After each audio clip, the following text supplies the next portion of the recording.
Hello, hello, hello. We are so back. Welcome, welcome, welcome. Now, I did say yesterday I was supposed to stream. My Discord got hacked. And I had to deal with this whole commotion on fixing my goddamn Discord. So everything got set back a lot, so that sucked. But good news. Let me give out the good news. For the alerts for all the gifted subs now that's been it's been updated. So now everything won't be there won't be no birthday or Christmas presents thrown around on my screen. So that's fixed. But we are back for another Life is Strange. I am so excited for this episode because I'm very curious on how this is going to end. And I feel like I kind of know. Maybe I don't. I don't know. It's gonna be there. It's gonna be there for sure. So we'll figure out how this will end together. So let's see. Because I'm definitely playing this off stream because I want to hear the actual soundtrack to this game due to the fact that they put so much stuff into this. So yay. Yay. I feel like we are so close to the ending. We are so close. God, this game looks beautiful. All right. Lock in, everybody. Lock in. What the heck happened? Oh. Lock in. All right, here we go. Let's do this. Yeah, so we got to look at everything in this board. We have the admin, we have the protest, we have the Abraxas, we have the suspects. When all this is we done, have everything. You and I are gonna need a whole battery of testing. You're on. Did the archive number turn up anything interesting? In a sense. When I got there, it had already been checked out. Max, why would Vin want to pull these exact files from the archives yesterday? Sophie? Sophie. She was impersonating Owen. I saw her ask Vin for a document from the archive. Damn, Max. Look at those synapses firing again. So Sophie knows something related to these photos. But she was still poking around the Abraxas house last night. What does that tell us? Not a damn thing. And we still don't know how any of it connects to that original fire.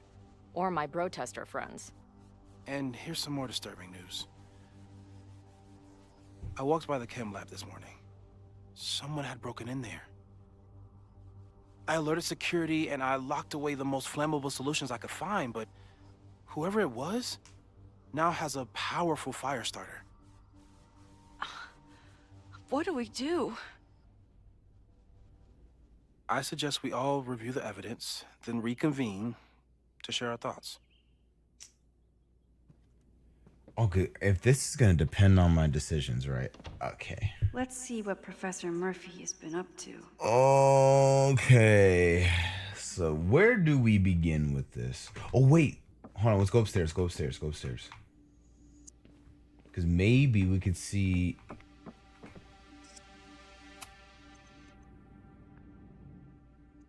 okay. I was not expecting this to be the one, but yeah, let's listen to it.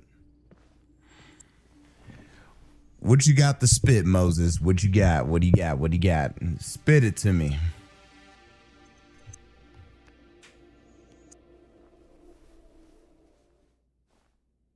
Puppies, let me begin today with one of my favorite quotes from President John F. Kennedy. Those who make peaceful revolution impossible will make violent revolution inevitable. Perhaps Lakeport's struggle with the corrupt Caledon administration does not rank on the great struggles of our time. Outside of the local press and you, dear listeners, few have even paid much attention to our cause. But revolutions are not confined just to national projects or massive institutions. Sometimes, the greatest way to effect change is to focus with all your collective might and conviction on rooting out the evil in front of you. My brothers and sisters of Lakeport are not focused on greater political movements or ideologies. They simply want to protect their homes and their families. It is perhaps the most ancient and universal human struggle there is. And that is why I am so honored to be counted as one of the leaders of the protest this Sunday. When we finally march on Caledon, we do not come as meek petitioners to their mercy. We do not submit to their elitist codes of conduct and acceptable political speech. No. Sushi, thank you for the we come follow. To shake the Welcome to the foundations, stream. to instill a healthy appreciation and, yes, fear for the power of our cause. Because make no mistake, power is the only thing these people understand. When I speak to you next, it will be on the far shores of the Rubicon. Until then. Vox Populi. It didn't have to end that way. That was a weak ending. What's going on, Sushi? I'm not listening to that again. It was great until it ended off that way. We could have had a completely different ending for that podcast. That ending was complete dog shit. The Rock should have been the ending. What was that? Okay, so actually, before I even speak to Chloe, I'm about to just look at all what we have here. Could the fire come from somewhere totally unexpected? What else is going on at Caledon? No forced entry means it was someone with the right keycard or someone impersonating them. Either way, this is really bad. Caledon Security Services incident report, time September 22nd, 7:42 in the morning. Incident reported break-in and theft of school materials. Location, Chem Lab Observatory. Details, unknown quantities of chemical solutions, possibly corrosive or flammable. No signs of forced entry. But I feel like it's too soon to assume that's Safi. Actually, it could be Safi for this one. It might be a reach, but I think it's Safi for doing that. I'm glad they're taking the threat seriously. But do they really need to shut off the water lines? Wait, to all students from campus facilities and security, to all students. Your Caledon facilities and Caledon security teams are working together to prepare for a possible protest march on campus today. Please note, lower campus and observatory buildings are being reinforced against possible damage. All students are asked to avoid congregating in the area of these buildings. If necessary, a shelter-in-place warning will be issued to students via the university alert system. In addition, the following precautions are being taken. Increased Caledon security presence. Lakeport PD and FD on alert. Electricity will be suspended in some areas to decrease blackout risk. Okay. Water lines will be closed in some areas to decrease damage risk. Okay, you might be onto something, Max. Why did they close the water lines?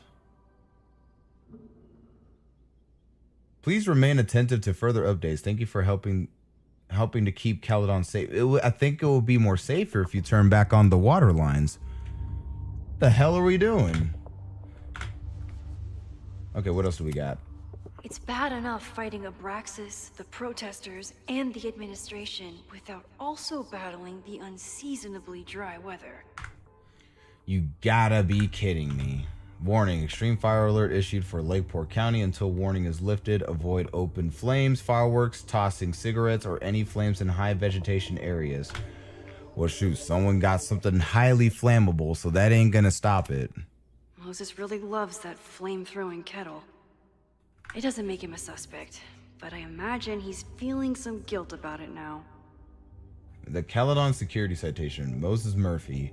Continuing to use unsafe and unauthorized equipment in university offices, resulting in multiple smoke alarms and evacuations from the building. Sorry, Moses, but you got to get rid of that damn kettle.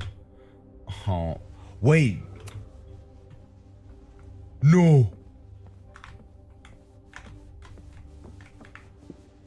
Oh, man. His favorite kettle is gone. It's supposed to be on that top shelf right there. Damn. Between Reggie's That's a actions damn last shame. night and that poor kid, I just know Abraxas has to be connected to the fire. That too. Safi's still not on the let go though. There's something in the archive that Abraxas wanted to keep secret, Owen wanted to destroy, and Safi wanted to find. It must be important. It's like everyone wants to find something in here. Shy Demons, thank you for the follow.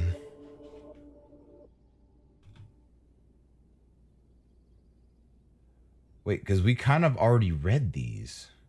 But I'll just hear what Max has to say. Finn has his entire future tied to Yasmin and Caledon. Could he be involved in covering up the death at the Abraxas house?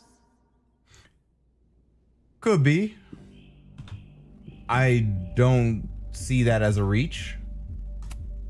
Someone is desperate to cover up this kid's death from decades ago. Why? And what does it have to do with the fire? Good question. Mabon's history is darker and more mysterious than anyone realizes. Even Loretta. Oh yeah, because oh shoot. Loretta's probably gonna be there too. She's probably gonna be in the mix. We probably have to get her out. Okay, so we have a whole bunch of time lapses. I thought Moses was just being a mad scientist when he said the photo was reacting to what we were doing. But he was right.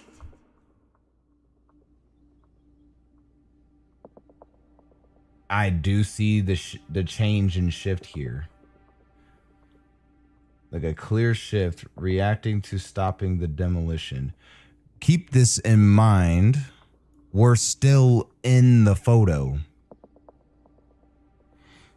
Now, all these events that we're doing that's in this photo is still an event. Is still happening.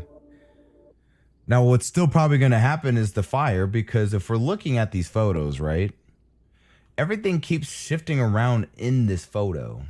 It's a double exposed photo, but the fire is still there. So regardless of what's going to happen, the fire is still going to keep happening. So we know the fire has changed, but does it tell us anything we can use? No.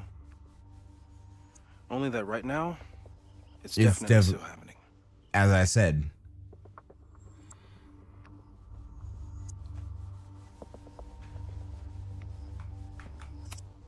The selfie that started this all, and the fire that will be here soon if we can't stop it. Look, I'm just going to tell you right now for just a foreshadow.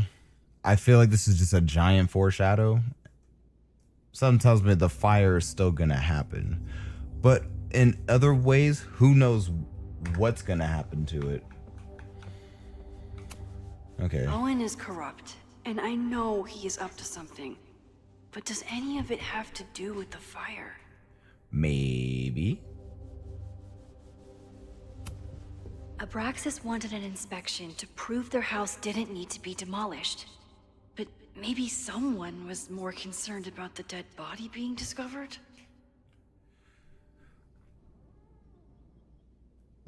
So this part is kind of confusing. How do I put this into words? So they want to destroy the house.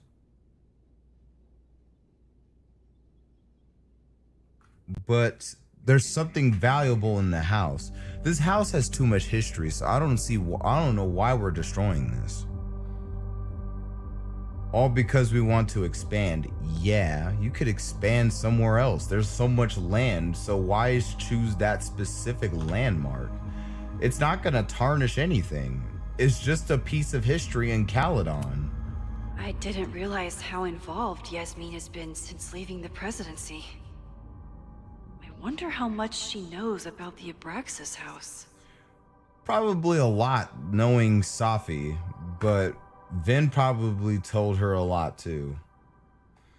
But former President Fayyad's connection to Caledon University is far from over. In fact, it may be stronger than ever. When I was president, I was always jumping from one emergency to the next. As chair of the board of regents, I could take a bird's eye view of Caledon and its place within the sisterhood of academia. I have many projects I am excited to pursue. Those projects range from the relatively small mentoring the newest regent's chair grand recipient Vin Lang, a promising young administrator and MBA candidate, to the massive supporting President Teller's bold Caledon 2.0 plan to reshape the school. So wait, all this is because for the admin, right? So this is all towards Vin? Owen is a young and ambitious new president. Or is this towards What would he Owen? be capable of to protect his Caledon 2.0 plan?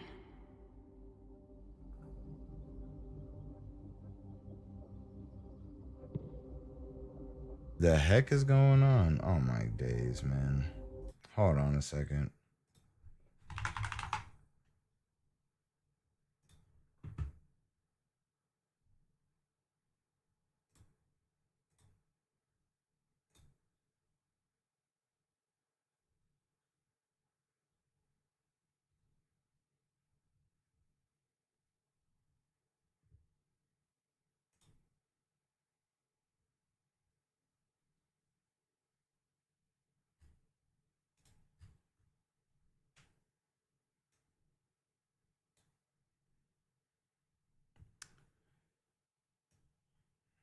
Give me one moment.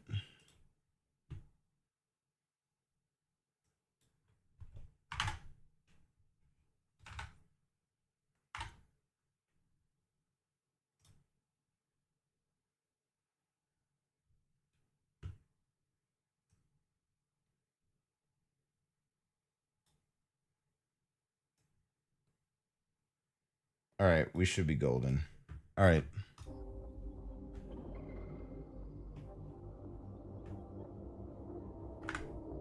Sorry about that.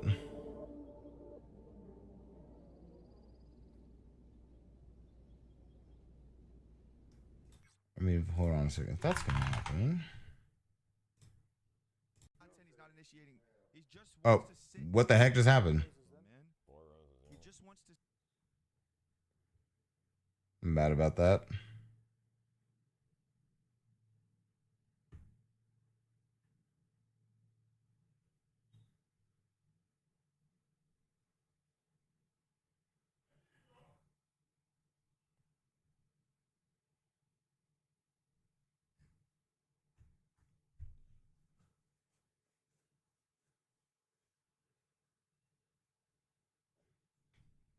All right.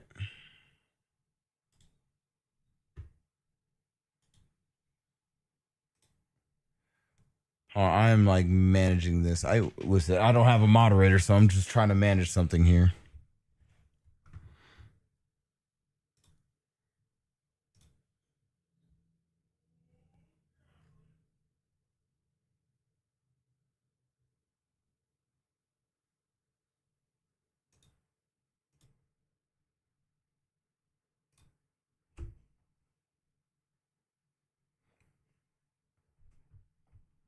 Okay. Hopefully stuff like that ain't gonna pop up again.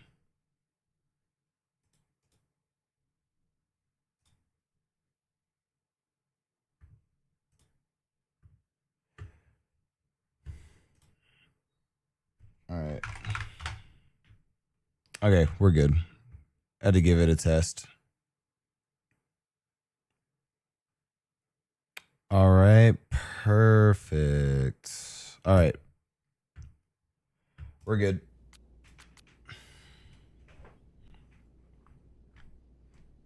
Had a bot that just came in.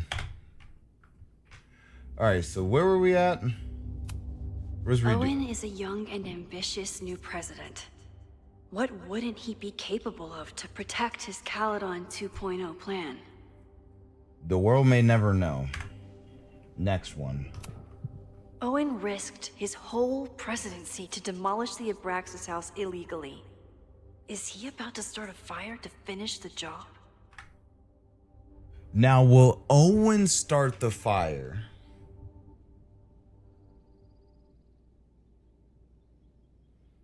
Because the fire starts there. It could be a good question. I don't think it was Owen, though.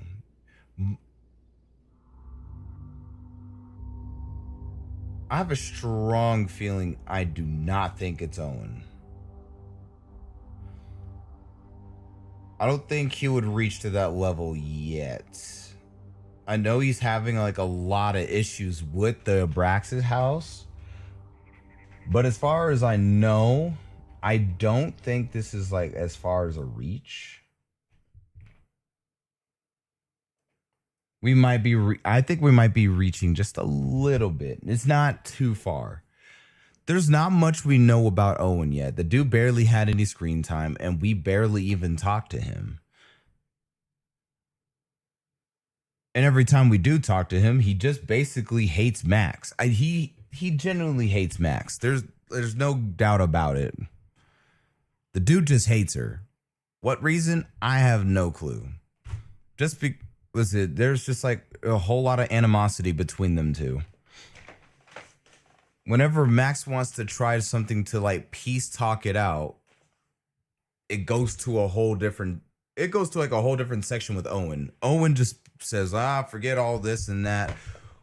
A whole school that's literally about literal arts, and he's gonna change it into a complete he's gonna basically change it to one of those high-end schools that wants to beat MIT. But why? It could just be a school of its own, though. It could just be, was it his? I don't know where he's trying to go with this, but he's going somewhere. Owen, members of the board, even Vin. They all worked together to bring down the Abraxas house. But did they know about the body? I think Vin knows. Or is it a coincidence?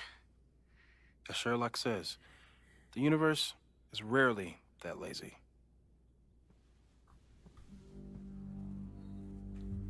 True. Speaking good words. Because once we get to this, the suspects is gonna be the last thing on this table. No, I am not ready to reconvene. Chloe has dug up a lot about the threats on the Lakeport side. Don't know what I would have done without her.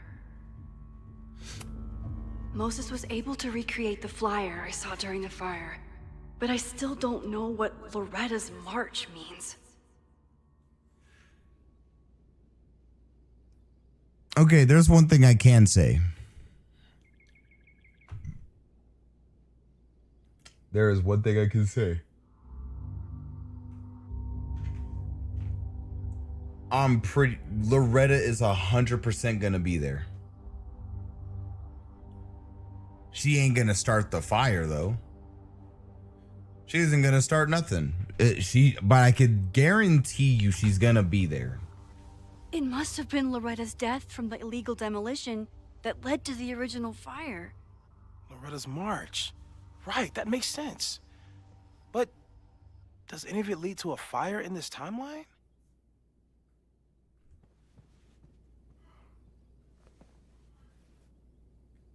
The fact that they had to do all this in 2 days is crazy.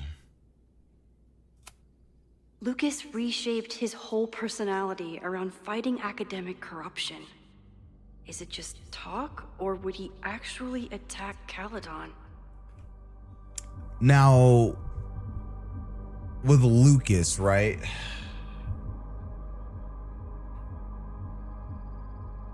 It's not too far from there. It's like, I don't know if it was either Max. No, I think it was Chloe that said that. It's like having a divorce. But with that divorce, will it go to those? Will it go to those extreme lengths?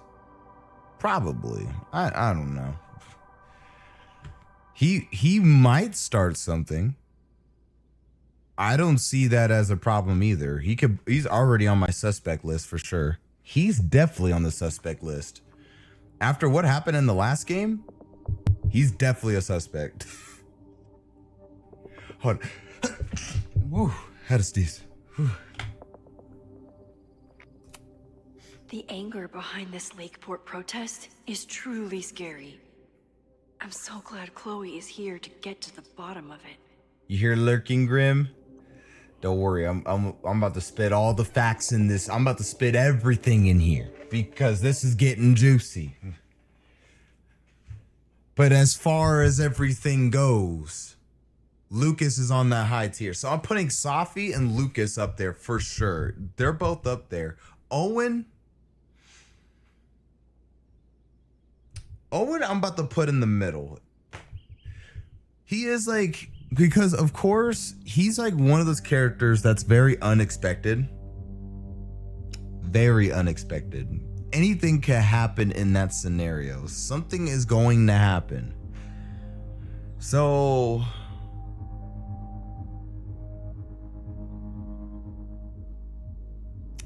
I'm thinking here.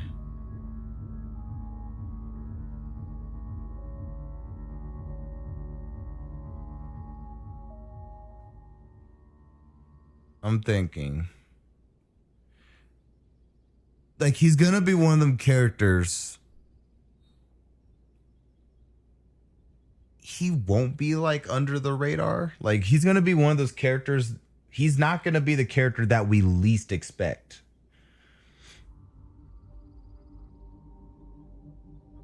I'll be surprised if Vin did it. I don't think Vin is gonna be the one to burn Abraxas. It's not Vin. I'm already taking him out of the question. It's definitely not Vin. Like, It feels like you're so close to uncovering the violent protester from the message board. I hope so. And I hope it's enough to stop the fire.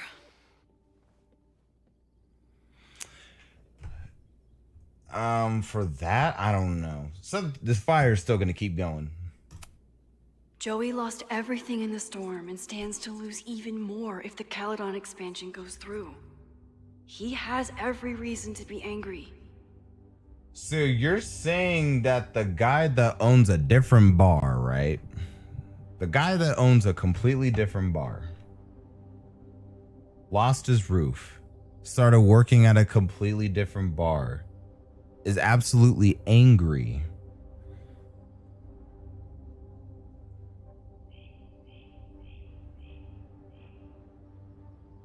You think he's gonna burn all of Caledon?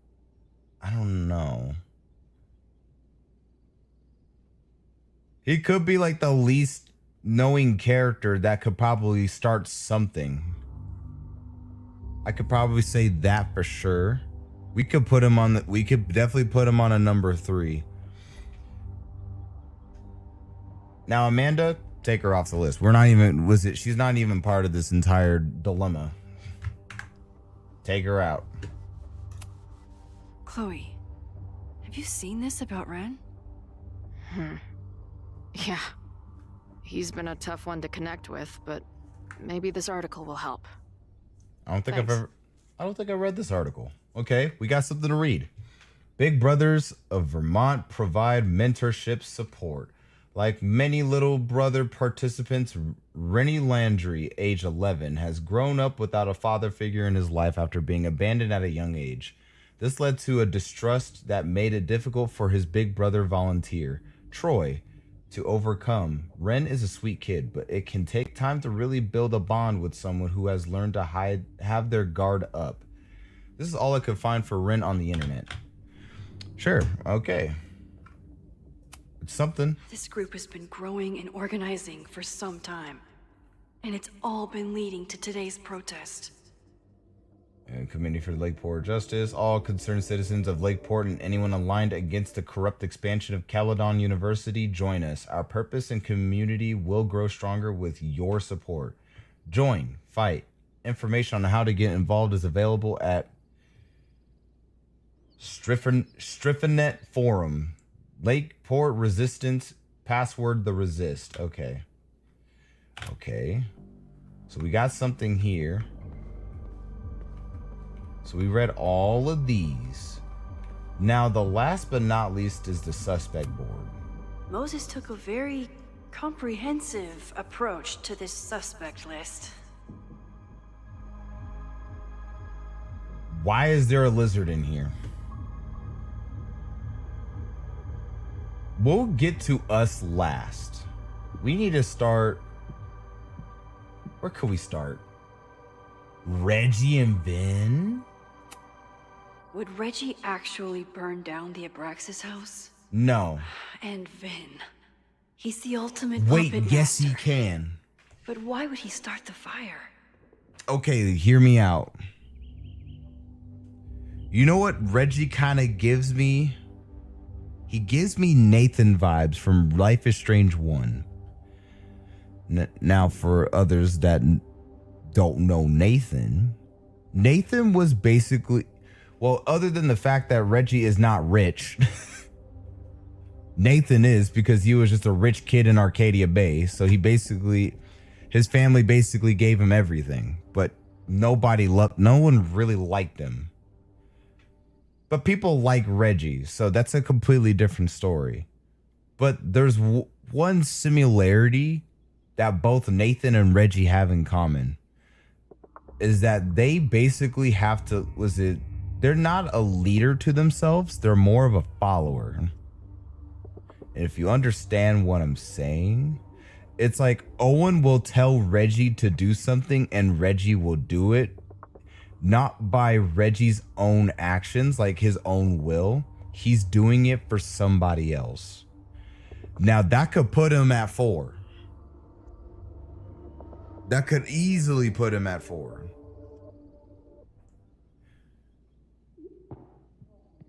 So he can't,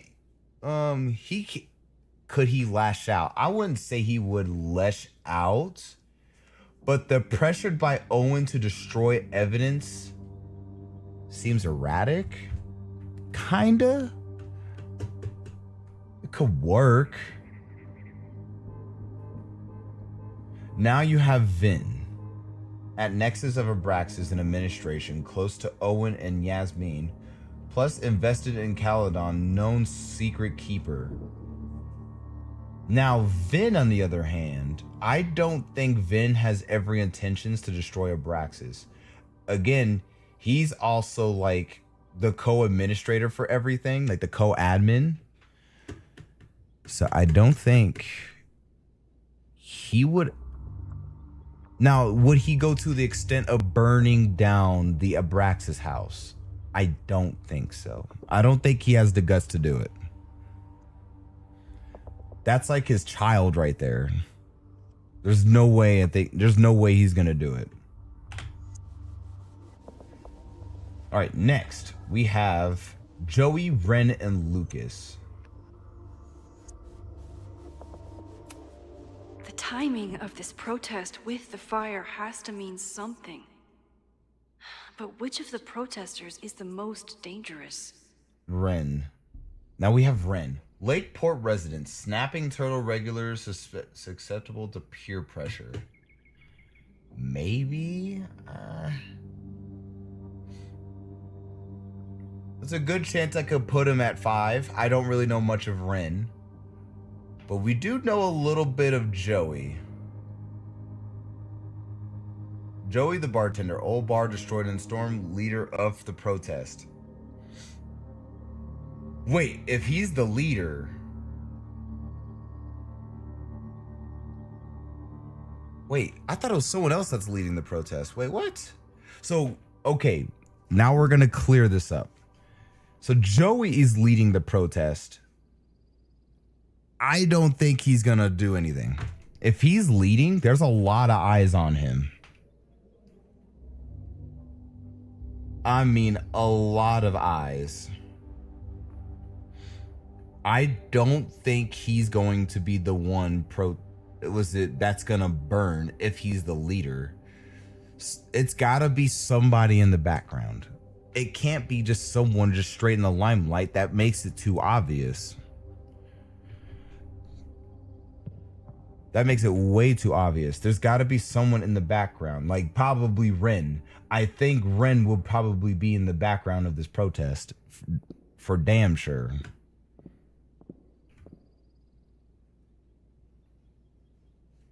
Now, Lucas, on the other hand, disgraced professor, now high school teacher, angry vendetta against Caledon.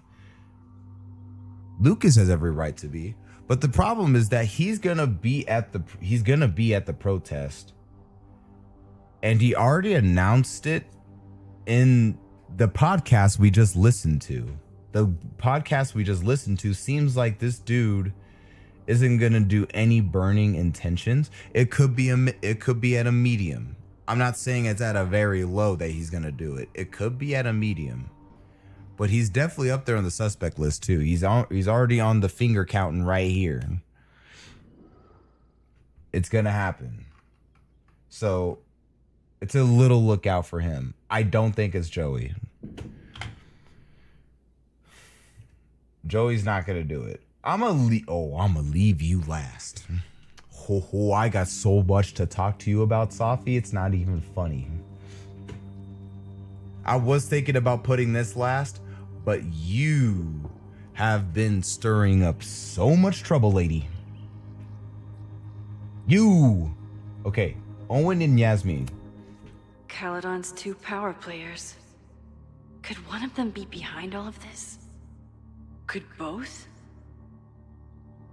Let's start with Yasmin, actually. Ambitious, questionable morals, Maya incident, lied and manipulated to protect herself once. Would she again? What do you mean, would she again? For what? What ties does she have for the Abraxas house? She's just the president of the university. She had really no ties to it because the person that really focused on the Abraxas house, if anything, was Vin. The only thing he probably gave to Yasmin was just info on what's happening in there. But probably the info is very vague. I don't think it's Yasmin. Now, Owen, on the other hand, yeah, we've already put him in the 4 fingers suspect list here. This man has every high intentions, but something tells me he's not the kind of guy to get his hands dirty. He's the kind of guy that'll probably either send Reggie or Ren to do his dirty work. Because we're looking at 2 people here. We're looking at 2. Reggie and Ren. Those 2 are probably going to be one of the most easiest people to peer pressure in to get what he wants done. So Owen is definitely not, he's still in the suspect list. Don't get me wrong. He's not going to start the fire. He's going to tell someone to start the fire for him. It could happen. So that's one thing about Owen. All right, let's talk about us. Have to appreciate Moses' thoroughness, even if I don't quite agree with any of these points. You don't want to agree on yourself because you're thinking you're doing the right thing, or you're probably doing the wrong thing. But Max, you're definitely on this list. Let's make that 5, because you're doing all these changes and you keep changing time and time and time again to make sure stuff doesn't happen. But what have we learned? I don't think Max there's one thing I think Max doesn't understand. Is like, if you do one thing that fixes one thing, it's like a bug in a video game. If there's a bug in a game You want to fix it, right? Okay. The devs fix it. But when the devs fix it, they don't know there's another bug until someone figures it out. The problem with that scenario to this game is that whatever that's the next scenario may be, once you fix a fire, it could turn into something even worse than just a fire. The tornado can come back. Realities are probably going to split up and make everything even worse. Like you have to think of like the outcomes of what Max will do.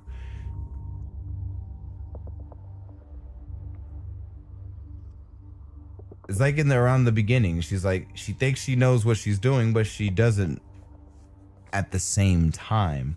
You only figured out what your powers could do at a moment in time. But it's not going to work.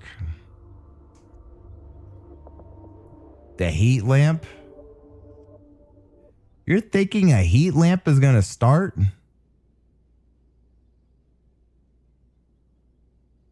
Well, Moses, what's this?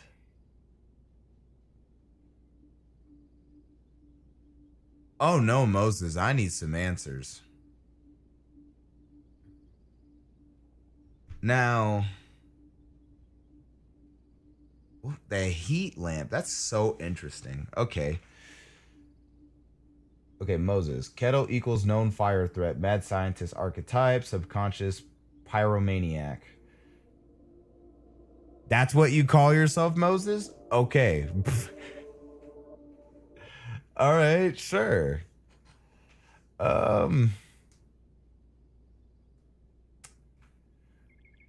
Yeah, so the kettle was the known fire threat, but here's the issue. The kettle is not in the office anymore. He had to get that confiscated. So the kettle's out of here. I think the only thing to put on Moses is probably the heat lamp, but that's a very, very, very, very far reach. I don't know what this is. Now we got Chloe. Timing. Arrives just as fire breaks out. Paradox issues. Perhaps not aware of all of her actions. On all of her actions? Chloe. Maybe? I don't know about this one.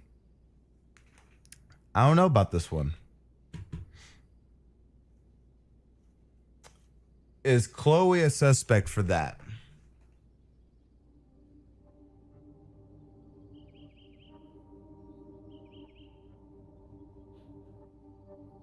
Well, okay. So if we go back to the photo, she was there for something. And that's something for sure. So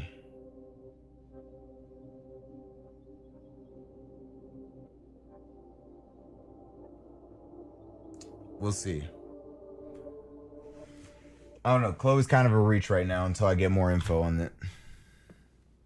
I appreciate your thoroughness, but I think you can remove Mae Jemison as a suspect. Not to mention you, me, and Chloe. No. Until exonerating evidence is presented, I'm keeping all possibilities open. Thank you. Oh, Moses, you are my guy. Yeah, you are definitely Max. You can't be so blindsided by yourself. I would have been honest with myself here. Like, come on. But the one thing I can't agree with Max is probably May. Like the heat lamp? Okay, I mean. Now we get the elephant in the room. There's a lot of circumstantial evidence around Sophie. But does any of it mean she'd actually start a fire? Yes. Now we get to Sophie. Now we get to this particular shape-shifting woman.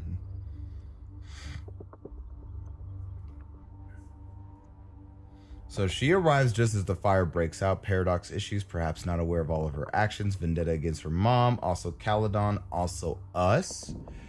So, yeah, ever since her friend Maya passed away, as it's been mentioned, she's been a completely different person. She's been at this with her mom. She's been at this with probably people close to her, people like Caledon. Even Max. They have a good her and Max got a good chemistry together. That's one thing. But the another thing that I would say is that she is, what's the perfect word? She's like a loose cannon. You don't know when she's gonna act. She's always you don't know when she's gonna act. She's always one step ahead.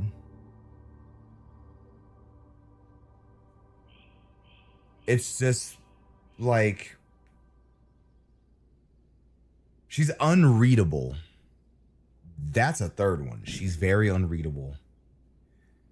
It's like you ask her what she's planning for something and you want to get her full trust. She trusts you truly.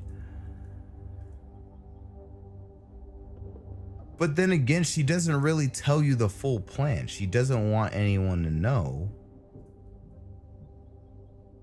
Especially when she shapeshifts. She doesn't want anybody to know.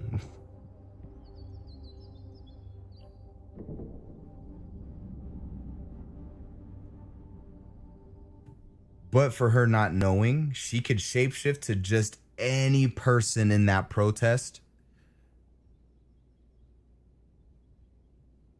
and start a fire somewhere. 2, she can impersonate as someone starting that fire. And then people would see that. And then they think it's that person, but Max will know it's Safi.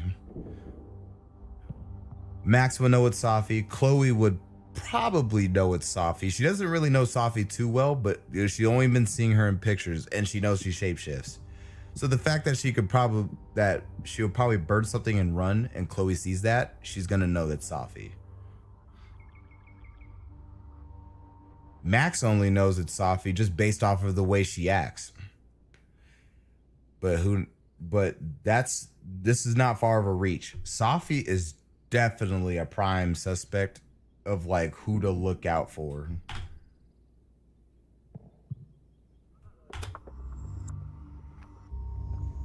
Okay.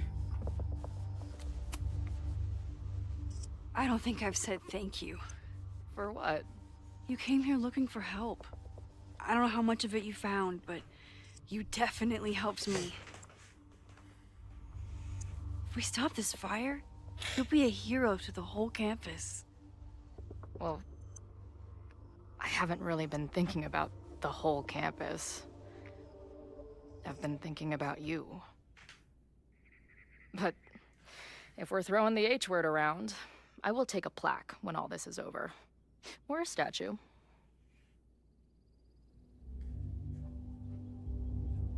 Ooh. Statue. Statue for sure. Your hair will be carved from the finest emerald, and your tattoos will glow in the dark. Hell yeah. I'm gonna hold you to that. Okay. Let's talk to Moses.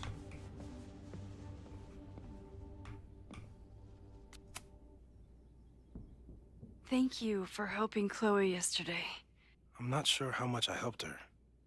I don't know if anyone could. I'm highly concerned.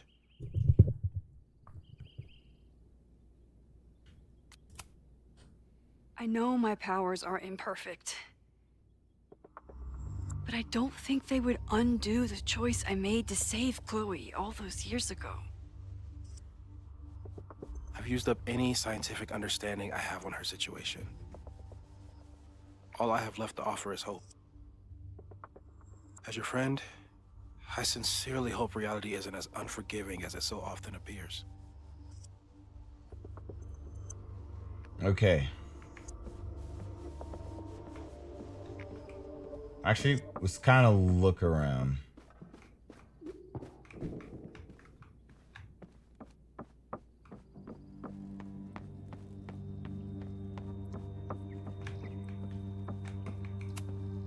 Still at the vet. One less potential victim, or perpetrator, if Moses is right about that heat lamp. Probably. And again, I think that's still a far stretch.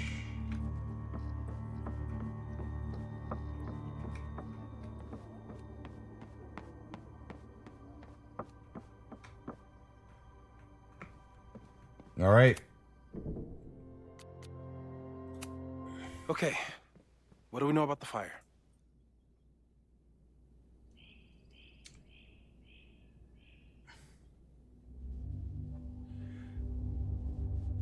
It's definitely related to the house. I think the fire is going to happen at the house.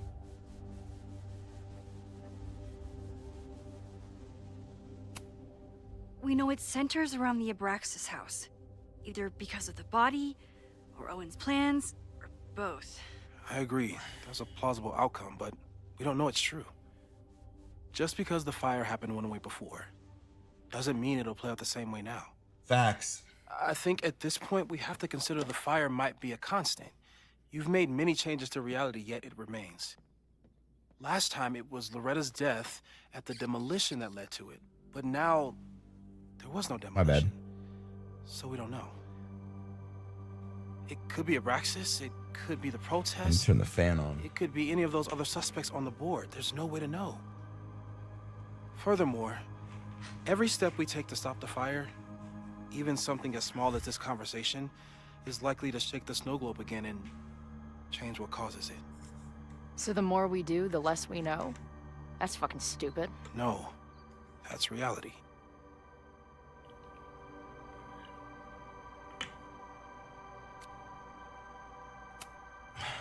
But we know so much more than we did before. We know about the protest. We know about the body. We know about the illegal demolition. All that knowledge has to make some difference, right? I don't know. I think so. With that knowledge, you can Hold up, stop professors. it. There's one giant variable that wasn't in your equation last time. Me. We know reality is obsessed with mind-fucking me right now. Maybe whatever is going on with me and Safi will, I don't know, cancel out the fire? Maybe the fact that I'm here this time, if I can figure my shit out, is the missing piece. Max? What's up?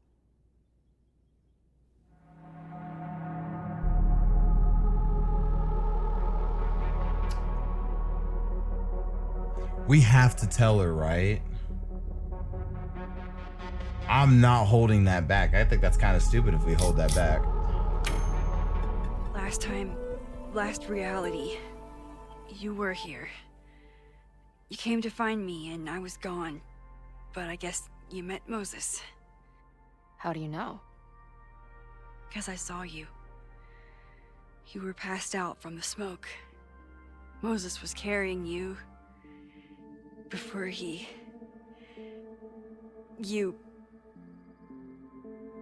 Died? We died in the fire? Oh. Why didn't you tell me?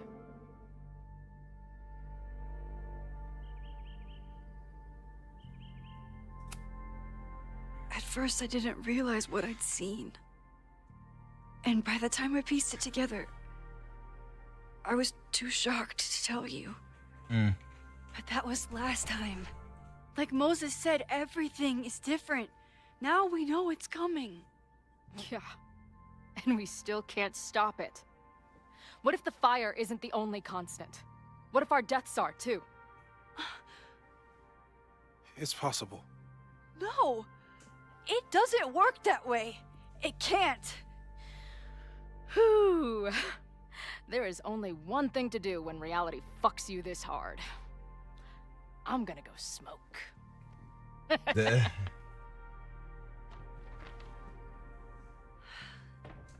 That it's really messed Chloe up. I should wrap up here and go check on her. I mean, it's better for her to know now than to not know. Because we definitely told something that could change something. Because now they're more aware of this. Okay. Thanks again, Moses. I'd be lost without you. You're welcome. I just hope it's enough. I'm pretty sure it's enough.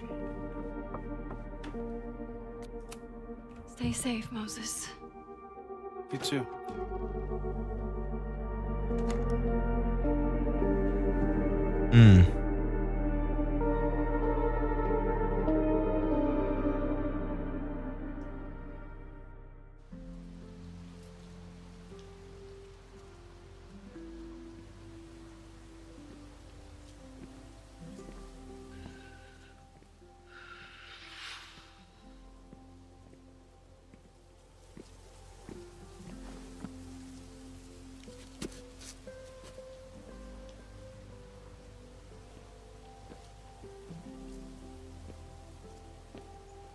How are you feeling?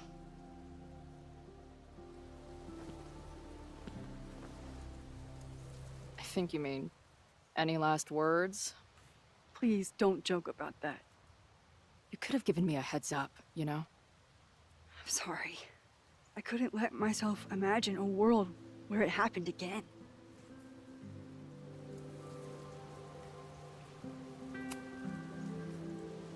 I get it. I just got you back too. There are things I can't let myself think about either. Still, I'm sorry. I'm going to the admin building. Hopefully Owen is there, and I can confront him with the evidence. What about you and Moses? I'm gonna head to the Turtle. The protesters should be meeting there soon. If I can figure out who's plotting violence on Caledon today, I can tell Noelle, and maybe we can stop this. I'm basically an honorary member of the Lakeport Townies. Someone is gonna let something slip. I know it.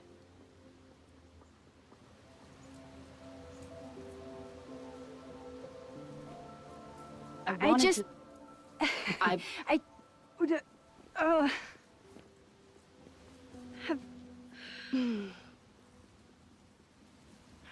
You first. Okay.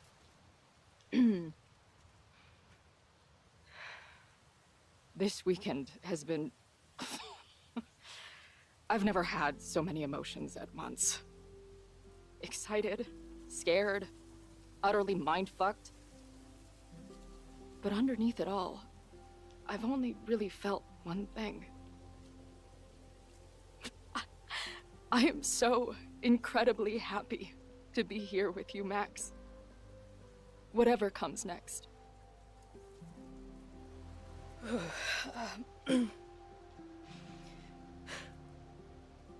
Your turn. I don't know what I was gonna say. I just still can't believe you're here.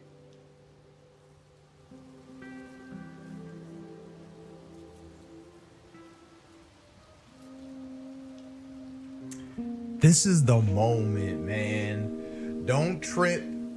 Don't do... I don't know what's gonna happen. Just don't let it happen. Just let this happen. Just let this part happen. We have built it up. Second time's the charm.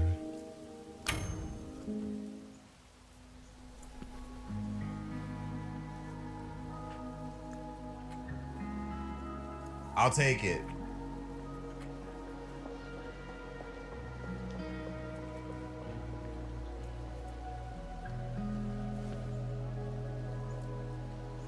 We'll get through this, Max. This isn't another goodbye. Goofballs. In the chat.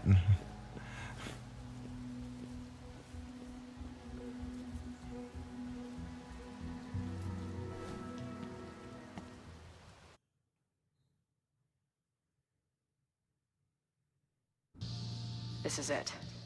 If the fire starts from here, I have to stop it now. I'm telling you, there are elements within the protest who are actively threatening the school. We need a credible threat. Online posts don't count.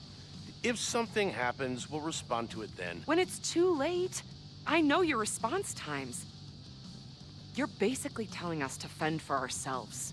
Hey, isn't that what Caledon always wanted? Your students can put all of their defund the police theories into practice. Good luck. Are we going to talk to Noelle about this? We could probably talk to her. Maybe we can convince her about Noelle and something. I have had our differences. But she's probably my best bet. Oh my god, she's reading my mind.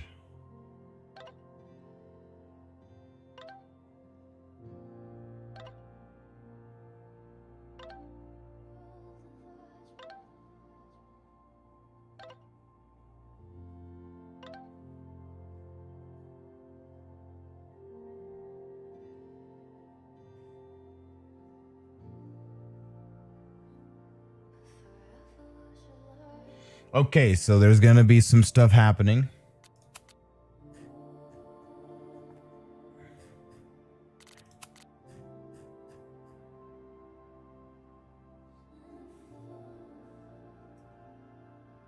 There's another one.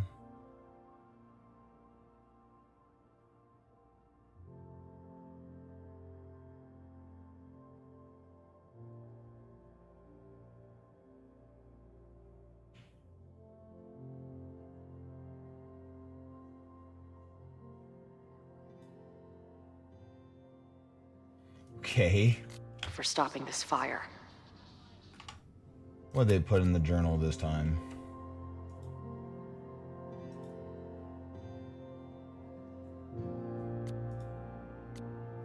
Basically everything. But we kind of figured out what's going on. We don't really need the journal right now. As far as help goes... Oh my god, it's Ren. Let's speak to Ren. Hey, Ren. Oh, hey. What's up? Why aren't you with the group? Don't you want to stick it to Caledon anymore? Mostly wanted to hang out with my friends. It's not fun anymore. Ren seems pretty alienated from the group. Maybe because he knows something? Or is he planning something himself?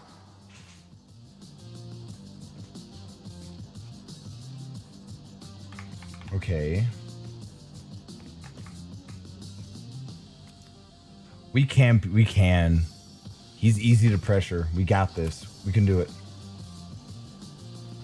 All right, here's the deal. One of the protesters is planning to unleash some fiery ultraviolence on Caledon. Is it you? What? No. I told you, I'm done with all that. Ren, trust me. I can pin anything that happens on you and make your life hell. You better talk. What do you mean?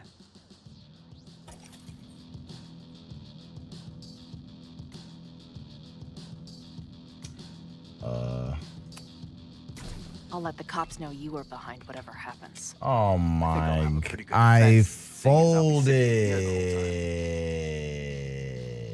folded. Look, I get why you'd suspect me. Quiet loner, must be up to something. But I pulled away from those guys because I don't want to part in any violence. Some of these other people, though, seems like it's personal for them. And really dark. Lucas? The way he talks about everyone there, it's like he wants them to suffer. That's what I got me to said back my off. share. I don't want any part of that shit. I've said my share Okay. on Lucas. Thanks for the intel. It's still not far off. It ain't that far off after all.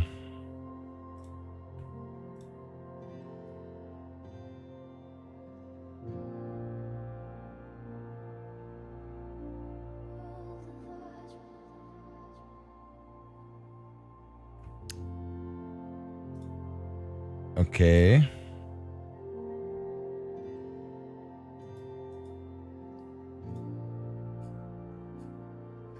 All right, let me see.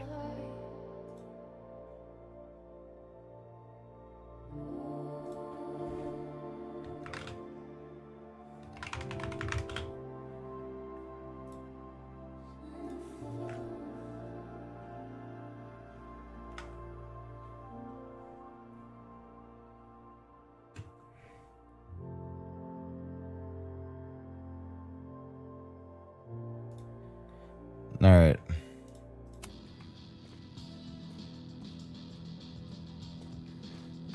Why is Amanda just sitting here?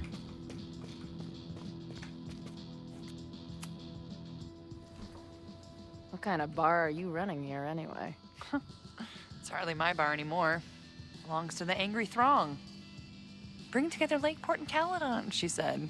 Create a space for coexistence and learning. Ugh. And see how that turned out.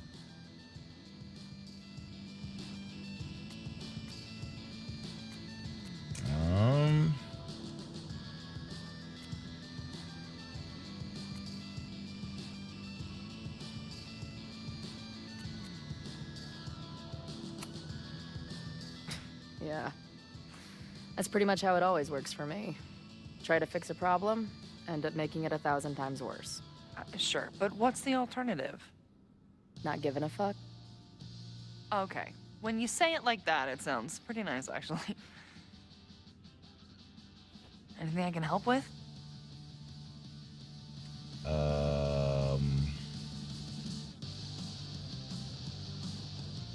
Where do we even begin? Who do you think wants the protest to turn violent? I hate to say it, but Joey's gone straight off the deep end. She thinks Joey? It's sad.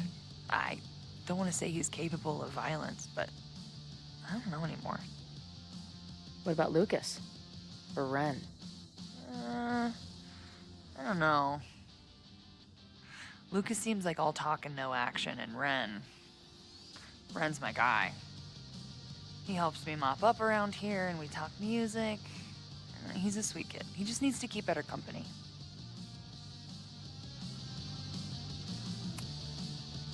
What's your plan?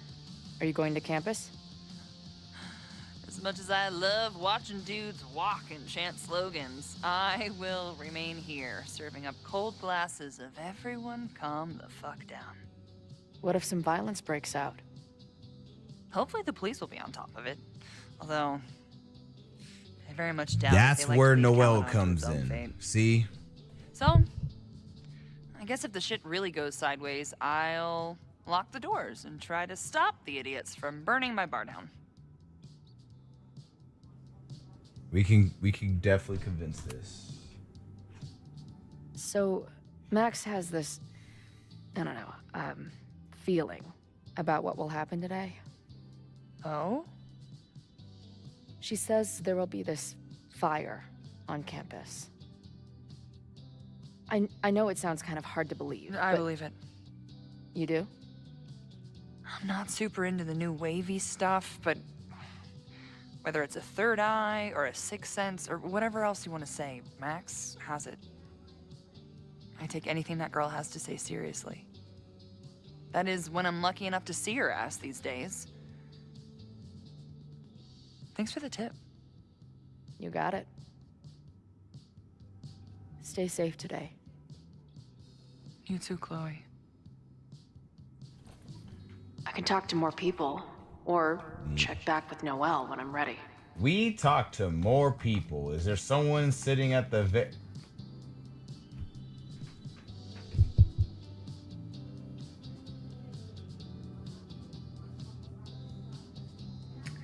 So we have Lucas. Oh, we have Lucas.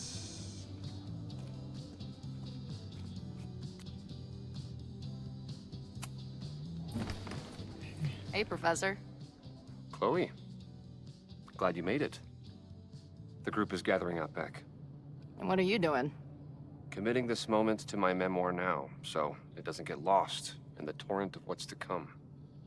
Right. Like, when you're trying to text someone from inside a mosh pit, it always comes out like, don't forget the beer. Sure. Yeah. Sure. I mean, yeah. There's concern about violence breaking out. Maybe someone trying to set a fire. I wouldn't be concerned. Joey has the group under close watch.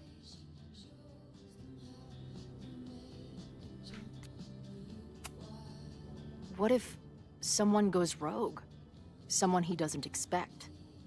It's possible, but ultimately, it's Caledon's responsibility to police its own security. Our job is simply to get our message out. Okay. Hey, when you were at Caledon, did you hear anything about someone dying at an Abraxas party? Not per se, but there were many rumors. I recall Vin Lang being something of a lore keeper. Why do you ask? Let's just say I received a message from beyond the grave that I'm looking into. Well, good luck with that. But after this protest starts, you may find it hard to look into much of anything. Bye, Oh Professor. my goodness, it sounds like So long. I talk to more people, or check back with Noelle when I'm ready. like I don't know. He sounds like he's gonna. Oh yeah, they are all back here. Look at them getting ready. Look at Joey prepping things. Oh, okay. We gotta. Okay, Noelle, I got some. Oh my God, they have flyers. No more secret meetings or private message boards. The protest is fully out in the open. These protesters do make it look fun, aside from the whole burning down the school thing. Yeah, something getting burned down for sure. Amanda is definitely focused on more important things than mopping up right now. Yeah, she's like. She's in deep thought. Listen, maybe I should never talk to her. I've already There messed might things be up more with to glean Ren. around here.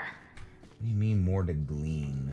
Okay, protest signs? Nothing like an angry arts and crafts project. Then I'm gonna check every nook and cranny in this damn bar.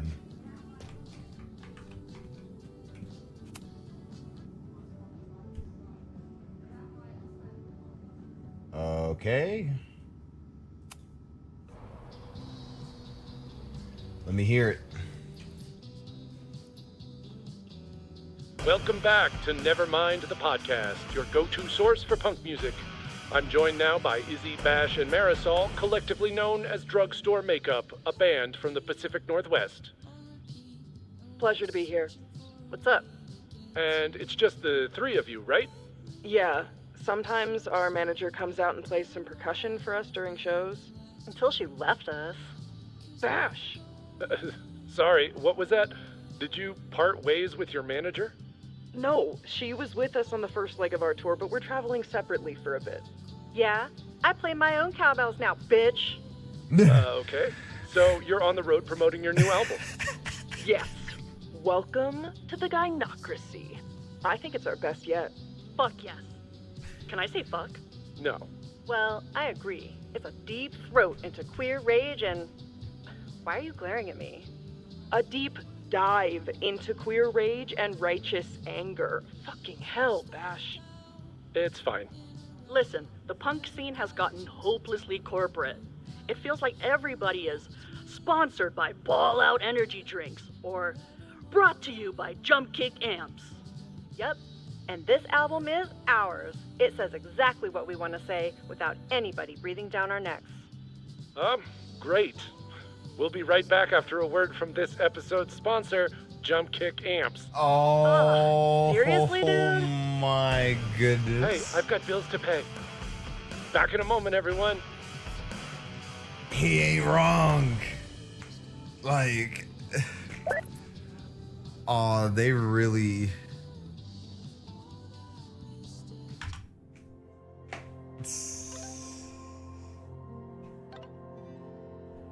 You definitely have one job.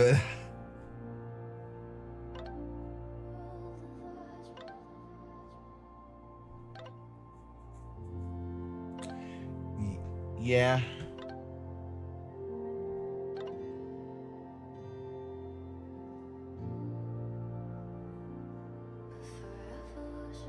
They ruined a whole lot of sponsors with their group. Like, oh my gosh. Okay. Sometimes you gotta pump the brakes on whatever you gotta say for that. Not cool, man. What did grilled cheese ever do to you? Facts. I guess people are steering clear of this place today, with the protest looming.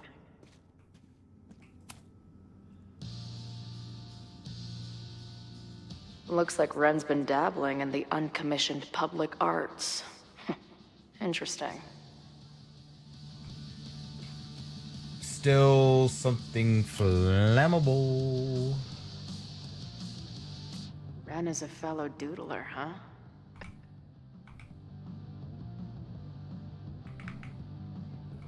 Not bad. There's not more I could say to Ren now. I can't believe I messed it up. I just done goofed it. Okay. We gotta convince her somehow. Have you learned anything about the protest that could head off the threat? No. I've been interviewing the leaders.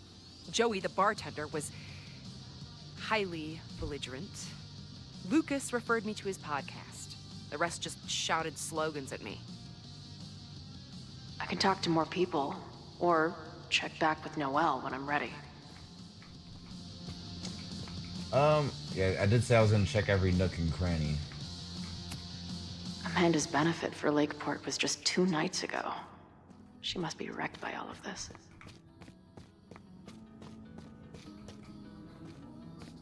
Okay, what about this door? We are not ready to exit. Okay, so this is what we can do. I know who is planning on turning violent today. You do?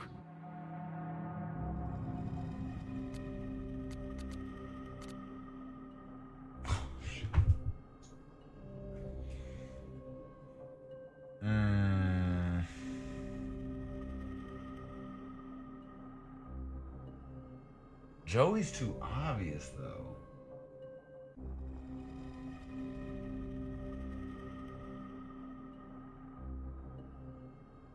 It's definitely not Lucas.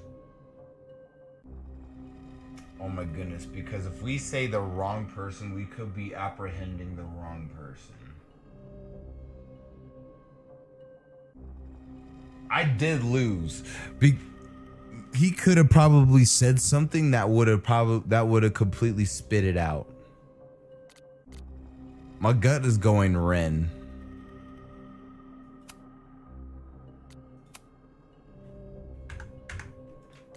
Can we do a different choice? Oh shoot.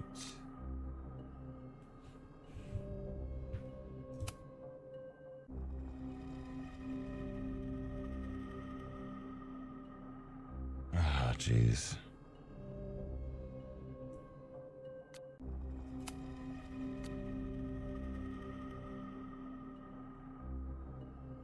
Should we stop Joey?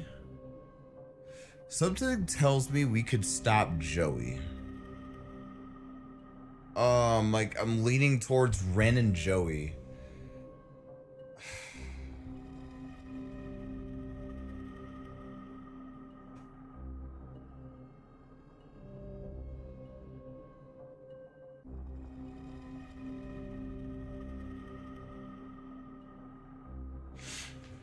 Okay.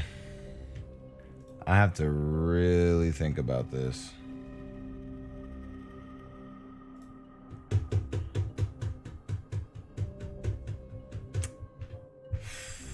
Okay. Oh my goodness, I have to really think about it. I'm going Ren. It's Ren. He's lying about sitting out the protest. I couldn't get him to crack, but I know he's hiding something. Okay. I will alert the security team and keep a close eye on him. Thanks. Not sure if there's anything else I can do. Hopefully Max finds something.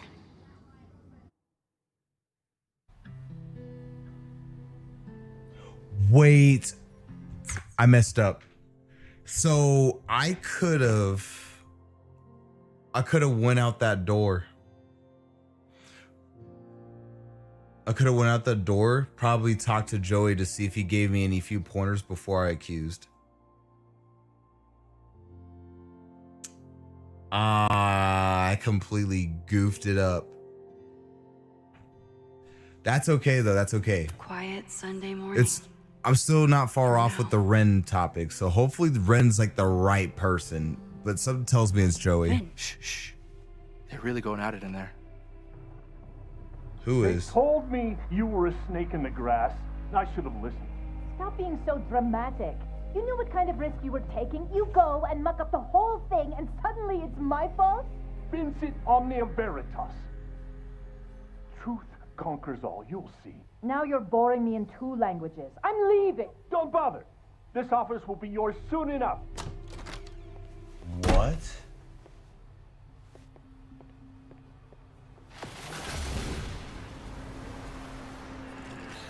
Well, that was worth the price of admission. I kind of figured. Damn it. I knew it was you. If you say so. What are you doing here? And no more games. Please.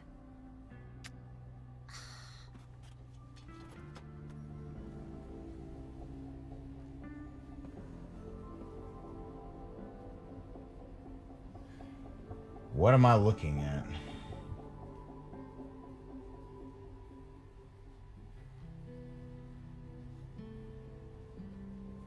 Wait.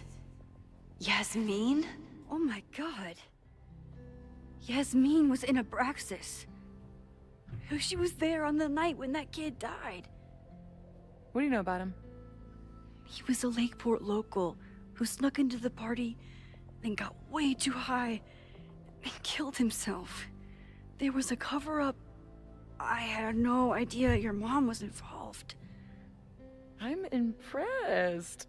Of course, when it comes to cover-ups, you should always assume that my mom is involved. That's how I got tipped off to all of this. Seeing how she was talking to you, how confident she was that she had Owen wrapped around her finger. I knew she was up to something. The Abraxas house, the demolition, the cover-up. She was right there behind him, letting him be the face of it all. She steered his ass straight from poster boy to fall guy. That fire you saw? Guaranteed she was behind it too.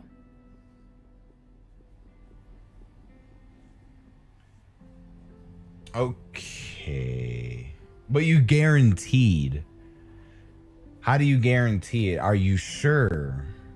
Do we have any more evidence or info about this?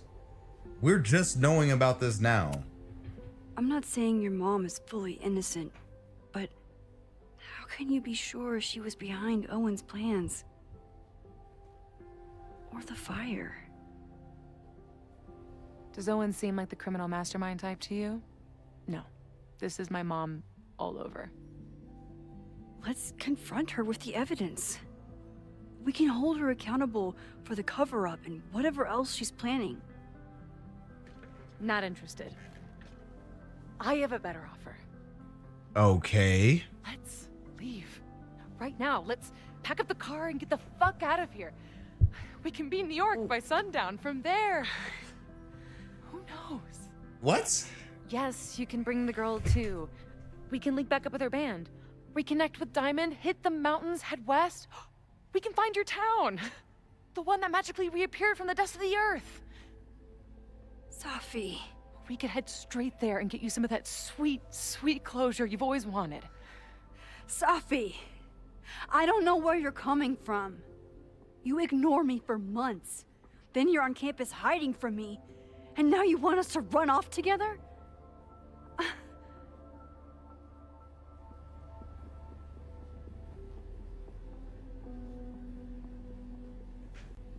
Ooh. Like,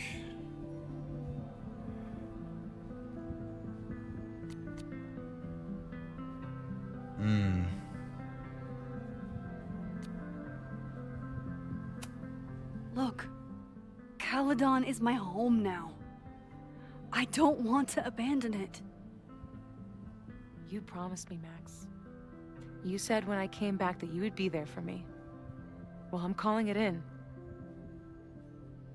I know shit between us has gotten weird. But it's still me. You're my best friend. And if you still care about me at all, you need to trust me. This is why I'm here. I thought it was because I needed your help, but I was wrong. We need each other. You, me, Chloe. Maybe even Moses. Who knows? Your power called us together from afar, like some kind of beacon or... Or a lighthouse? Exactly. Why do you think that is? I don't know. I do. It's so we could start over together, be free of this fucking place, the way it was always meant to be. No, Safi, I'm sorry. I do care about you.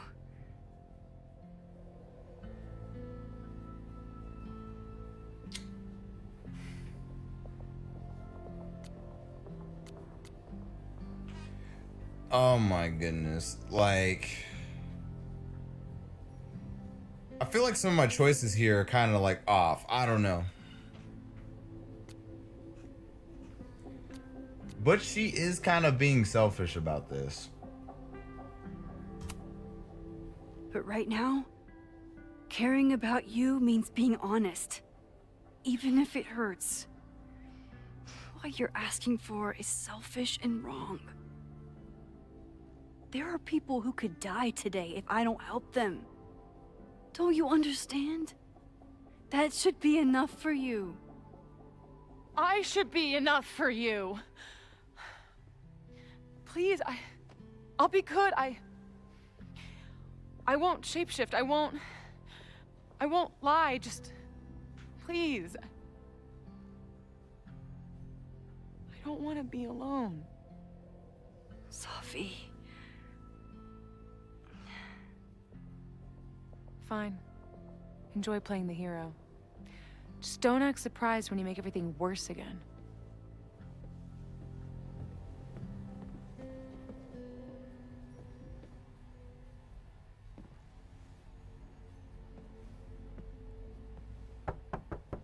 Who is it? We're really gonna confront Maxine. Yasmin now? Hello. Are you here for Owen? He's just stepped out. No. I'm here for you, actually. I see. I was just indulging in a bit of nostalgia.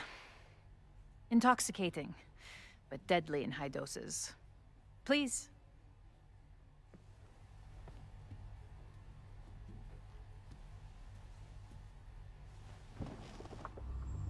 Let's see what Yasmin has been hiding. What, so...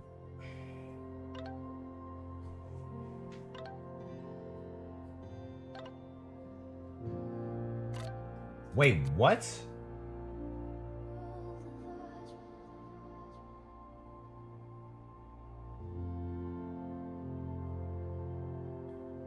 Okay.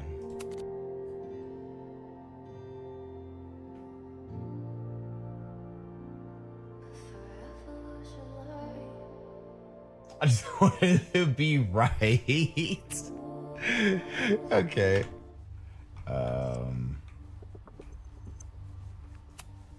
Owen really ramped up his security after Safi and I broke in here. God dang it.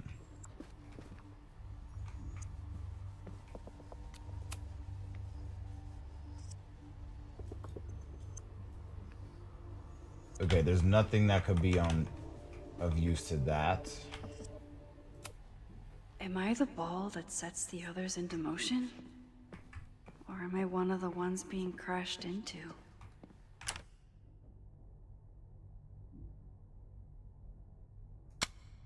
Make that a double exposure. Oh yeah. Double exposure. Make it a little extra I could sit in trippy. silence, or I bet even the world's greatest scientists would be stumped by the physics of time travel. Okay. We have a lot. I wonder if Owen was expecting to celebrate with Yasmin this weekend. His Caledon 2.0 plans must have felt so close. But they had an argument, so things went completely 180. Yasmin isn't a monster. But what is her motivation? Yeah, let's look into that. So, this is a rare treat. What would you like to discuss?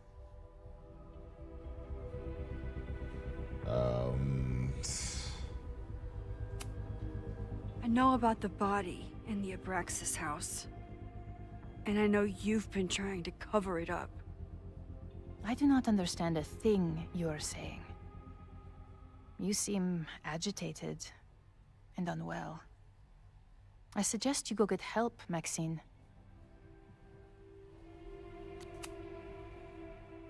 This conversation is over. You gotta be kidding me.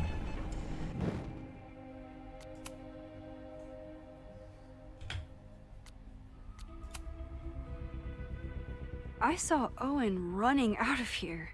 He seemed very upset. I'm sorry you saw that. As you know, Owen and I don't see eye to eye. Unfortunately, this has become very personal between us. But to call me a snake after all that I've done for him? Well, I always try to keep my cool, no matter how upset I am.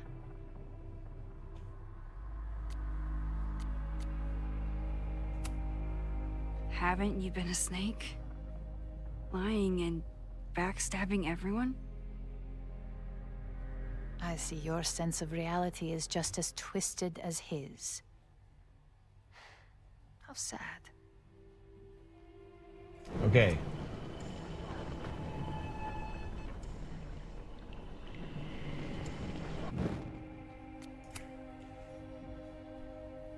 So,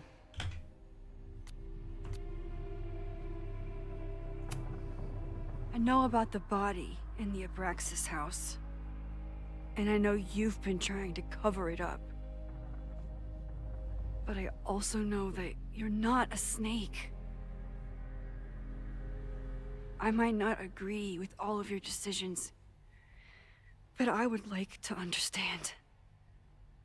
Understand, she says? How could I make you understand something that remains a mystery to me? I know it was an accident, and you were just a kid. And somehow, even then, I was the only adult in the room. Everyone else was on drugs, barely functioning. I was barely in Abraxas then. Not even a senior member. But someone had to act so that all of our lives weren't ruined forever. I wish I were never there. I sometimes think that night was a poison that has infected the rest of my life.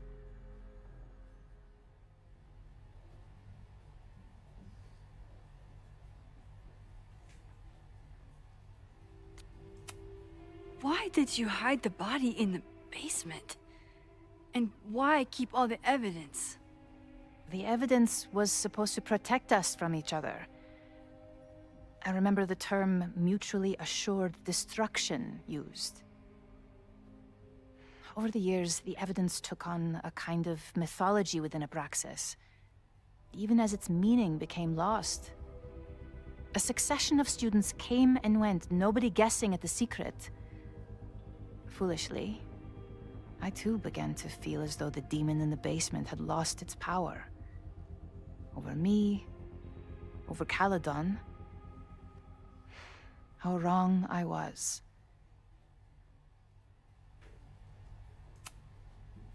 Did Owen know about the evidence? Or anyone else? I never told anyone, and Owen never saw beyond his own flimsy scheme. I I suppose those close to me may have picked up on my peculiar wariness regarding Abraxas, but I don't know. Like Vin? I was there last night, at the Maybon party. Did you send someone with a sledgehammer to destroy the evidence? What? That's crazy. I have no idea what you're talking about. Why are we stuttering so much?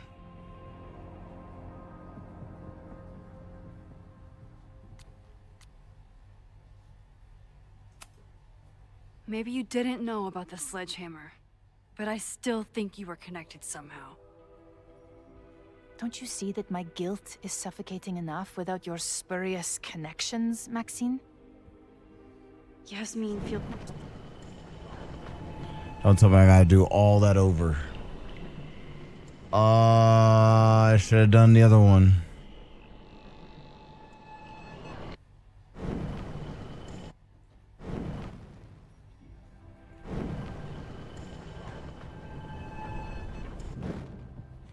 Okay. So, this is a rare treat. What would you like to discuss? I know about the body in the Abraxas house. And I know you've been trying to cover it up. I might not agree with all of your decisions, but I would like to understand. I know it was an accident, and you were just a kid.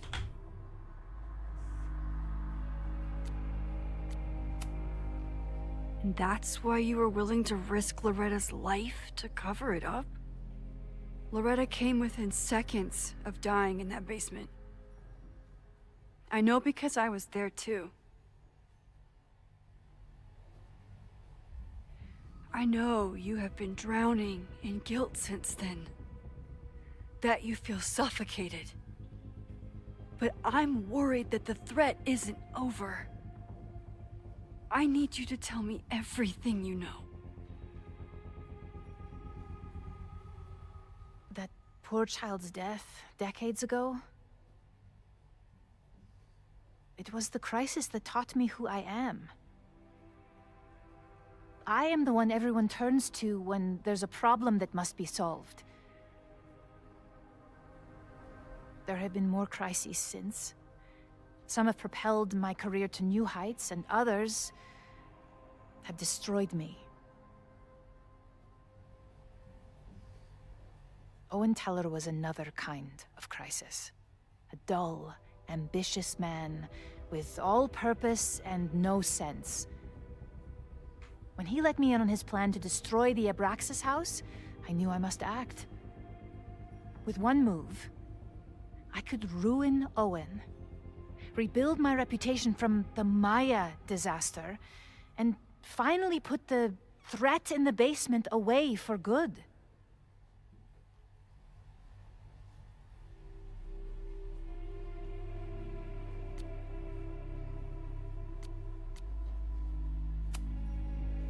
You manipulated Owen into his whole plan? No. It was his idea. He had the whole scheme worked out. He only needed me to take his hand and tell him it would all be okay. Then, I learned about Loretta. What I had nearly done. How my actions years ago lit the fuse that almost killed her. In an instant, I saw what I had become. Sloppy. Reckless. Not someone to be trusted in a crisis. I thanked God I had been given this lesson without any more suffering. But perhaps it wasn't a higher power I should have been thanking.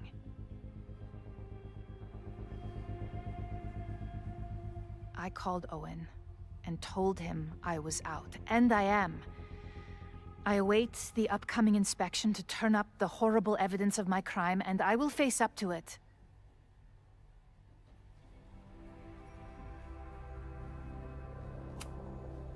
The body is gone now. I have the evidence, but it doesn't implicate you at all. That is surprising. I suppose I should feel relieved, but I do not. Right now, what I care about is stopping another catastrophe. Which will happen, unless you tell me the whole truth about the body. I understand that you do not trust me. But if this crisis is truly coming, then you must go, and look for it elsewhere. Before it is too late.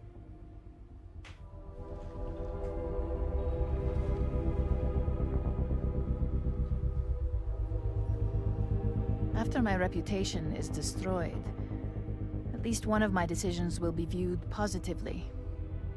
Hiring you. Good luck, Max.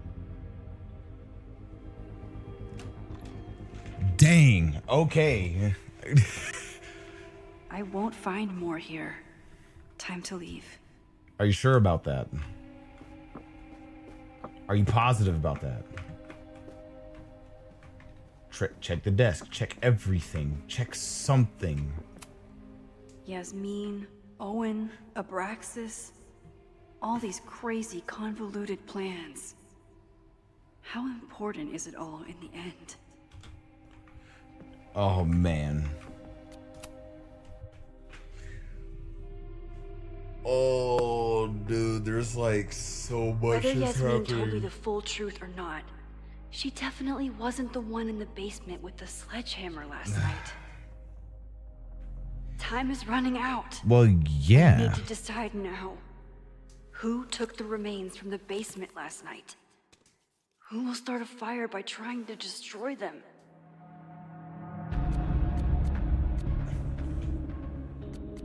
You don't think... It's definitely not Reggie. It's definitely not... Is it Vin?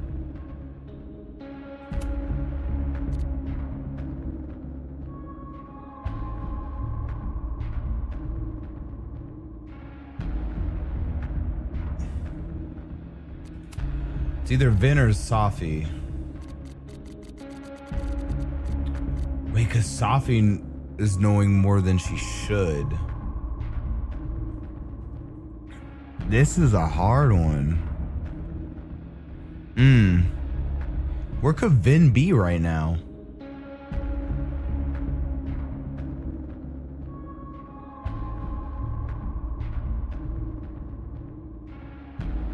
I would love to point the finger at Safi, but I don't know. It's between these two.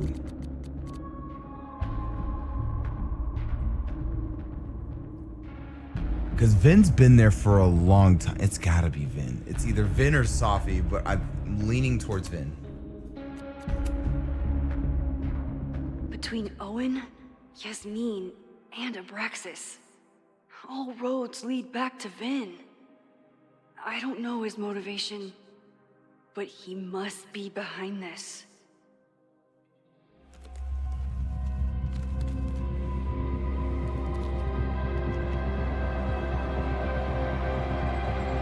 Hi. I think I know who will start the fire today. I just hope I'm not too late. I should have did Safi. I don't know. There's so much happening. I feel like I'm in pressure.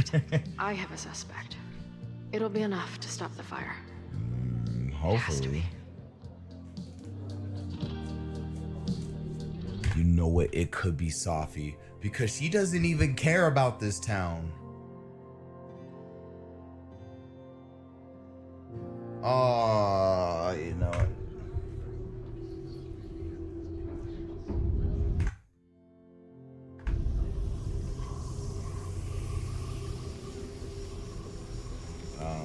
Okay.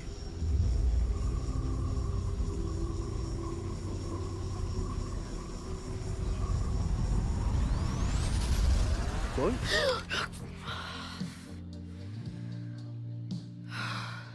Paradox stuff?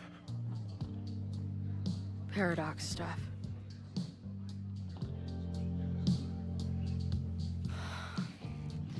I can't stand this. When will we know if Same. it worked? How will we determine a fire didn't start today? Wait until midnight? Ugh. I talked to Max. She thinks Vin is going to start the fire. And you still think it's gonna be Ren? We gotta think of one of the two.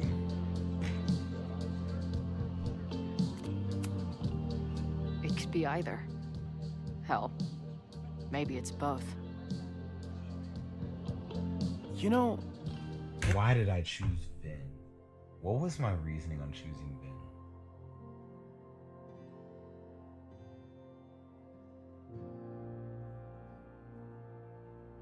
I have a high feeling that I think it's Safi, so... Maybe I've been too fatalistic. Dang. Like, the Maybe more it's I'm not a thinking question about of it, how the more I'm inevitable thinking the it's more fire is, Safi. but how to mitigate the damage using I what we did know. all that info If someone had a just to telescope choose and the right Vin? vantage point, they could probably spot a fire as soon as it broke out. Oh, yeah? Since they know the fire might be coming, said someone's could take measures to protect themselves? Oh, it's someone's now, is it? Where could we get the best view of campus? The observatory.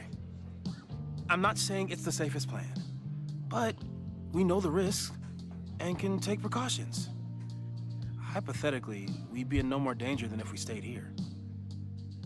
You want to tempt fate that much? That's so incredibly hardcore. Max will be so pissed if we put ourselves in danger. But if she winds up in danger, we might be close enough to help. I don't imagine you'd let me go by myself. Not a fucking chance. Let's go. Let's see.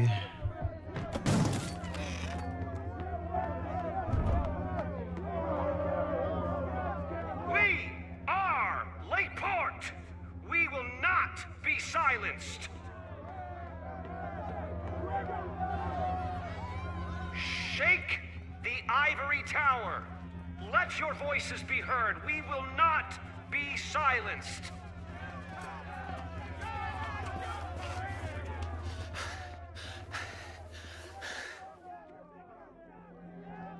Max, it's like a zombie movie. Do we run, or do we start shambling around and hope we blend in? Have you seen Vin? I need to talk to him right now. Owen came through here a bit ago. Vin wasn't with him, though. Wait. I just got a call from security. Somebody was spotted on Fremont Street a few minutes ago. It was a friendly reminder that the area is off limits. But then, get this, they called back a few minutes later, said not to worry. It was somebody from the administration's office. It was Safi. What is Vin doing there now?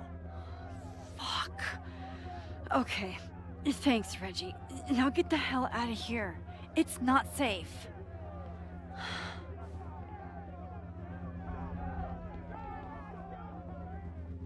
I don't think Vin did.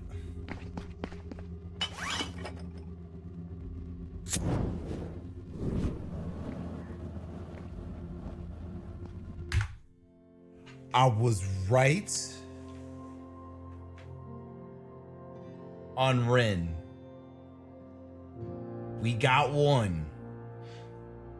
Oh, we got one. We for sure got one.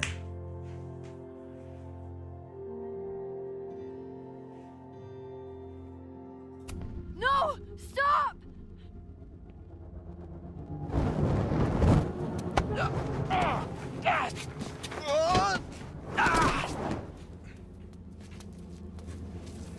Oh, my instincts were right on the Nice work, money. Chloe. My turn.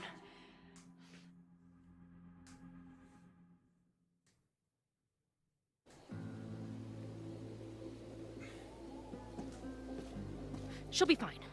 She's got fucking superpowers. Of course she'll be fine. But what if she's not? What if there's, I don't know, a stampede? I sent out a mass email this morning with a copy of the school's fire escape plans. If something goes wrong, hopefully people remember where to go.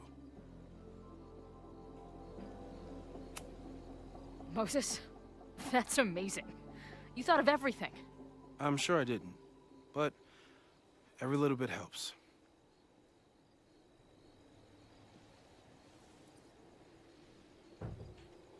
You see anything? Maybe a blade of grass? Not sure. It's the wrong eyepiece. When I get stressed out, I can become a little scatterbrained, but I really thought I brought that other eyepiece up here, though. Hey, my brain is always scattered. I'll search around. Thanks. Look for the eyepiece. Dang, we haven't been this rooftop since the beginning of the game. Have left a telescope.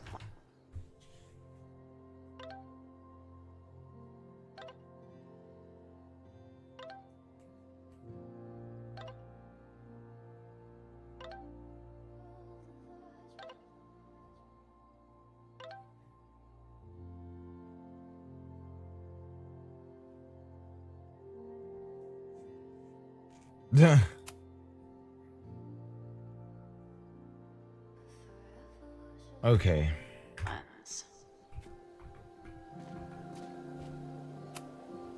Lots of effort to look at some burning balls of gas.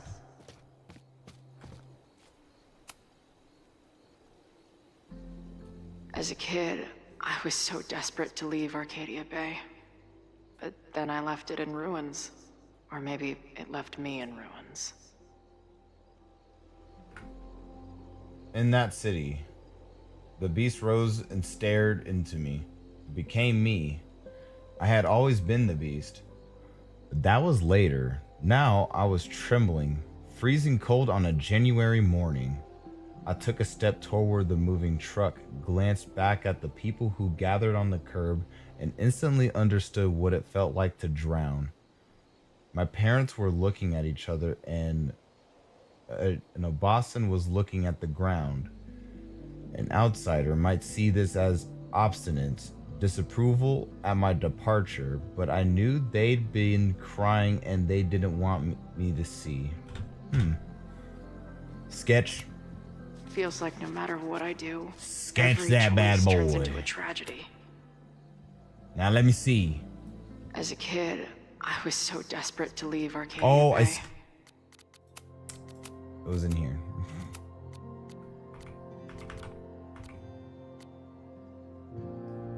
It's a nice sketch. Absolutely. Moses is my first choice for post-apocalypse bunker mate. After Max, of course. They really do love their zombie stuff. Do you come up here often? I used to, but after Safi, I prefer the telescope in my office now. Where would an absent-minded Moses have left a telescope lens? Anyone who chain smokes on rooftops while staring up at the stars is a kindred spirit of mine. That would be Safi, because it won't be Moses and it definitely won't be Max.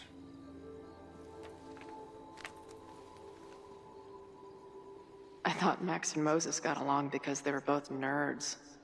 But now I think it's because they're both heroes. Okay, hello all. In case you weren't aware, there's a protest scheduled to take place in Caledon University today. Hopefully it'll be peaceful, but there's a chance that the situation could get out of hand. I'm attaching copies of the emergency escape plans for all the Caledon buildings I could find. Stay safe, everyone. Dang, look at all this. Perfect, perfect, and perfect. Scatterbrain doesn't cover it. Moses is lucky he managed to get dressed this morning. There's the lens.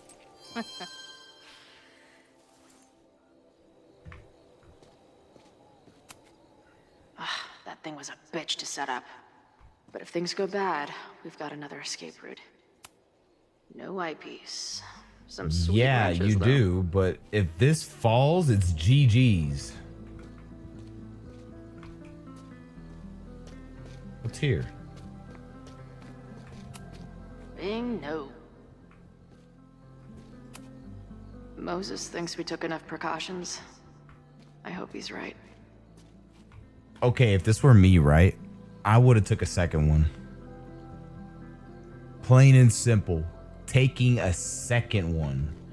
Got the eyepiece. Now, back to Moses. Got the flame retardant blankets. Moses tried to show me how to smother a fire with one of these last night, but I almost fell asleep in it. God dang.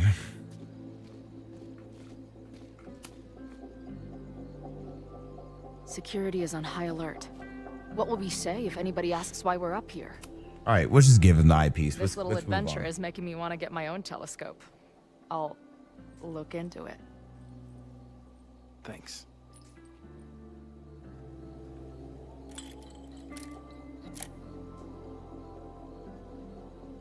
There's definitely a crowd down there. I think... Oh, shit. Look.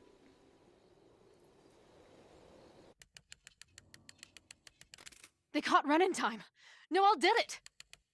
You did it. You know what's crazy? At least with Chloe's path, I had a feeling it was Ren. The moment I failed, I knew something was fishy. I didn't even have to talk to Joey or anything, but I knew something was fishy with Ren. He had a Molotov at hand. He had canned paint. He had canned paint to hide the stuff he had in there. Something was bound to happen. I think it's over. Not yet. It may be a rich kid sandbox, but this place sure is beautiful. Glad it's still standing. We saved the school with a telescope. It's basically the premise of that manga I wrote. He writes manga? Did I miss something in the story? Max?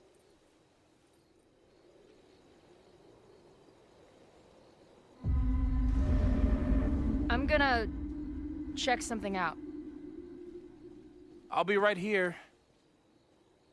Restarting my heart somehow.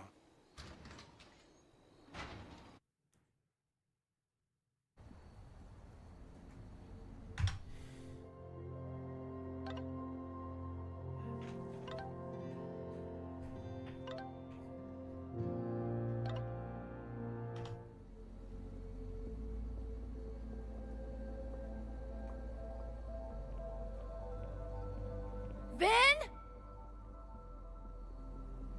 Well, is this a nice surprise?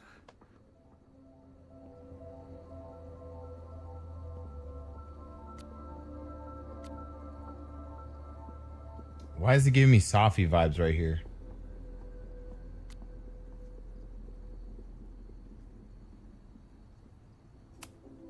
Figured you'd be in the quad, watching the protests fall apart. Call me sentimental. I just wanted to see the place again before they turn into some modernist nightmare of a science building. Vin, show me where you put the remains. How? Do you have some kind? Oh my God, was I right? No. Hold on.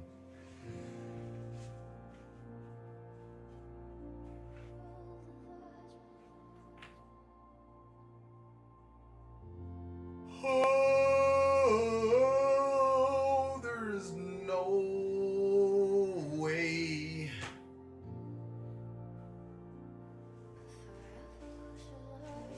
I am an absolute genius.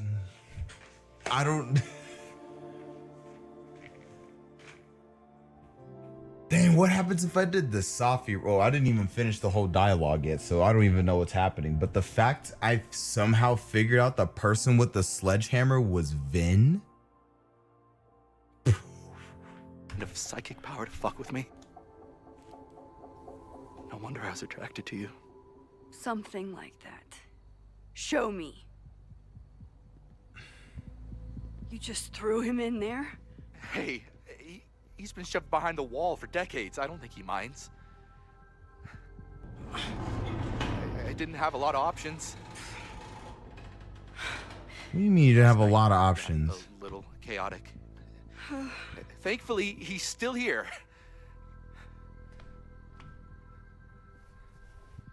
I was just about to be done with it. Max. Max, listen to me. You don't have to. Hello? Moses, what would happen if you combined nitric acid with explosives? Don't do that. That's a terrible idea. Understood. But theoretically, would it start a fire? Yes, if it reacted with the explosive agent, it could start a combustion chain. Big boom, scientifically speaking. Thank you. I'll call you again soon. What are you doing? Confirming a theory. Meanwhile, you need to start talking. When Owen announced the demolition, I thought Yasmin would be furious, but she was excited. Talked about putting the past behind us. She hooked Owen up with a demo company that wouldn't ask too many questions. And then the demolition failed. The inspectors were called in, and the demo crew decided to hide the evidence. Okay. I'm tired of asking. How do you know all this? When you know what's going to happen, you just have to work backwards to figure out what causes it. What the fuck does that mean? I've been looking into this weirdness all weekend, and you've been lying to me at every step because you were so desperate to protect your job. My job? You think this is about me?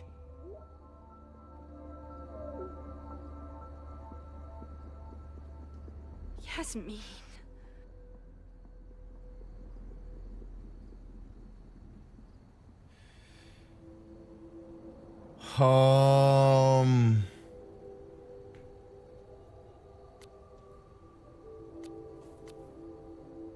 I would say he was protecting her. You wanted to protect her. She told you about the body and you took it upon yourself to get rid of it? Damn right I did. Yasmin is my mentor, my advocate. She's my path to an actual fucking future. You think I'll let her go down? When she learned the demolition was canceled, the look on her face. I didn't know what to think. I pulled her aside after the board meeting. I thought she was upset about Loretta being in danger. But then she just confessed. The party, the death, the cover-up, she spilled everything, but she was so resigned. Like all the fight had just left her. So I took it on myself. Why? She said she was ready for the truth to come out. The truth would destroy the school. And what about her? Yasmin already lost everything. She isn't perfect, but that's what makes her a great leader.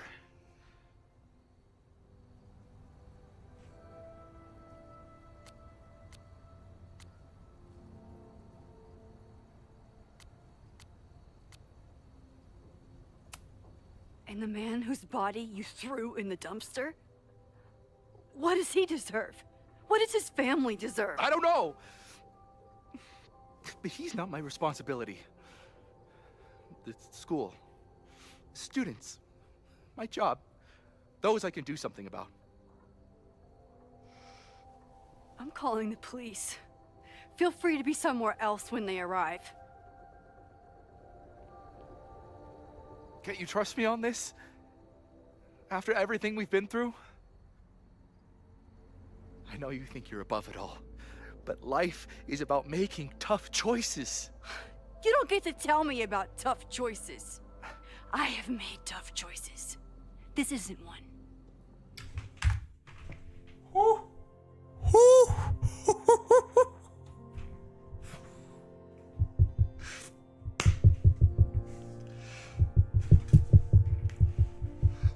Let's go, Max.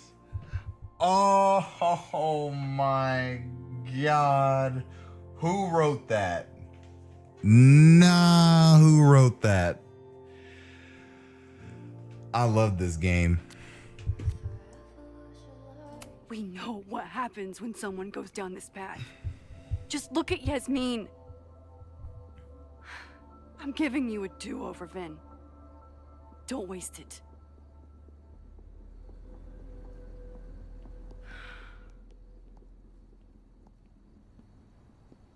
Hi, I need to report something.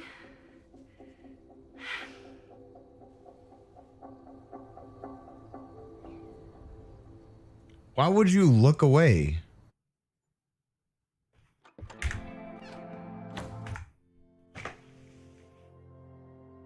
I stopped both fires with both sides. There's no way. But I feel like I don't feel like it's over. I just don't. I think there's still more. Chloe, thank God you're okay. Max?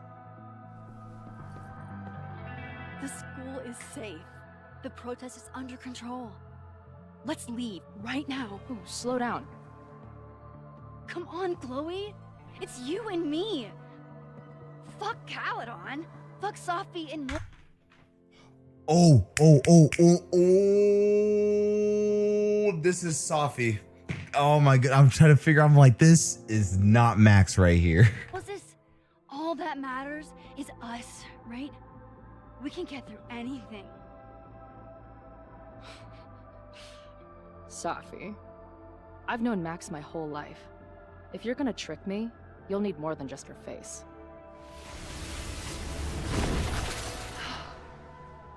What? I threw in a hug and everything.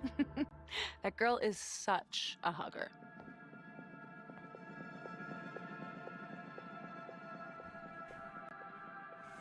But why? Yeah, why be? What's your plan? What was your plan? You'd steal me away pretending to be Max until... what? Does it seem like I'm in a 5-year plan mindset right now? Listen, I'm not stealing you. I'm asking you. Can we get out of here, please? I know you love Max. I love her too. But where has that love ever gotten us? Mind-fucked. Chewed up. Half dead. Maybe all of this has been about bringing us together. We're two broken halves that have a chance to be whole. Come on, I'm serious. Do you want a new start, or do you want to keep being Max's sidekick and victim? Whoa, hold on. What?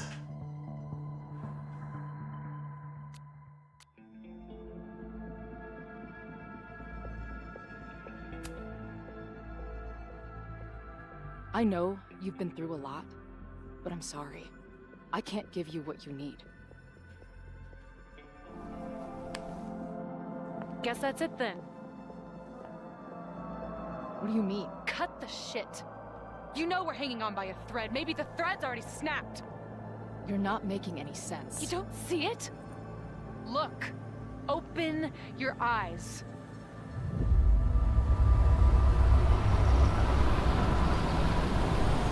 No! I get it. You're the big hero. You and Max saved the day. You really think it'll be enough? You can run all you want. The rest of your life, maybe. But I doubt it. Because at the end of the day... Shut up! We're dead.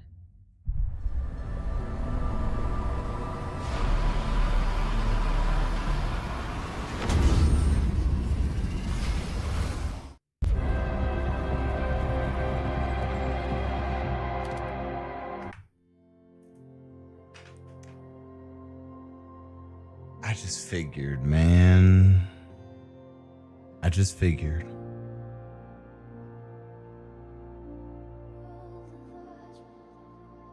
I just figured.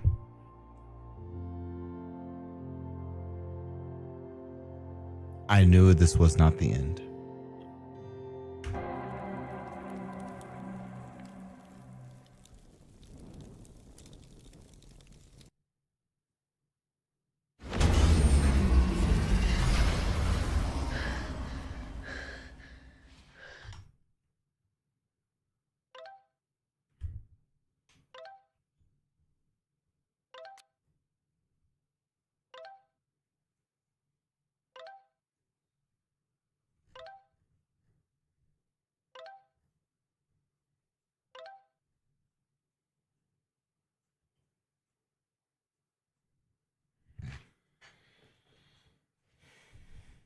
Okay.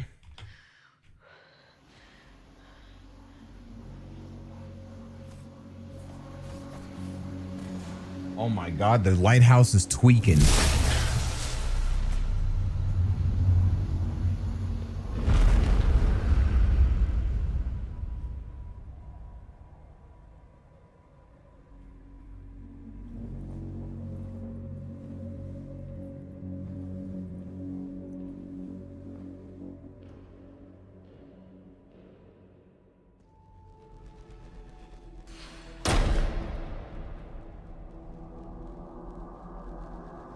I spent so long blaming other people. Lucas, my mom, Max. I mean, Max did point a gun at me. Let's be honest, she was never gonna shoot me. Such a tease.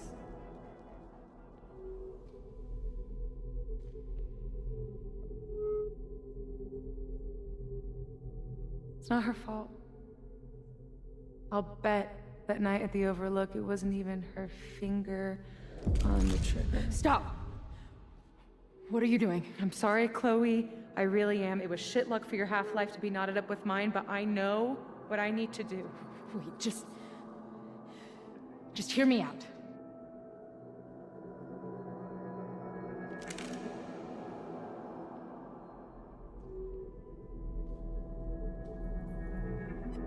Spare me the speech, okay?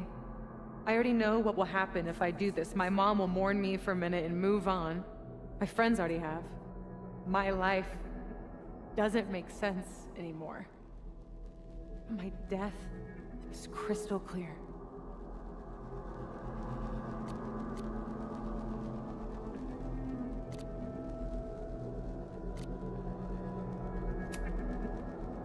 Max loves you. You know she does.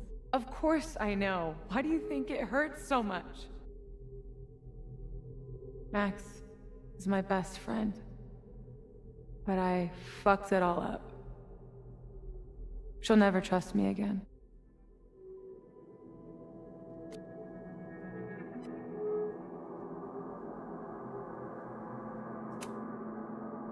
She trusted you enough to tell you about the fire, and you trusted her enough to take her seriously. There's still hope for you two.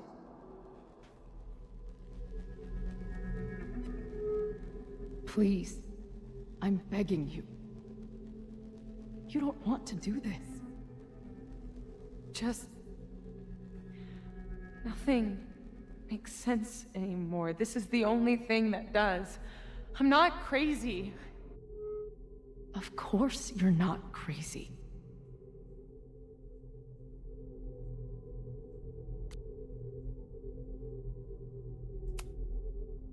Moses told me about Maya. I lost someone like that once. Rachel. Oh, it's Rachel.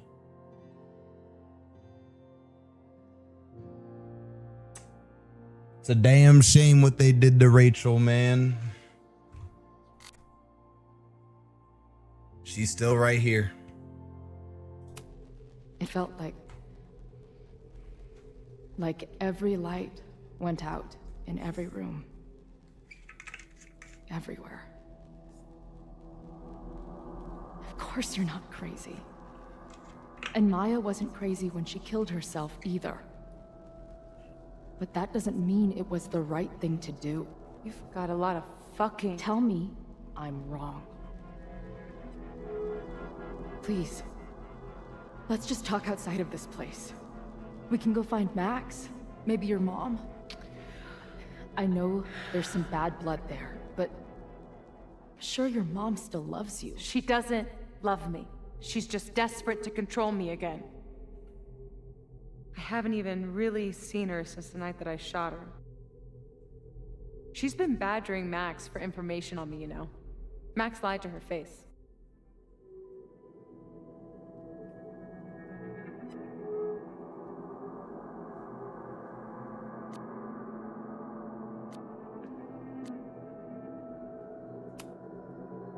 If she's so desperate to get in touch, it's because she knows you're better than this. Oh, she knows. I've heard it my whole life. Safia, you can do better. My fucking mantra, and it's wrong. Chloe, look around. We shouldn't be here. Max had no right to bring me back. We're dead women walking.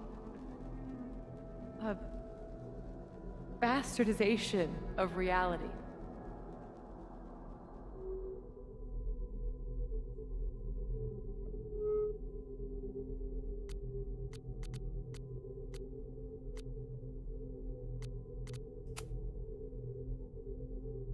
So we have this death inside us. Fine. But we're also alive. Max made that choice for us. But we have to choose it too.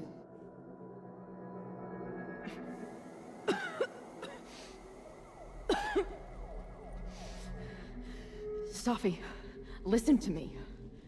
You are the most stubborn, self-destructive person I've ever met, and that's saying something. But you were right when you said that we are together for a reason.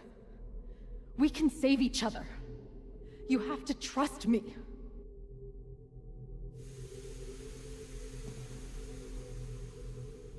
You really gotta work on your bedside manner. Well, nobody else makes house calls in the void, so... Come on, let's go.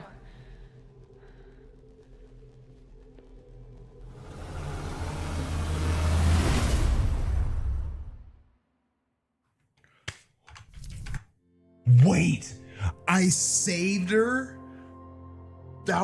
Wait a minute, so I've been choosing the right dialogues to save Safi, and it worked.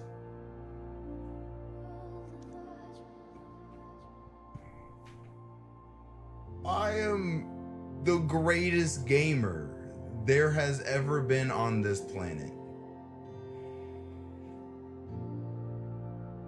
There is so much happening right now. I made the right choices. I didn't even know it was Vin. I was about to choose Safi, but my gut told me Vin, and it was actually Vin. I chose Ren, and it really could have been Joey. But I chose Ren because I messed up on some dialogue, and I just had some very bad I just had a very bad mojo coming off of him. He to me, he felt like he was lying. The man was lying. And I took action. Like, let's go. This dude was blank faced, just straight up lying to Chloe.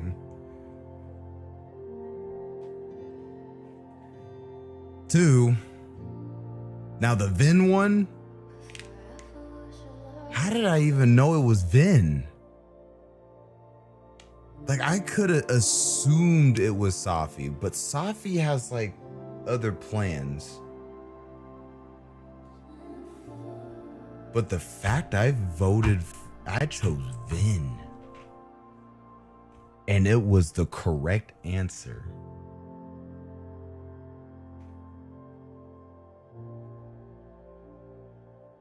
Because if anything had to deal with the Abraxas house, it definitely wasn't Owen. Because Owen wanted to tear it down illegally. He wanted to tear that place open. But Yasmin stopped him. But Yasmin kind of put like a brick wall into it.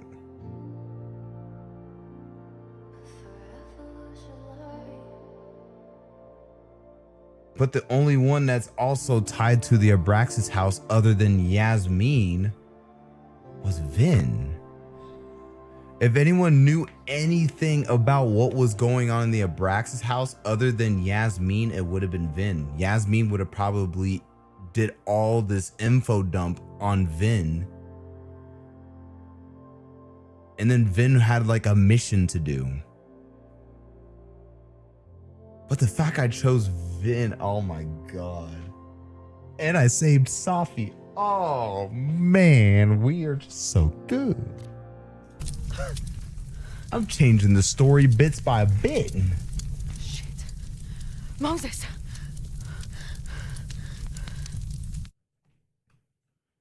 Chloe, we gotta get out.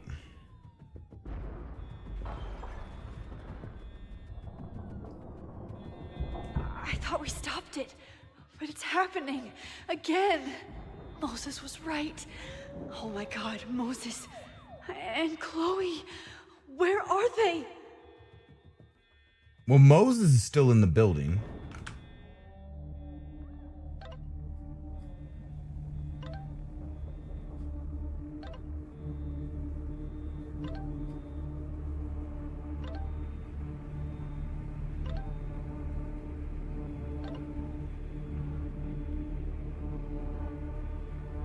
Yeah, because the water turned off.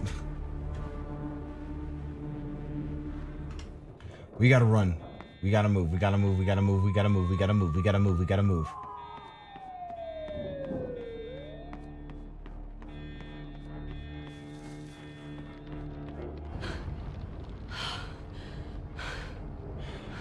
No Moses or Chloe. Maybe they're safe.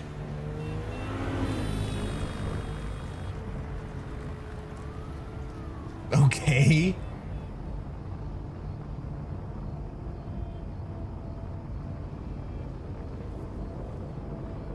Oh, God. Oh, fuck. What's happening? I don't know what happened. Everything was normal, then suddenly there was a loud blast from inside the building.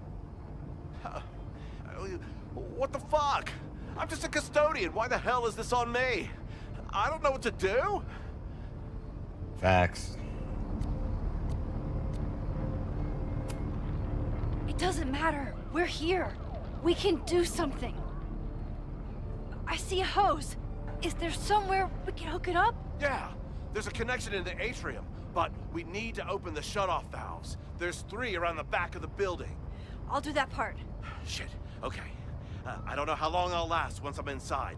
Be fast. I can do that. Dude, the custodian rocks. I'm not too late this time. I still have a chance. I need to open the water valves. But where are they?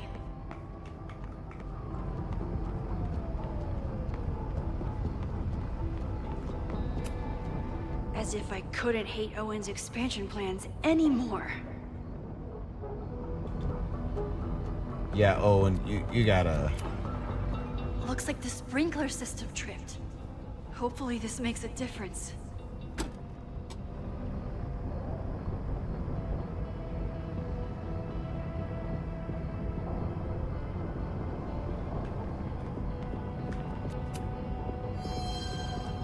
Nice.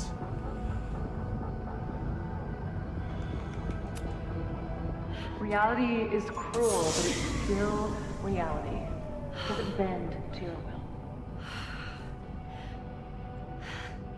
One down, 2 to go.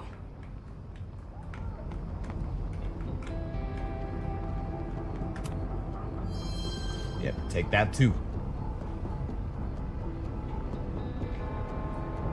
Grabbing everything we can like manifest here.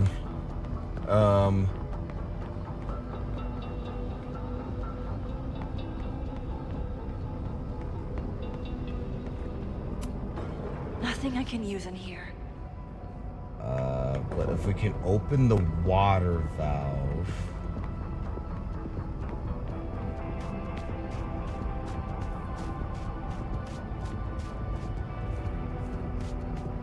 Okay, there's nothing out here.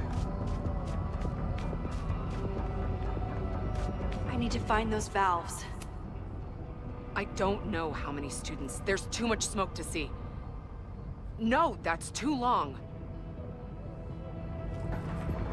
I'm going in there. Anything you want to tell me? Yes.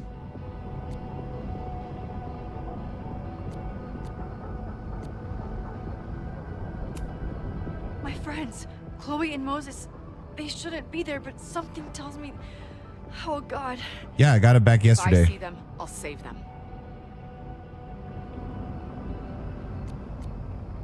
Do I want to give them the mask?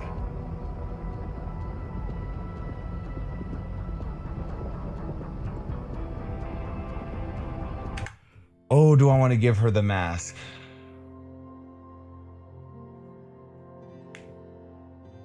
I have to think about this, right? Because I have to go in there regardless to find Chloe and Moses and Safi.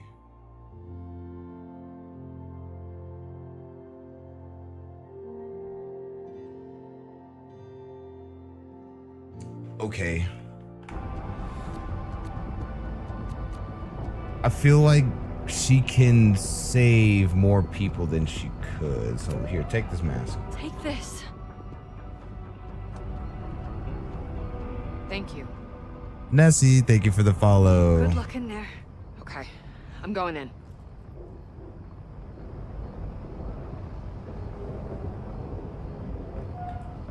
I think I did the right thing. I don't care. More people are being saved. Now, to figure out the water valve, it's gotta be...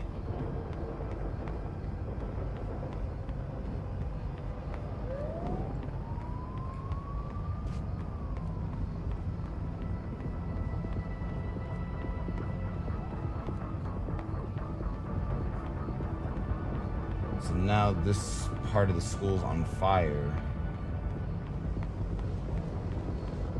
But how did... Maybe there's a... I need to keep looking for the valves.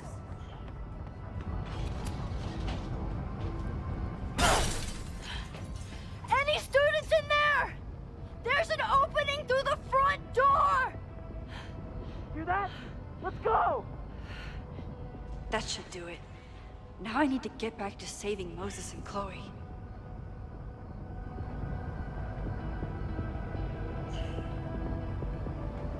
You can turn ignore off. I'm surprised that Ko hasn't even texted you about that. Cause I was talking to Ko about that yesterday. We were on Discord talking about it.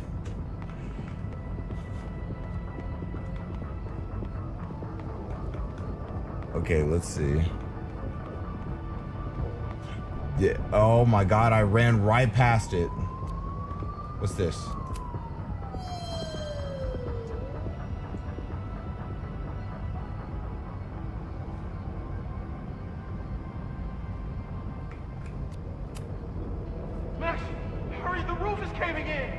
I'll save you, Moses. I'll save everyone. Just give me time. One more valve and I'm done. Okay, so there's one more. Now, where could that be?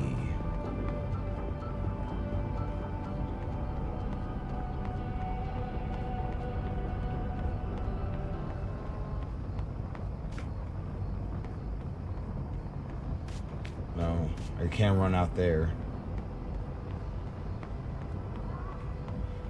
Is it back in here? I'm gonna check back in here.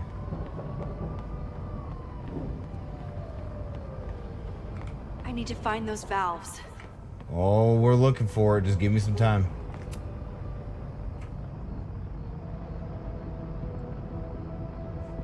Okay, so the utility room, I got that one. So the other one is out there. Okay, so I know where the other one's at. Perfecto. I know where you are.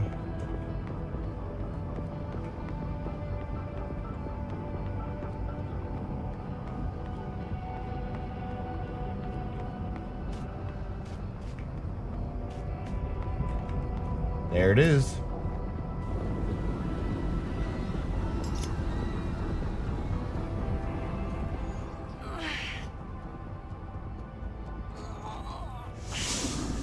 Not the ads.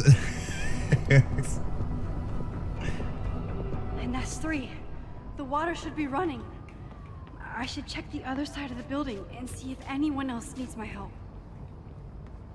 Other side. So what? This? Hopefully not. Oh, I should have had my mask. I feel like I should have kept the mask, but I think I did more of a service giving Noelle the mask. I hope those students make it out safe this time. But I need to keep moving. Okay, so... I did everything I could. Maybe it's okay.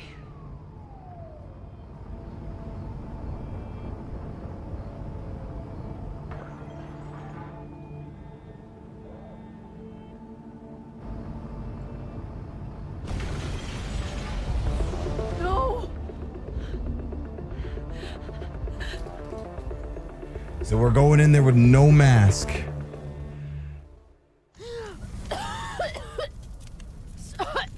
Sophie! Sophie! Here! Chloe! I'm trying to get to you, but the stairs are collapsing. Fuck! I can't see shit! They're down there! By the whiteboards! Is that Noelle?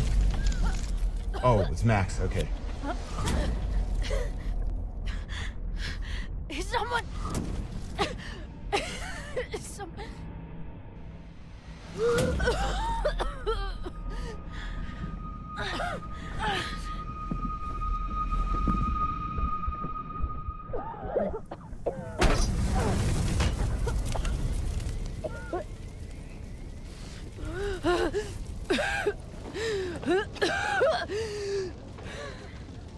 Hold on, what? Is this the new one? Yeah, it is. This time. What the hell were you thinking being in there? She came inside for me.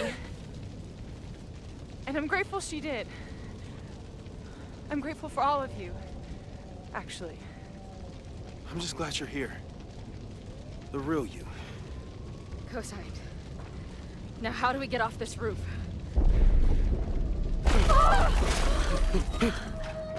That's the great question. Moses, your ladder. Oh my god. We're screwed. No!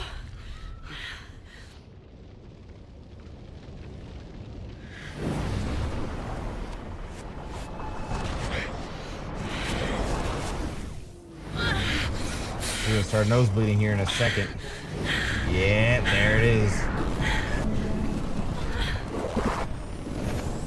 Hey. It's okay. No, it's not. I can do something. I can reset the ladder. I can put you back before the fire. My selfie. I can go back to the beginning and do it right this time. But you're already in the photo.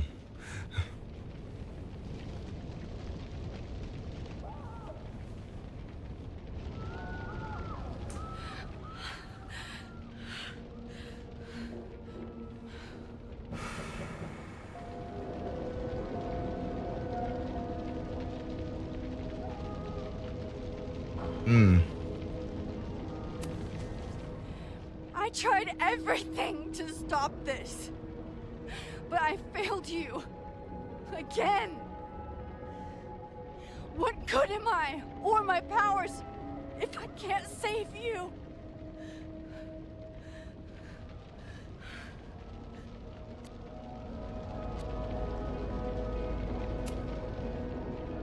Hey. I chose to be here. By your side. Even now, there's nowhere else I'd rather be. And no matter what happens, I'm so glad we were given this time together.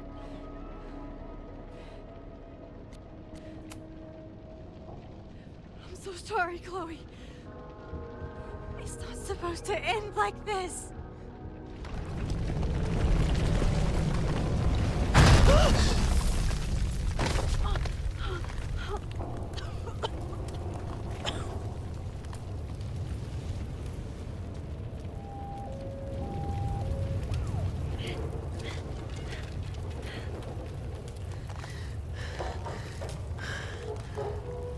You'll be there for me, Max. You always are.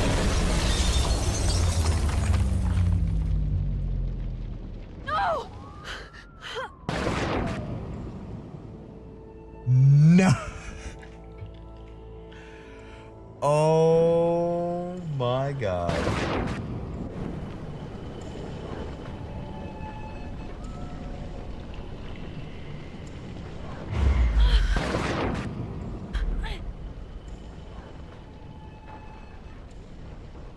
Mm.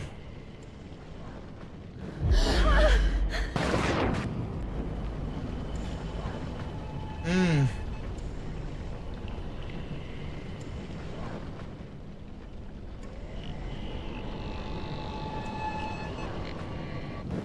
Reach further than that.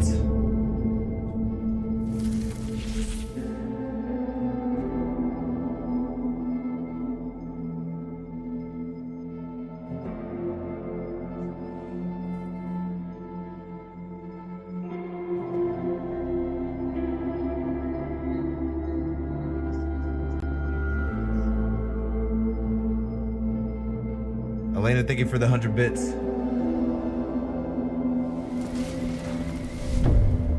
My powers might not last, Chloe. That's okay. We will. Forever.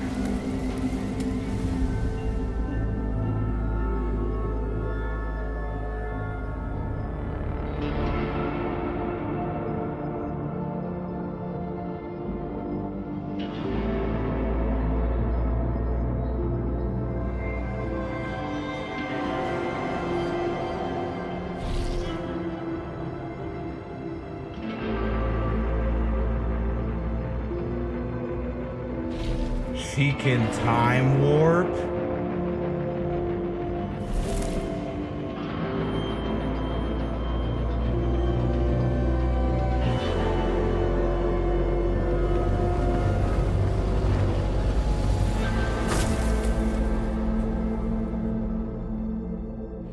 Chloe. Chloe, please.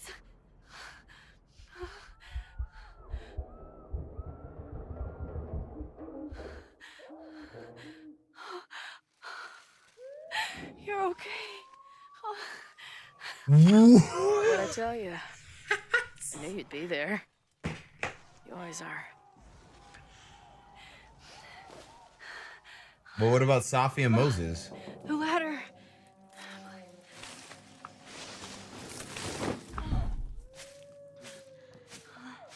Elena, thank you for the 100 bits.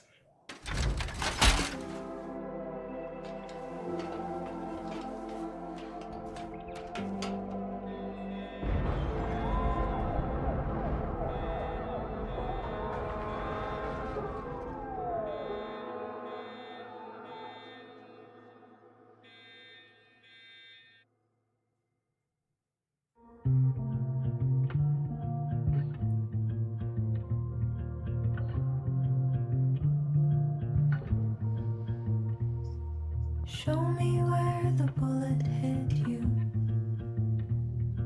Show me where the poison burned. I'll play the doctor and bandage the hurt. But everything's caught in a balance. And suddenly I've tipped the scales. What do you do when the best you got fails? Oh, it feels like I've been cut right through the middle. Could it be I've been running out of time? Oh, I've tried turning the tide, but what was it good for? Oh my God, I'm so down and out. Sophia. There's no relief for good behavior. The thought alone is maddening. This might be the lowest that I've ever been. I used to have the answers ready. I played them like an instrument. But now I'd do anything to be her again. Oh, it feels like I've been cut right through the middle. Could it be I've been running out of...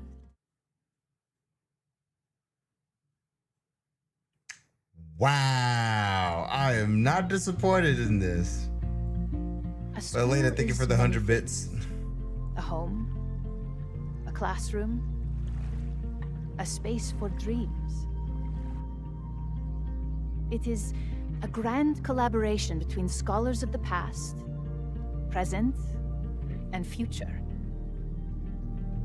Like all worthy projects, it is difficult to build, rewarding to maintain, and frighteningly easy to destroy.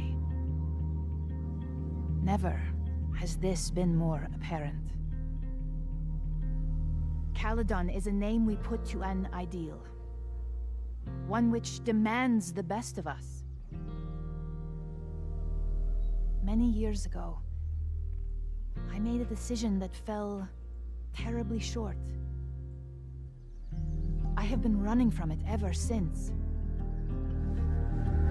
But we can all choose today, this moment, to begin living up to that ideal. To reject hate. To choose life. Thank you.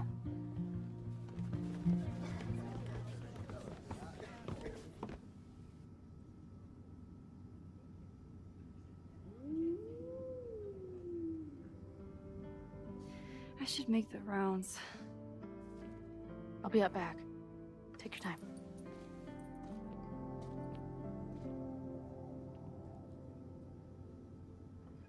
It's been a hard week. I wonder how everyone is feeling. I should keep checking in with people.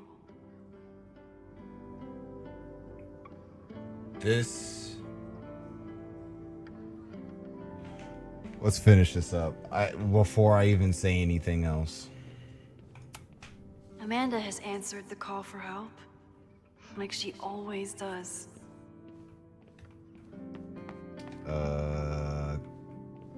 I'm gonna start with Yasmin. Okay, who do we have here? Because I'm gonna start with one of them last.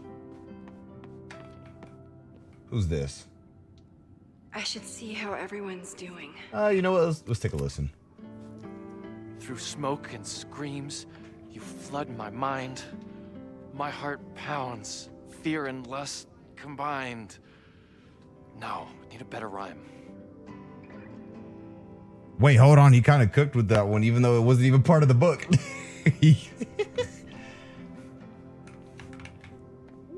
Can we go outside out back? I don't think I want to go outside out back yet. Who else is here? I can't talk with Noelle? Okay. I should see how everyone's doing. I'm doing that. Moses. Enjoying your victory lap? What are you talking about? Fire still happened. There was so much damage and suffering. But so much less than before. Remember your photo? And how much of the school was on fire last time? Is this reunion? Yes. You saved a lot of lives that day.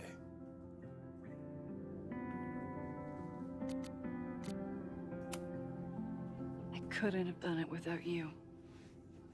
You did everything you could to keep people safe. And they'll never know. I'm happy to share that secret podium. We did what we could with the time we had. I can live with that.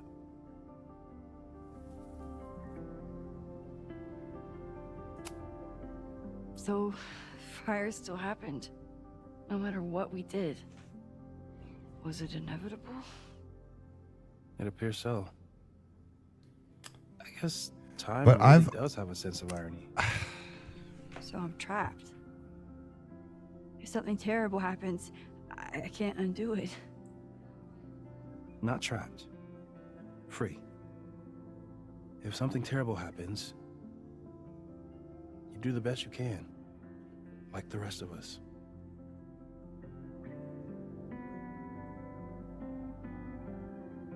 I said it in the beginning of this episode. I said, regardless of what you do, the fire was still in that photo. Something was bound to happen where the fire will still happen. But this time it didn't happen fully in the campus. It only happened in the observatory. But the fire still happened. The fire started in your lab. Did the police suspect you of anything? Thankfully, no. If anything, they're wondering if Ren had a co-conspirator. Sorry about the observatory. I know you loved that building. I did. But we'll rebuild, and the stars will still be there when we do. I think Chloe and I are gonna hit the road for a while we wait for Caledon to figure itself out. It's too bad that you're leaving just when Safi came back. But I understand. Next time you're in town, we're having a No True Samurai marathon. Chloe said she wanted to check it out. This is what I get for introducing you to. Great. Okay.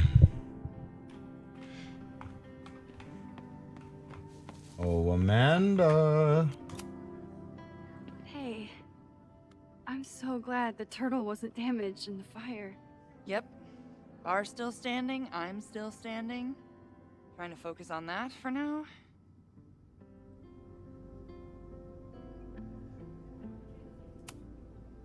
Have you heard anything from the protest crowd?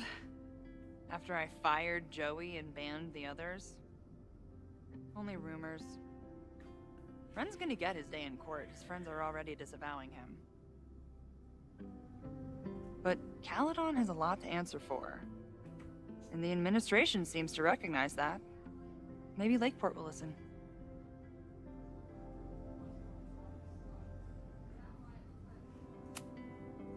Thank you for helping Chloe last weekend. If you two hadn't worked together, she might not have gotten to the bottom of all this. My pleasure. It's a very special girl you've got there. Take care of yourself, Amanda. That was a weird cut. I don't like Keep that. checking in with people. The heck just happened right there? Oh, this is about to be an interesting conversation. Elena, thank you for the bits. Soon? Yeah. The invitation you sent.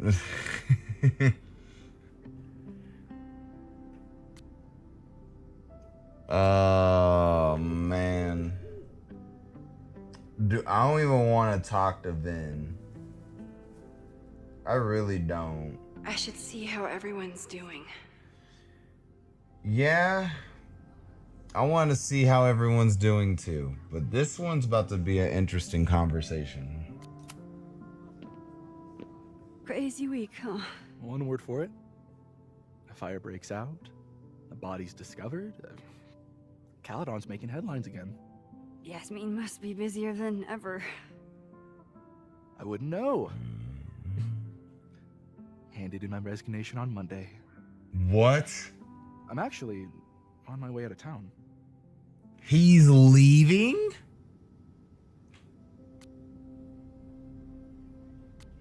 It's good idea is crazy. I mean, but where will you go? Don't you dare say Arcadia Bay. Where are you heading? Who knows? Who cares? I just need to get away from here.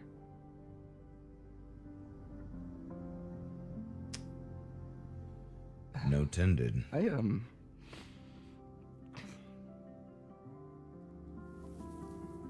I lost myself for a second there, Max.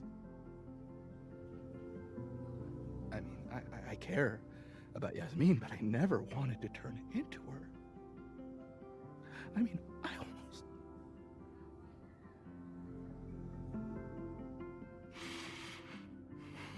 I just wanted to thank you for,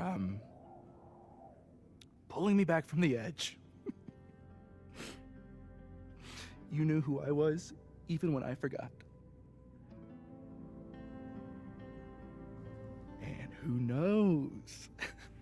Maybe we could even... No, we can't.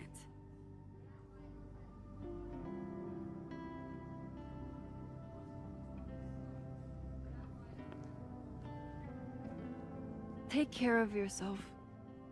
Don't be a stranger.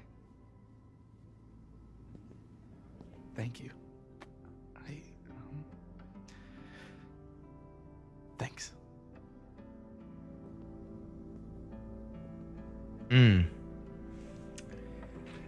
I should keep checking. I was expecting that conversation to be like a 180 convo. Okay, so because I feel like everyone else is out back. I'm gonna talk to Yasmin. Now this is about to be another interesting conversation. Maxine, it was good to see you in the audience. Your speech was lovely. Do you really think Caledon can rebuild? Yes. I think we must. Necessity is the mother of many things.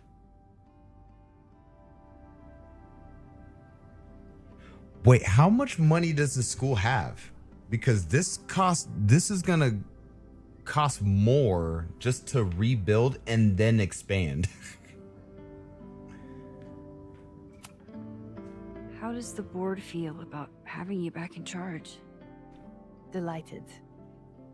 Especially when I told them I would only step in until a suitable replacement could be found. Oh, so Please Owen ask to dipped. Speak to me and I plan to tell them everything. I only hope I can right the ship before my image is tainted beyond repair. Besides, my time would be better spent elsewhere. I have been given a second chance to rebuild a relationship with Safia, and I don't plan to waste it. Beautiful. What's next? Do you know when the school will reopen? As soon as we can. I wish I knew more than that. In truth, I wish I knew many things about Caledon's future, and what part, if any, I will play in it. I know the feeling. Just know, should you choose to remain, you will always have a home here. Caledon needs you. And while I'm still working to understand my daughter, I suspect that she needs you too. Take care, Yasmin. I can check in with Chloe when I'm ready to go.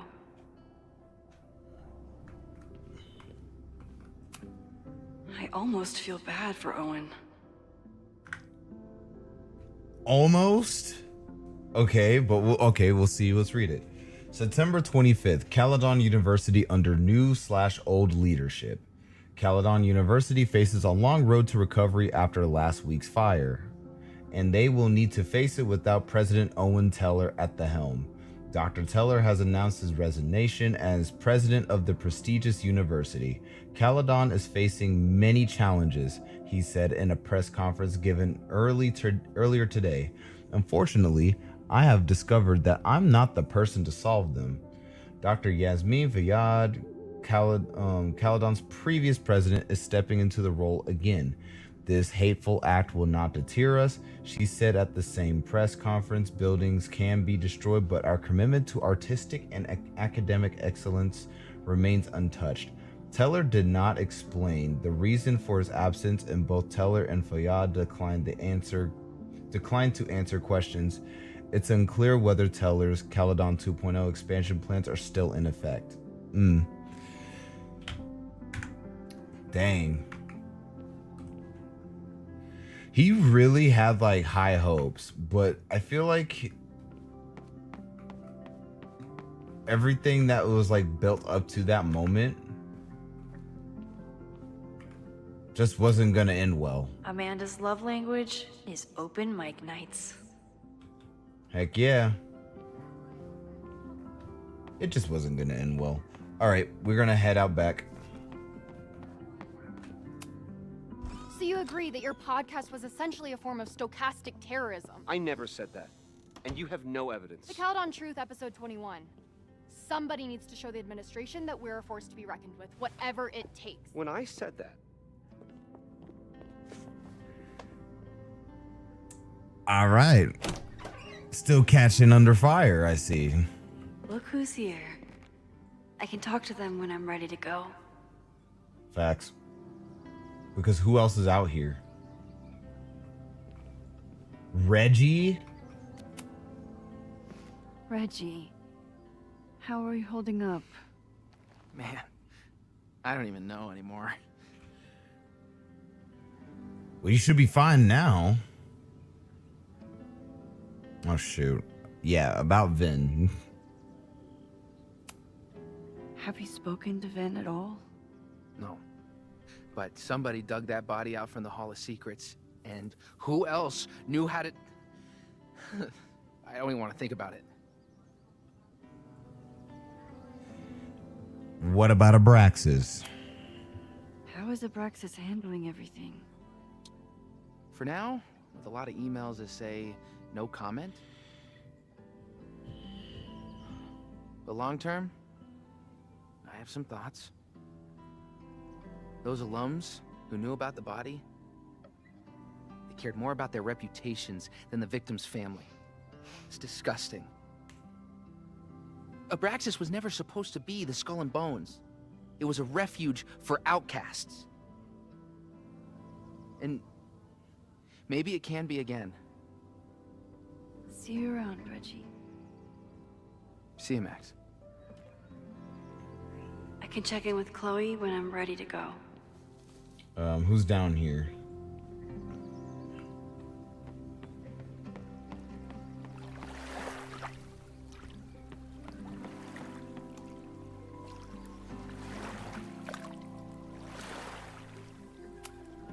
Final episode? Somehow I doubt that Loretta is announcing her retirement. I can't imagine a Caledon without Loretta's flyers wallpapered to everything. Facts. Let's see, what do we got?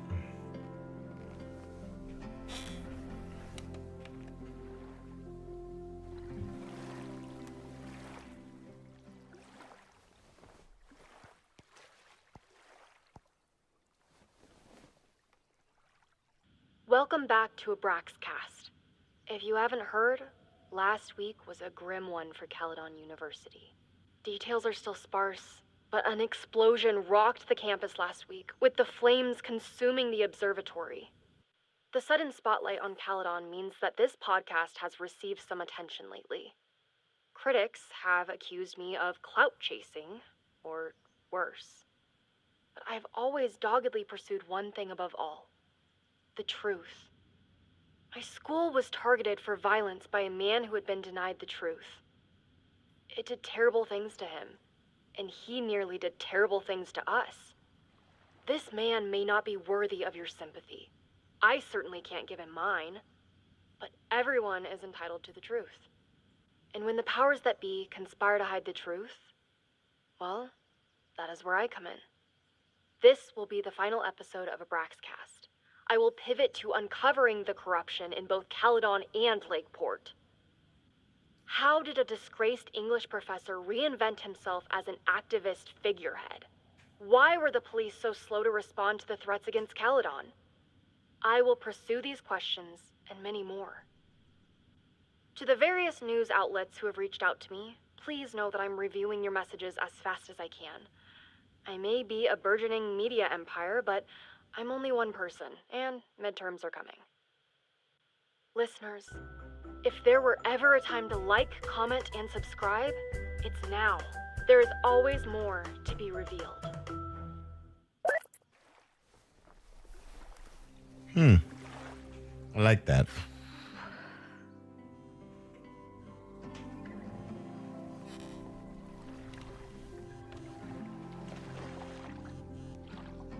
Diamond? Hey, Max. I know I've been mostly ducking you since I left Caledon, but I heard about the fire. I'm so sorry. Thank you. Are you and Moses doing okay?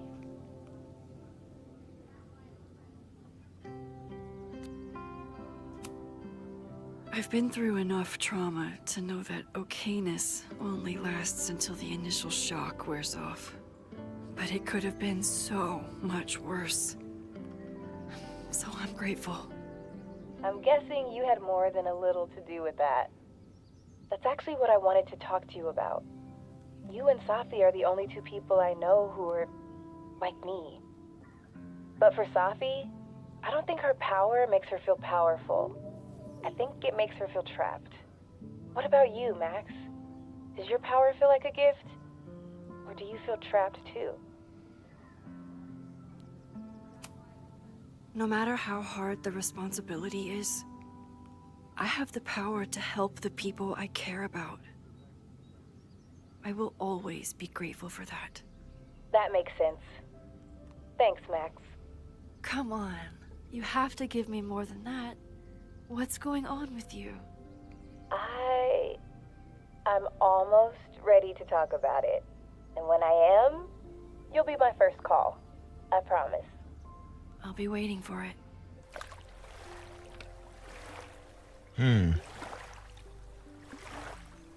I should get back to the memorial. Keep in touch, okay? I'll be around. Sick. So Diamond didn't disappear after all. All right, who else is...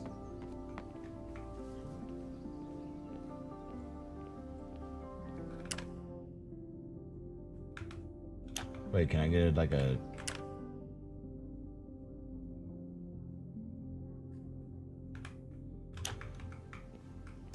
Can I get it zoomed out?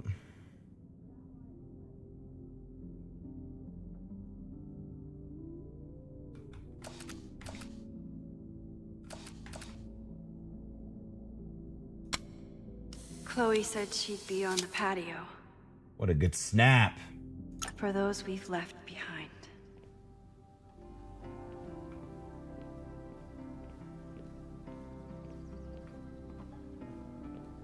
I don't think I'm forgetting anything else.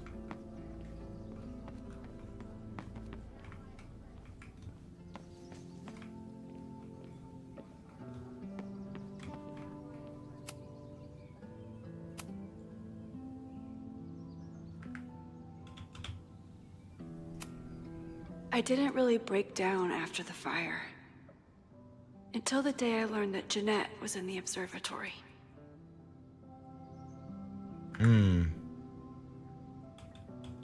Dang.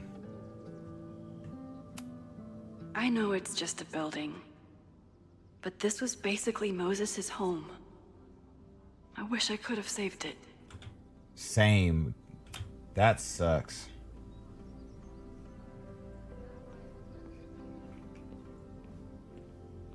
Like everything about that sucks. All right, let's do this. Chloe said it went well. It did. People are still hanging out inside if you want to.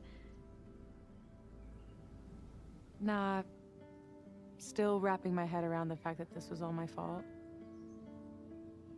I can mourn. Some of it. Out here.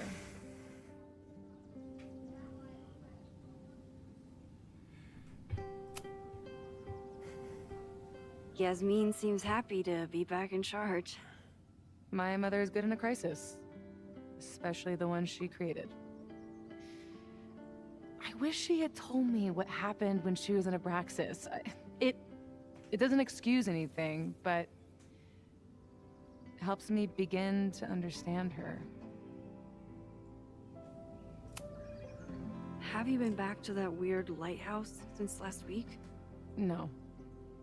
I can still feel it, but it's manageable.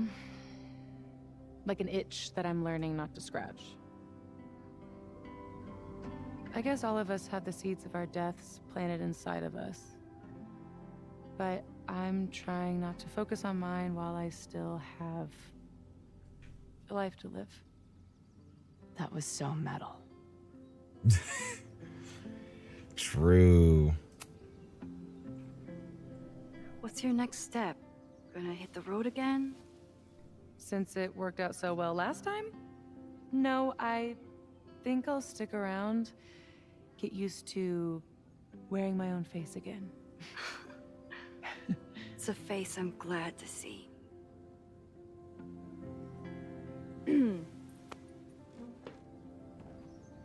Ready to head out? If you need more time, I could find my townie buddies and start a round of cornhole. No, I'm ready. Bye, Sophie.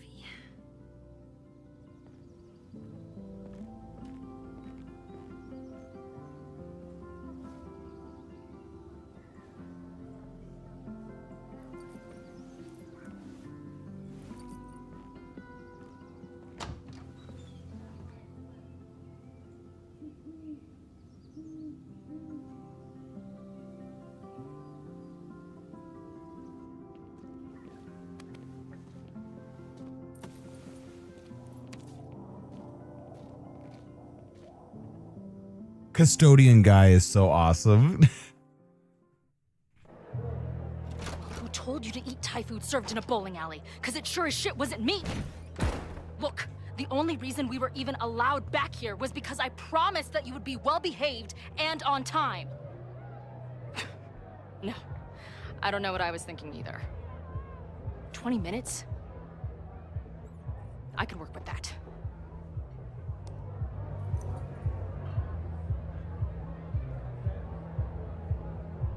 I know I put that letter from Moses.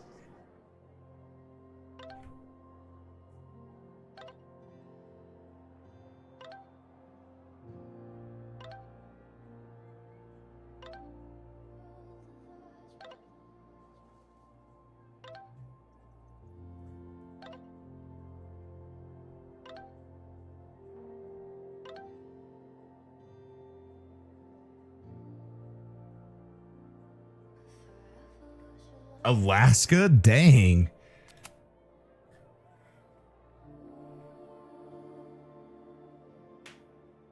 Somewhere. Last time I was here, I thought my whole life was shattering. But here I am, relatively whole. Even after the disaster last show, they still invited us back and hung our poster in the green room. That's right. Since we left Caledon, it's been an absolute whirlwind. And everything I dreamed our life on the road together could be. This was when Max pioneered the mosh pit selfie. Somehow, she and her camera survived. I'm surprised about that too. This spread is slightly less shitty than last time. Hope it doesn't give the band big heads. The band better get here soon. These guitars aren't going to smash themselves.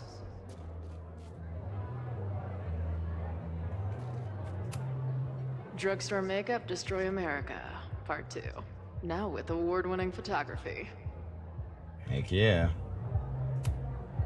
It must have taken a lot of work to find a TV shitty enough for this room. Respect.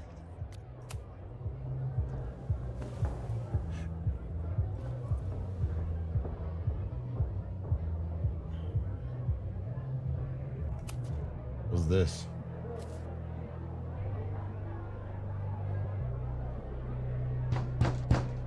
They're unloading the gear now, man. Chill. Oi, they better be in love, or it's the right mess for you. Did I fool you? Be honest.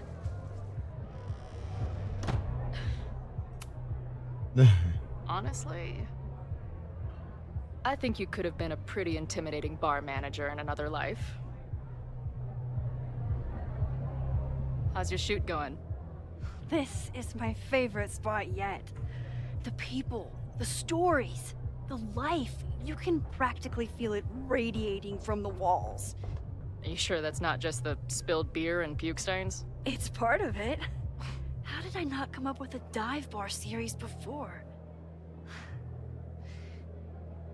Nothing can make up for lost time, but getting to be with you, seeing your world along for the ride, it's amazing. Well, I love getting to see it through your eyes. It always makes everything more magical. Oh, before the band gets here, I need to get one of you alone.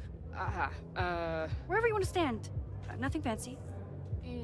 Yeah, okay.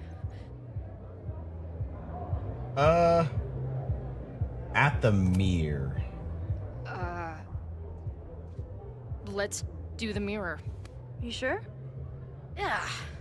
It's only fitting. Hold on, this might actually... Middle fingers in the air. Let's do it. There's that classic Chloe charm. I wouldn't have it any other way. All right. I'm gonna watch me cook with this. I'm gonna wait. Give it some time. No, that's a little too goofy. No, do a different pose.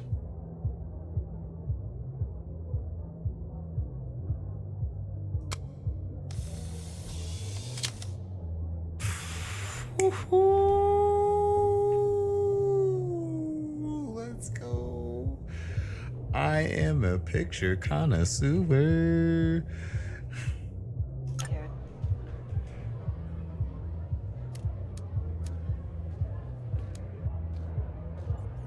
Yeah. Wait, this is a different camera. Ready to head in? I need to set up my tripod for the show. Give me 2 minutes. Of course.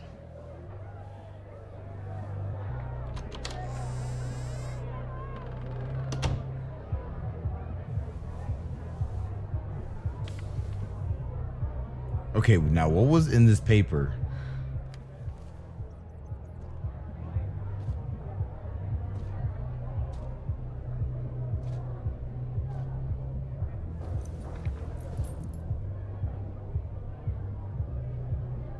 Chloe, I miss you and Max both and can't wait to hear about life on the road. But this letter is about something more urgent. On the day of the fire, I took many measures to protect us and the school. Most of them failed, but one remains unresolved. I've always tried to help Max with her powers.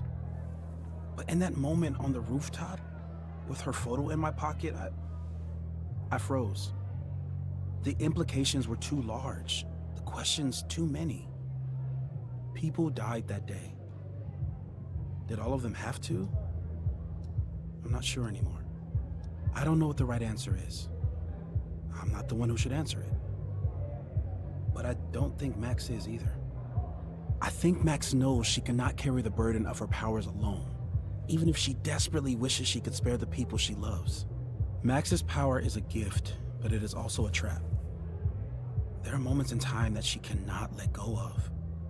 The lighthouse, the overlook, and now maybe the fire.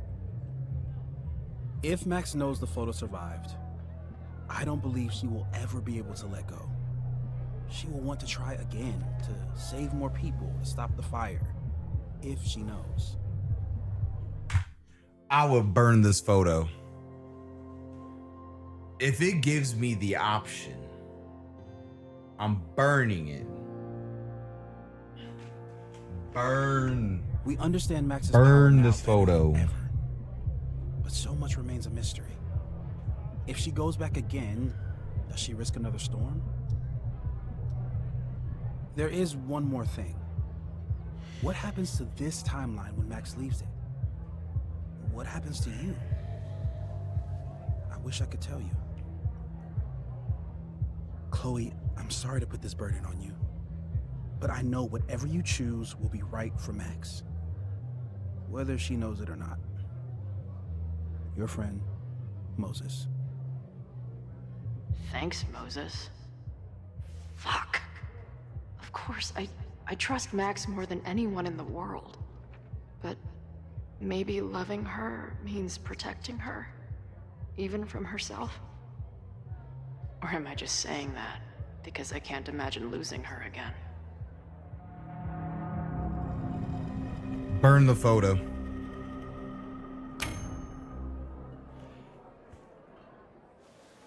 We do not need to go back.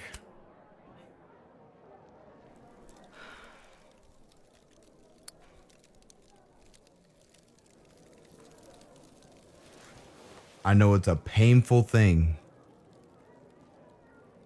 We need to get rid of that photo.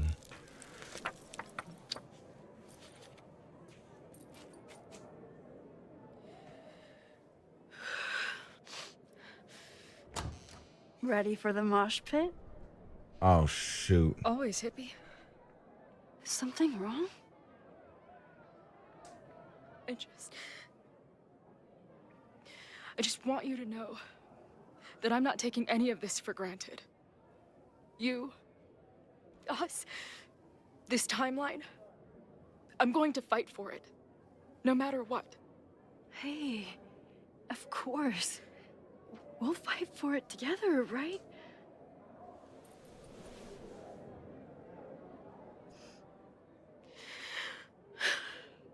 Thank you.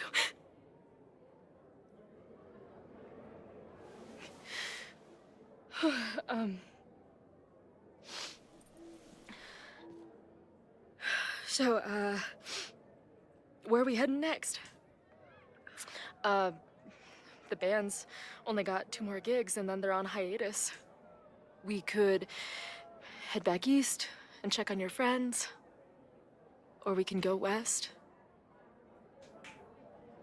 It might be time for us to see what happened to Arcadia Bay together. Do we get to see it, or do we just get cliffhanged?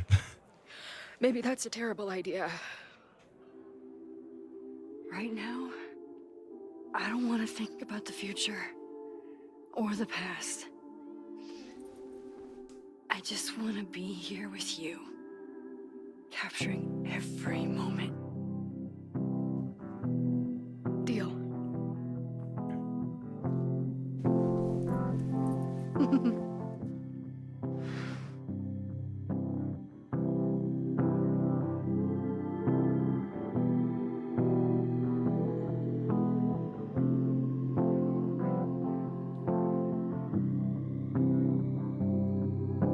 Something's gotta give, I know.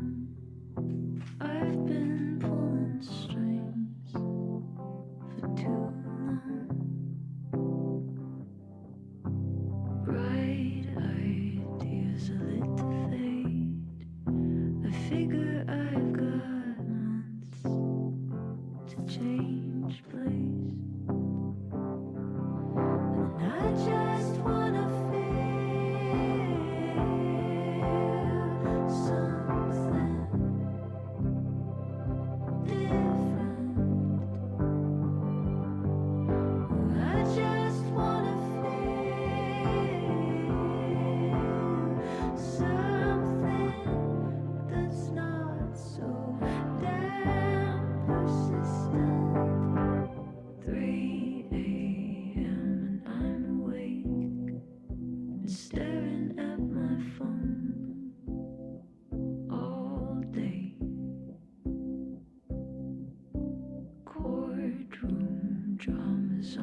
Where do I even begin?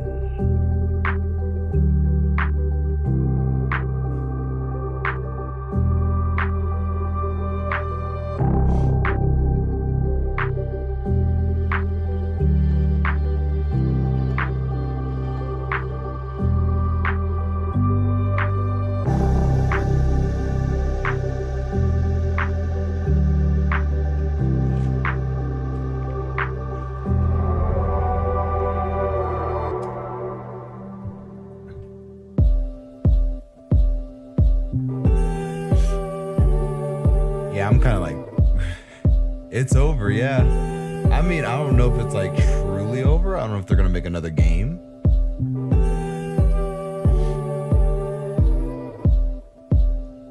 I was not ready for that curveball in the end, though. Yeah, I'm freaking tearing up right now too.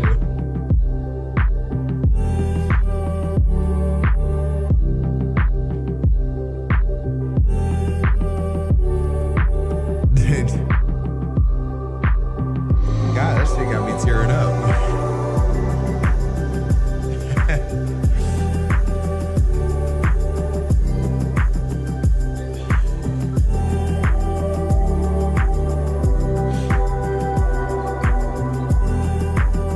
It is crazy.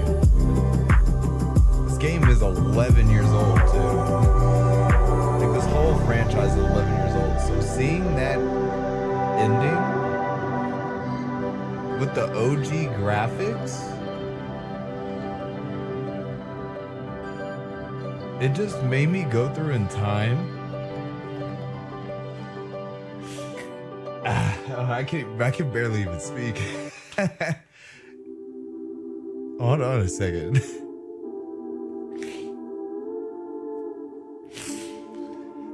No, it basically,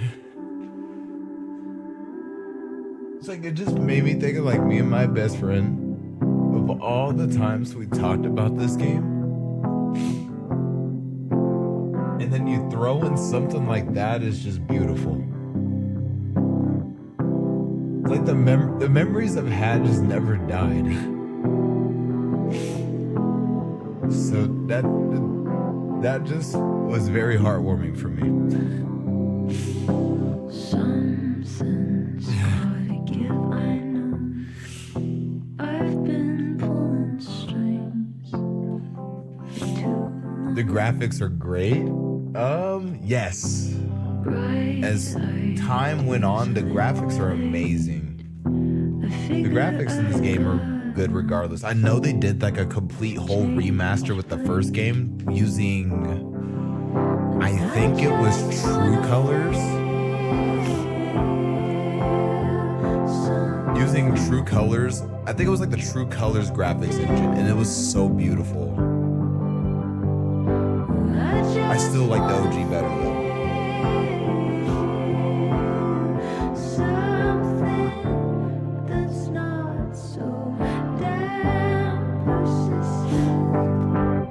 But what do I say? This might actually be. I think this might be my second favorite game in the Life is Strange series. If I had to rate everything in Life is Strange,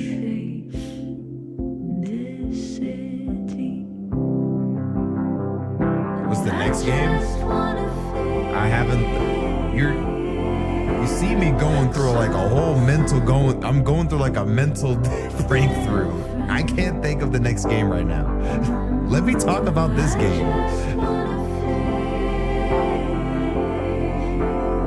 This might be.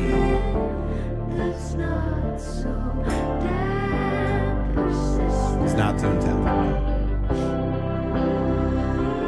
I'll get into that later because I was watching a whole video on like Flash games. But basically,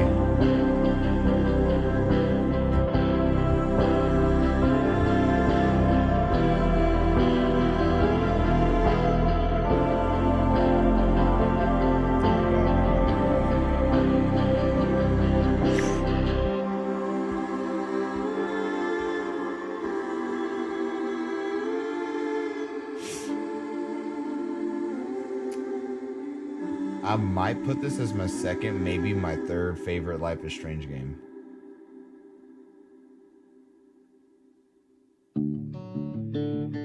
This game, it still doesn't top the first one. You know what? It kind of teeters with the first one. I've been losing touch, trying to shake a feeling, everything at once. Listen, could it be that we meet in a past life? Oh yeah, the choices. I forgot about the choices. 81%. Safi found the courage to keep on living as the other 19 just let her disappear. Now, come on now. W choices I think this might have been my greatest run. This might actually be my greatest run. Hands down. I think this run was actually better than I think I like this run better than my True Colors run.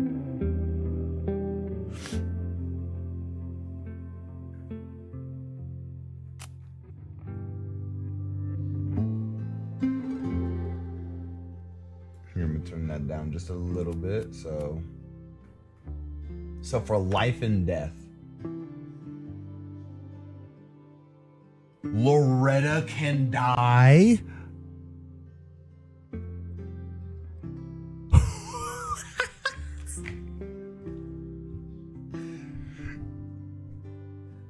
That's insane.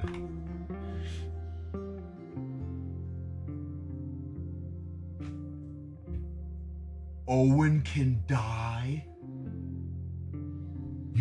Wait, hold on. Wait.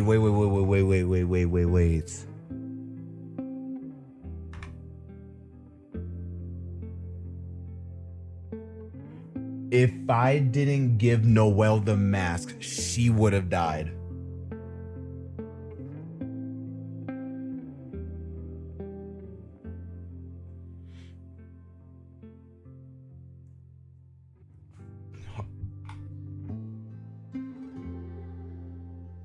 But I lost Jeanette. Oh my God.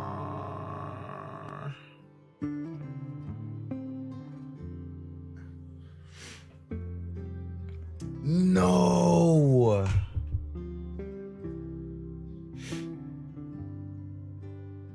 Jeanette perished in the observatory. Max wasn't able to let anyone know that Jeanette was in the building. Fuck, dude.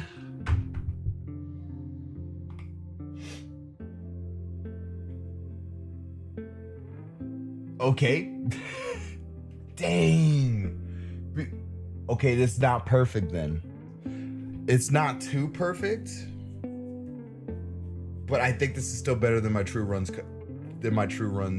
said True Runs. True Colors run. Okay, here's the difference with the one on True Colors. I wasn't paying attention, and I made someone get out the story. That was probably the worst thing I've done because that character was an importance in the story. Her, on the other hand, she got cut out the story because I didn't save her in the fire. Now that's on me.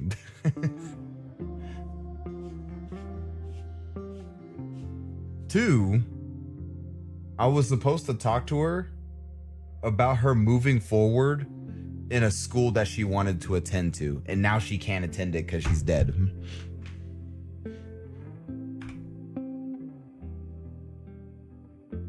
Who's number 7?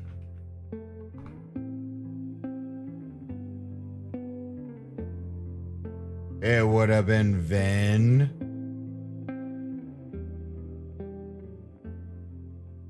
So he would have started something. If I would have chose Safi, he would have started that fire and he would have died.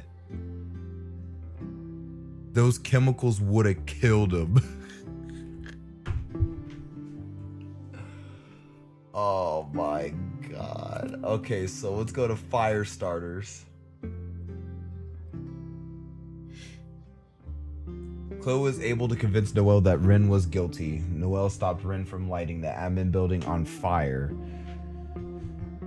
68% of people, including me, stopped the admin building, and 32% probably I'm wondering who the other 32% chose. Oh, I want to know so bad. The amount of people that failed. See, that's crazy. Because I would have failed this so bad. I would have choked. I was so close to choosing Safi. But my gut told me Vin. And look where that led. But you know what? Oh my goodness. But what's crazy, that still could have been Safi though.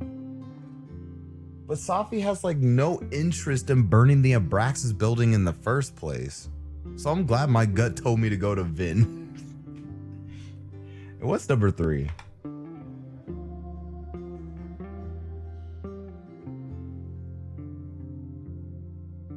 So for me, not learning the truth about the observatory fire was what led to Jeanette's death. Safi accidentally started a fire in Moses' office. Despite all of Max's best efforts, fate would find a way.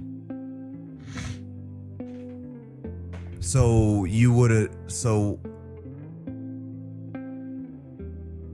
coming to terms about it, I should have never told her about the fire?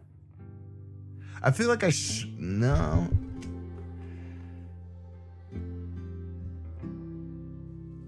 That's a hard one.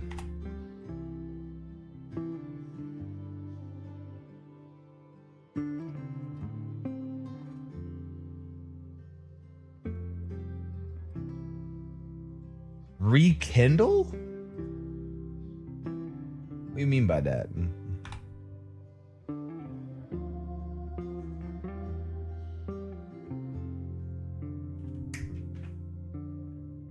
Oh, these choices are so good.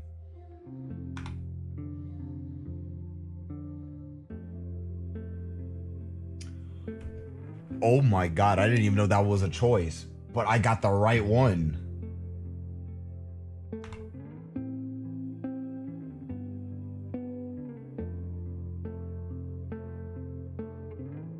That wasn't, I didn't even get that option, but hey, you know what? It is what it is.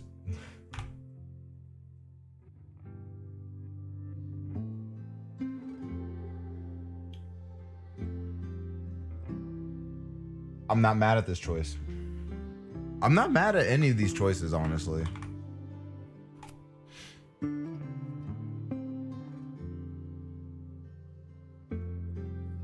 Okay, so these are like the hardball ones. So 62% stayed quiet. I did the same. Oh, that's... All right, we can move on to the next one. Convince Noel you're a prospective student. Oh my goodness. That was for Chloe. 11% failed?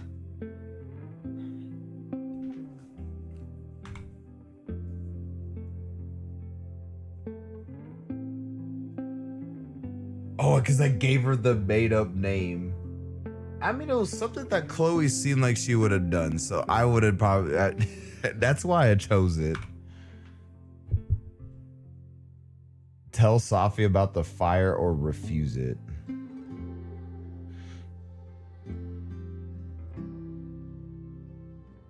%8 said kept it a secret.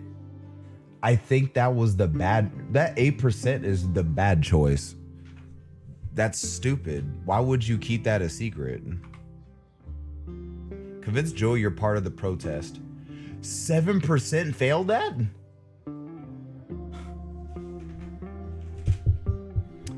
Oh my God. Whoever the 7% is right here, lock in. It was on the laptop. All the answers are right there. Pay attention. How do you fail this? It's the lucky number 7. I need the 7% to come back to this part and they're gonna be like, oh my God, that's never the answer.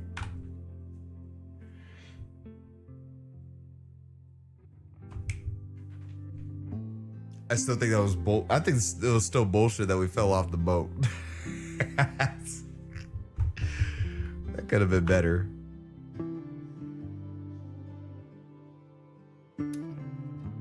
50-50 on this? I mean, was there really a wrong answer for this? I don't know. Tell Chloe about her death or hold back. 13% held back?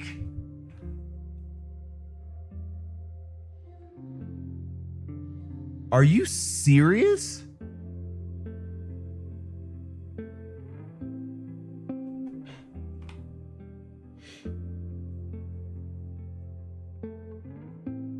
It was the perfect moment.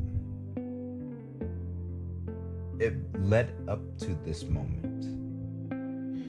Unless you're dating Amanda in this game, then that's a completely different story.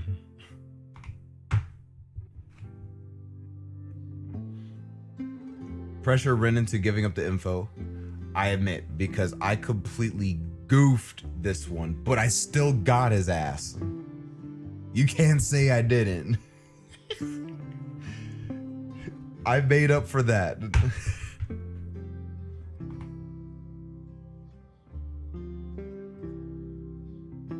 They're actually gonna tell me the choices. No. Okay. 67%. W gamers, man. 20% Chloe suspected Joey. I mean, yeah. I could understand this. I definitely don't understand this. I was still right about what I said with Lucas. I don't know why the 13% chose Lucas.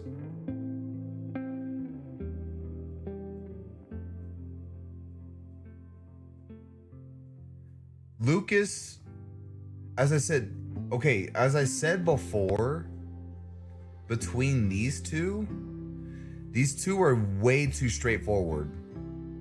It was pretty obvious it was Ren.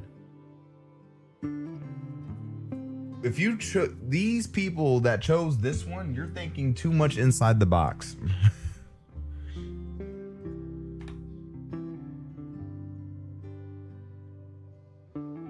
Yeah, I was about to be that 8%. I was gonna be that 8%. I was so close to choosing that 8%. Who chose Reggie?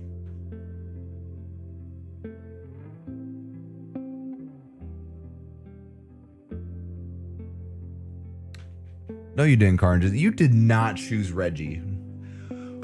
Who in their right mind chose Reggie?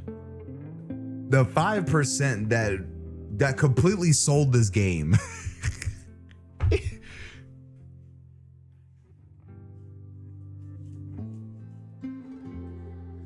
Like for the Abraxas house stuff. Is that the dude that looks like Russ? No, that's Moses.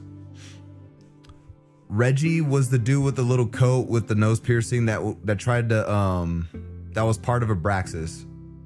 And the dude was nervous on a scale of like 0 to 100 on how nervous this guy was. It was at a 110. He was like the most nervous guy I've ever seen. I'm like, dude, you need to relax. Every time I go up to him, freaking people like, oh my goodness, I don't need this in my conscience. I no. It was like, yo, man, it was like, let's keep it down on the low. Now the 8%, I could see it because I could understand like their mindset on why they could choose Safi because I was about to choose it. But now looking back into it, it's like, what purpose does she even have for the Abraxas house? There's nothing to it. Throughout majority of the end of the game, but with the majority that happened at the end of the game, Safi only cared about, was it Max, Chloe, and Moses too. I mean, Moses could be a part of that too, but she only cared about Max and Chloe and getting the hell out of Caledon. She has nothing to do.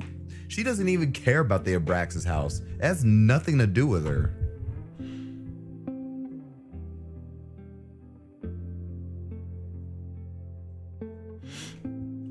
And then the 19%. So Max suspected Owen.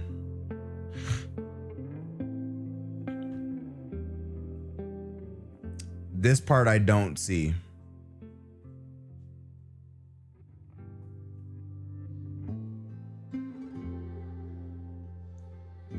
You like my smile?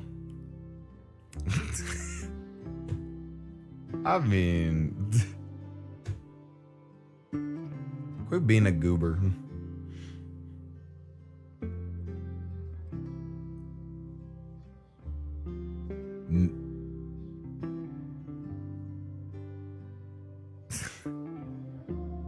Okay. I'm trying to think, why would people choose Owen?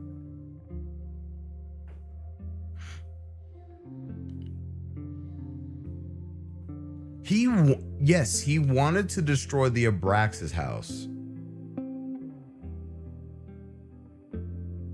But I don't think it would mean for him to like...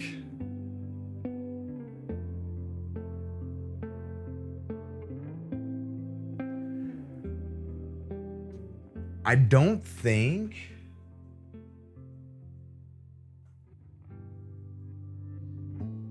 Like, yeah, he wanted to destroy. He wanted to probably either... Was it Wrecking Ball the Abraxas house? He wants to demo the house. If all cases, he could probably burn the house. Yeah. But it's illegal. He's the president. If he got caught doing that, he wouldn't be the president of Caledon no more. It wouldn't make no sense. He wanted, and everything in the end, he's still the president. He wanted to legalize taking it down instead of doing things dirty. Now, if anyone wants to get anything dirty, it ended up being Vin. Like,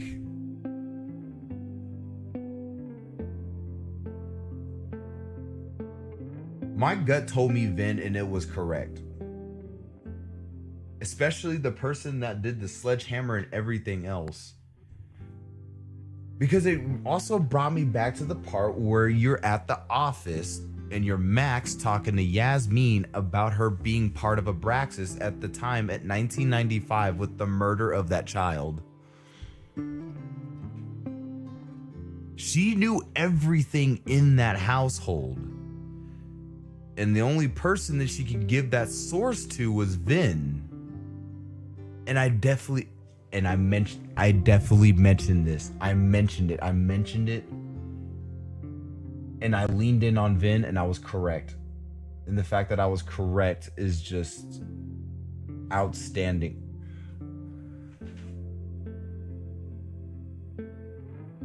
Oh my God, I'm so locked in. Okay, what's the other one?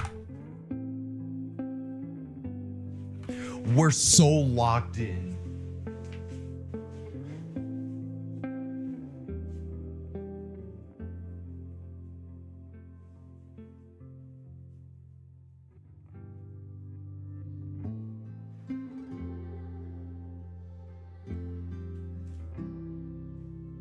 Like, you don't understand.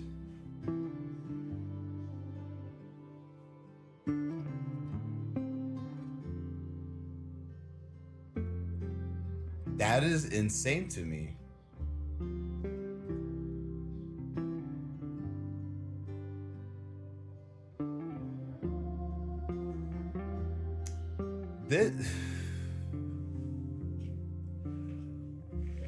I think this is better than my True Colors gameplay.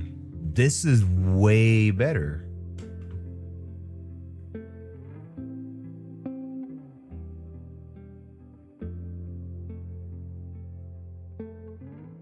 Why would you give the photo to Max? This is a horrible thing to do. This is terrible.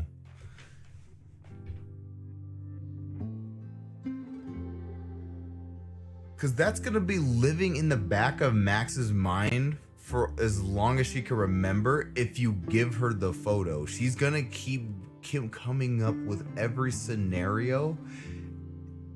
It's going to come up with every scenario.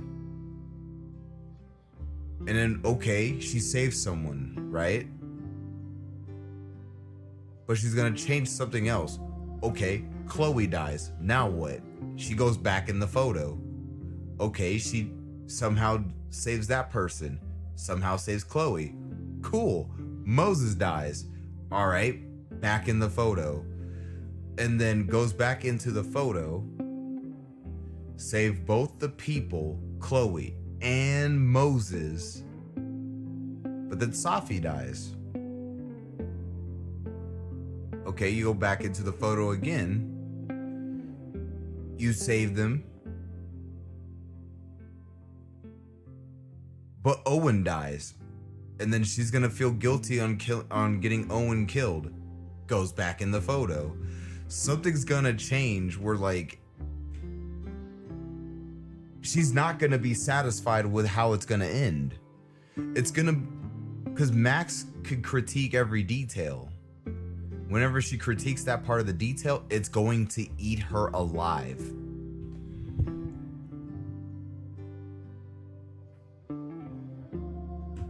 The correct answer was burning the photo.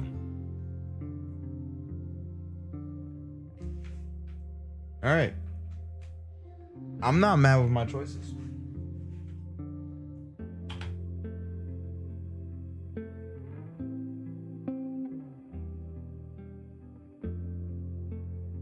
That went back.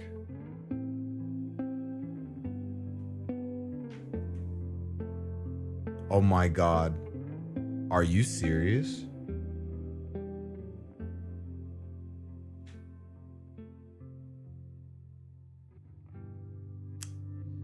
Rachel, man.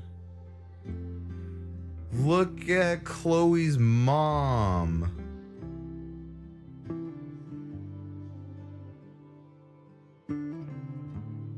They went back to Arcadia Bay.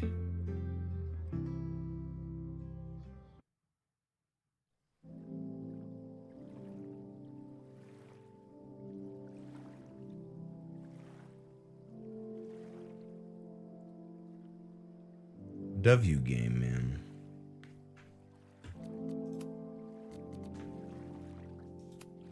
So I can always see my choices at any given time.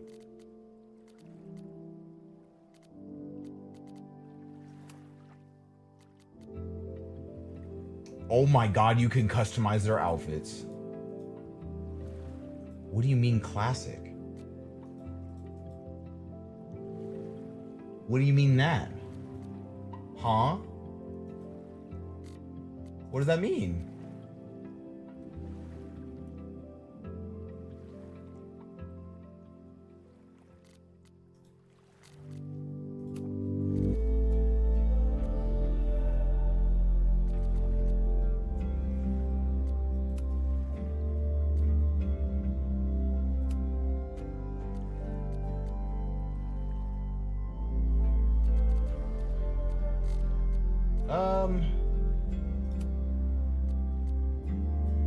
Replay and completed scene to find collectibles and explore the scene. Okay, well, let me explore the scene then. Hold on, let's see. That was. So skip all this. So this is their what original I don't know outfits? what to say to Chloe when she wakes up, but I can guess that she will be cold.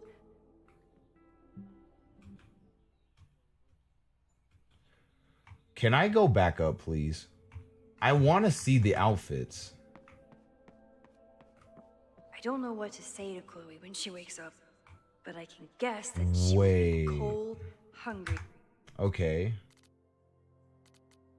Okay, exit to main menu. All right, I'm gonna play as Chloe right now. Give me another scene.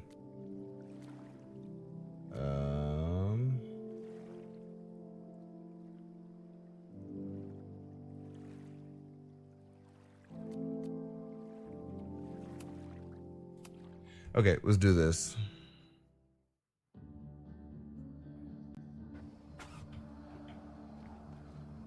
Hey, so my buddies and I were wondering, why do all you gender studies chicks have weird hair?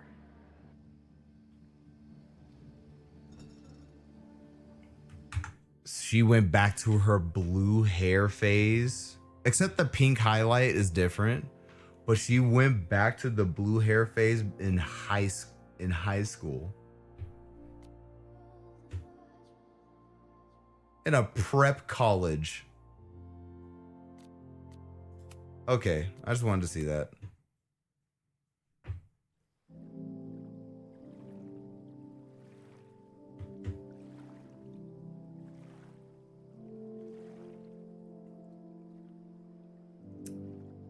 Nah, this game messed me up.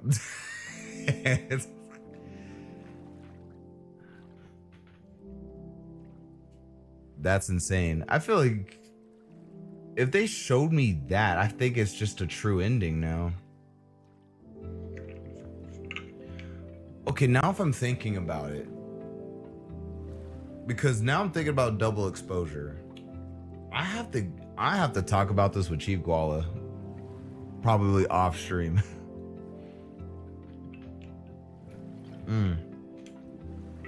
That's if he finished the game. I don't know if he finished the game.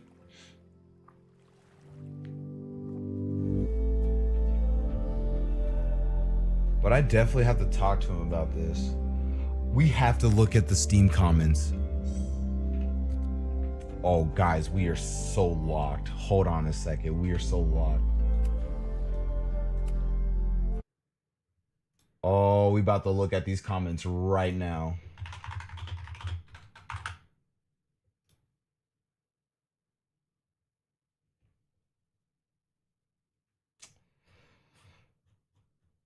Was still very positive.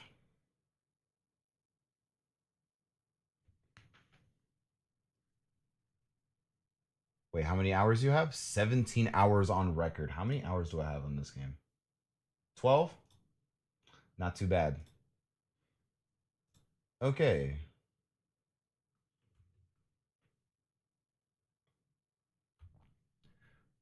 Oh, we got our pros and cons. Okay. He, out of 5 stars, he gave it a 3 out of 5. Okay. I'm actually not complaining about that.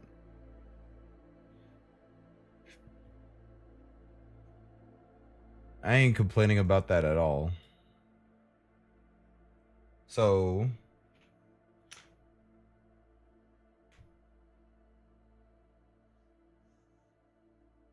he went okay, you went through 2 playthroughs? All right. These are my personal opinions and gripes I have with the game. Not everyone will agree, but I'm just doing this for fun.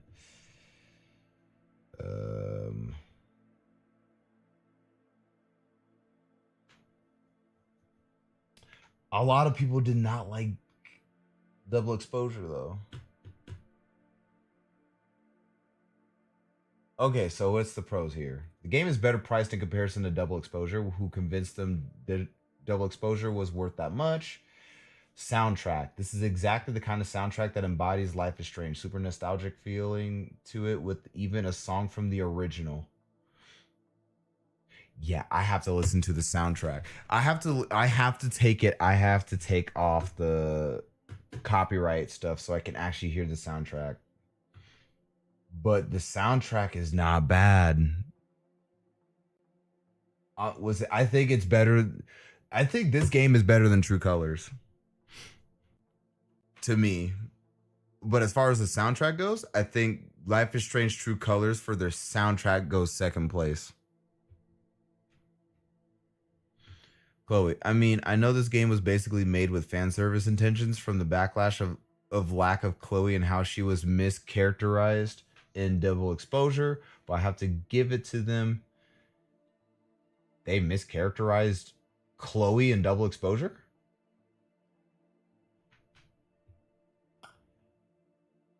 Actually, yeah, I can actually agree to that. Because there wasn't really much of a stigma to it. It's like she's there for like in the back of an afterthought, and then we just move on with the story.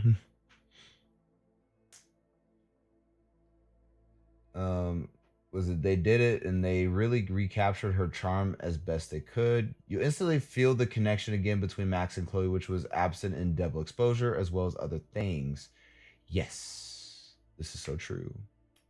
This is so true.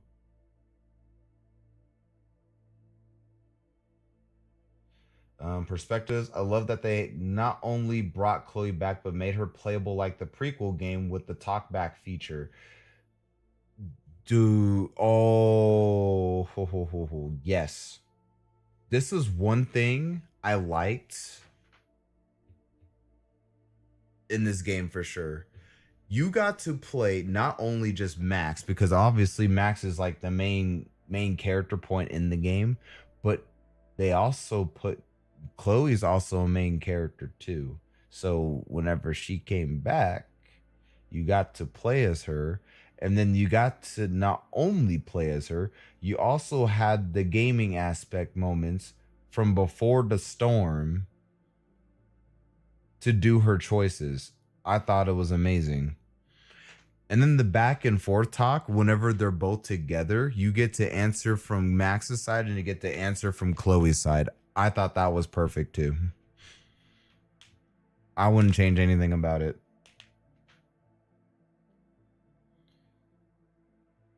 Okay, so what choice differences? This category has both cons and pros for this section. However, the part I found that was most impactful was the choice between saving and sacrificing Chloe. If you play one of each in a playthrough, you will see how different the interactions are, which they smashed. They did so good. Oh, but even if you choose to like sacrifice Chloe, it's still good.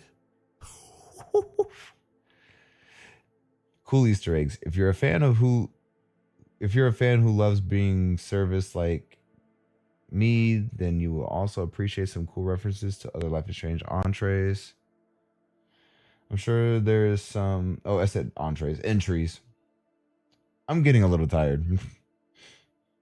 I'm sure there is some I missed, but I love the callback to Life is Strange 2 with the Puerto Lobos keychain. Yeah, I didn't want to mention that. I still don't like Life is Strange 2. And a nod to Chloe of Max's trip there. Chloe naming Moses Star after Rachel's middle name, and the voice line Chloe had reference Alien. Chloe again, LOL. Yes, Chloe Price fan here. I just had to add, I really still don't see much resemblance to her from the originals. Of course, this is due to an engine change and just new team making the game, but even still, she mogs the entire cast. They should have gave her more facial piercings. Mods, get on that. You're telling me she was supposed to have... You wanted her to have more piercings? Yes. Absolutely. You know, that's not a bad change. I can agree to this. If knowing Chloe, when she gets older, she becomes... You could see in the story, she's so much more of a rebel than she is. I'm surprised they didn't give her more piercings. But I wouldn't like change it. I wouldn't change her look too much. But yeah, I would have gave her more piercings for sure. Hands down. I agree. Exploration. I did really like the feature about uncovering information yourself to try understand what happened. I think exploring is so important in these types of games, so I kind of love that they really implemented it into an important storyline to feel more interactive. Yes. Like the people that failed to confront Joey, that you are the what was that username is? Cardinal Sin. Like your cardinal sin, but you had to go through those trials and tribulations with Chloe with the decisions.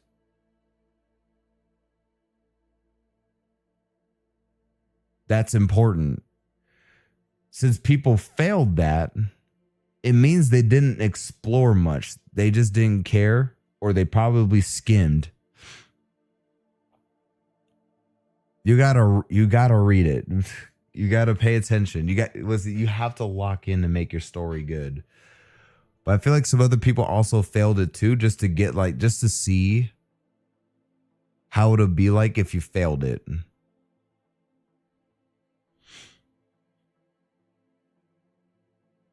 Now we're getting to the cons. Now, onto the cons of this topic. Other choices, however, like romancing the double exposure love interests, really have no impact, as if you choose to rekindle your romance with Chloe, the other two are seemingly unimportant.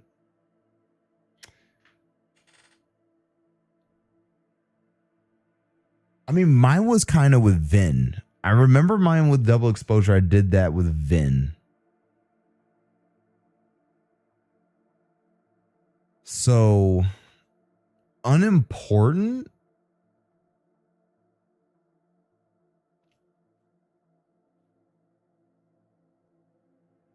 I mean, I can't say for Amanda's part.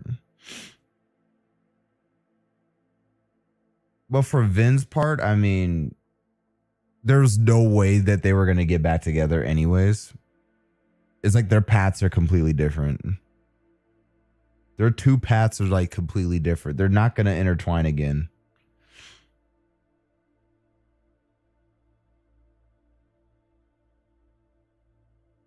So, you like my reading? Thank you. I try. I try. To be honest, this wasn't an issue for me, as I found in the double exposure, them both to be super bland, but to someone who may have actually cared for the other two love interests, I could see how they would be disappointed. Bland? Was Amanda bland? Now, I would say that's a little bit of bad writing if they did that. Amanda would... From the last game, Amanda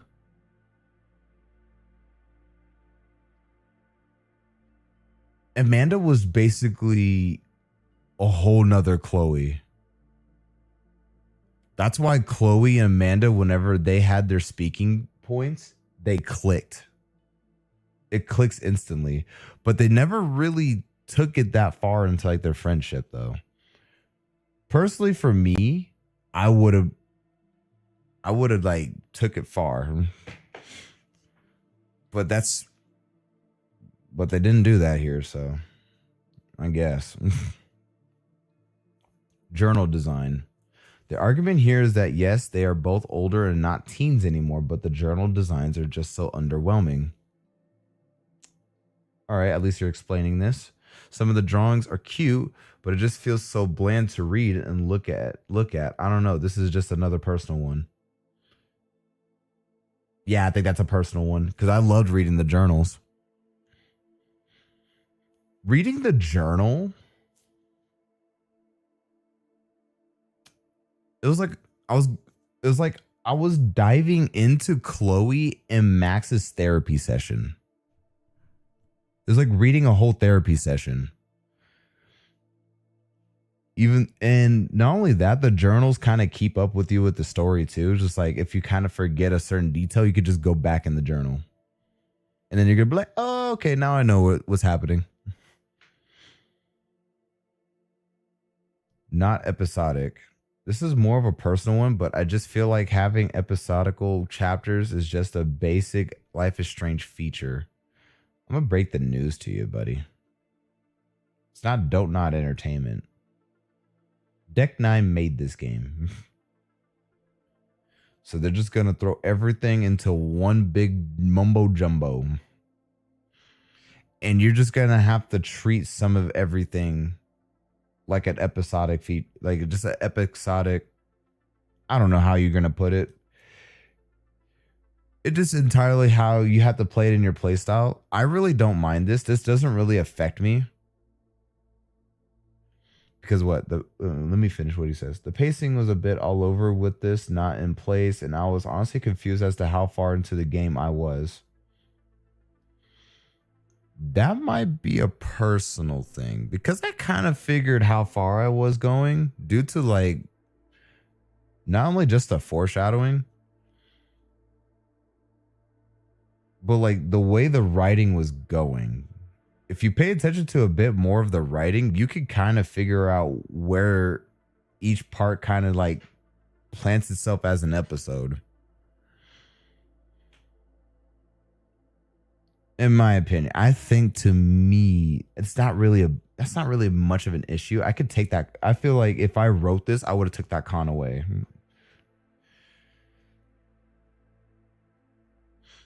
Safi. I feel like we might agree on something here.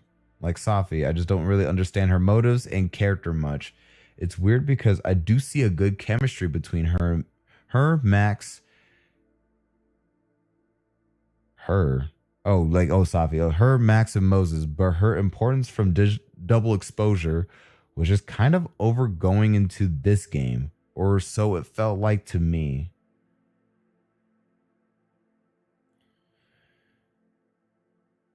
Her motives are kind of all over the place. Yeah, this is like the part I was going to agree on. Her motives are everywhere. I never really understood her. Other than the fact that she kept causing problems for Max. She just keeps causing... Like, Max had so much on her plate. And then Safi comes in just to add another cherry on top of that bullshit that she has to deal with. But I do agree with Safi's. Like her character motivation is just, I'm gonna do this, but I'm gonna do this, but over here, and then I come back here, this and that and this. That's how everything feels about Safi. Like her brain is moving at like a million miles an hour.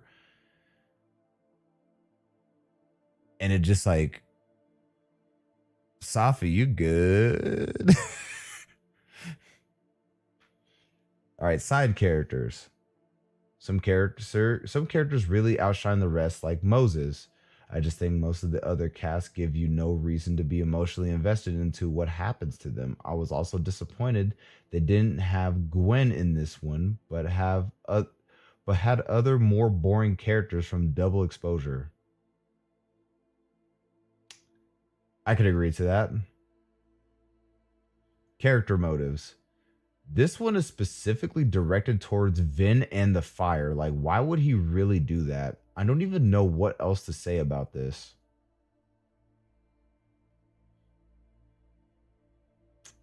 Because of Yasmin. What do you mean you don't know? It was in the game, dude.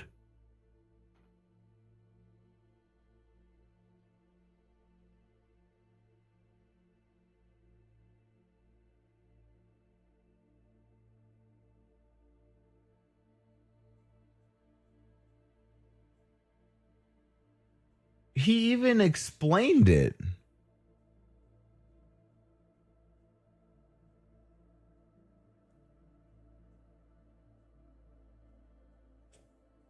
I feel like, but why would you, hold on, you can't just leave it off like this. I need you to dispute this. Who wrote this? Artie Muncher. I need you to dispute this. Because I highly disagree. Because it explained it in the game. He was the one explaining it to you. I'm very lost at what we're talking about here. I need you to be more discreet with this. So I need you to I want him to re-edit this and type this out. Because I disagree with this one. If anyone that needs to talk about character motives, it's Safi. Now, if you talked about Safi, we can agree something there. But Vin? I don't know. Graphics. I still wish they kept the same engine and looks to the games. Since using Unreal Engine, it just got rid of the whimsy look and art style to the originals. I will continue to be annoying about this. Yes, I still care.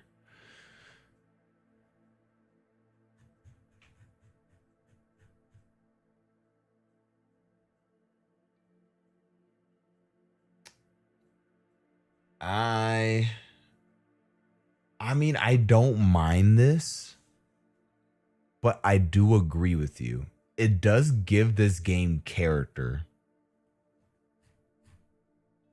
It gives this game a whole lot of character. Yeah, there's a part of me I would agree with it too. Like, okay, let me explain my point in this. You could still have this, but still have that old drawing style that they had for Life is Strange. Not the remastered. Can we just browse this? We need the first game right here. Yeah, you can definitely bring that back. Like, there's something about this that has that uniqueness to it. So if you could just bring that to here, I don't mind that, actually.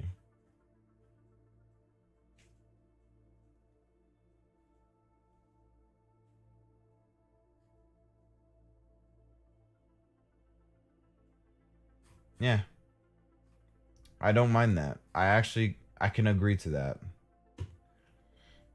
Okay, performance. I had the graphics all max, and as I have NVIDIA GeForce RTX 4060, which can run most games, I play pretty well on max settings. However, there was a weird blurriness through the game where in a cutscene stuff in the background or in the front of the character would be in focus over them. It would fix soon after, but just made me trip out a lot. Hopefully this gets a fix soon. Wait, what? Part of the character would be in a focus over them. It would fix soon after, but made me trip out a lot. But you said it fixes. So what do you mean, hopefully this gets fixed soon? Gosh, I don't know. There may be more I missed out, so if you see some edits, mind your business. This may not be the perfect send-off for Max and Chloe's story, but it was definitely a good attempt at one. I really hope that is actually it for them. Let my two little lesbians rest and be whimsy and silly somewhere. Facts. I don't think we need to change anymore. I know everyone. Yeah, a lot of people do not like double exposure.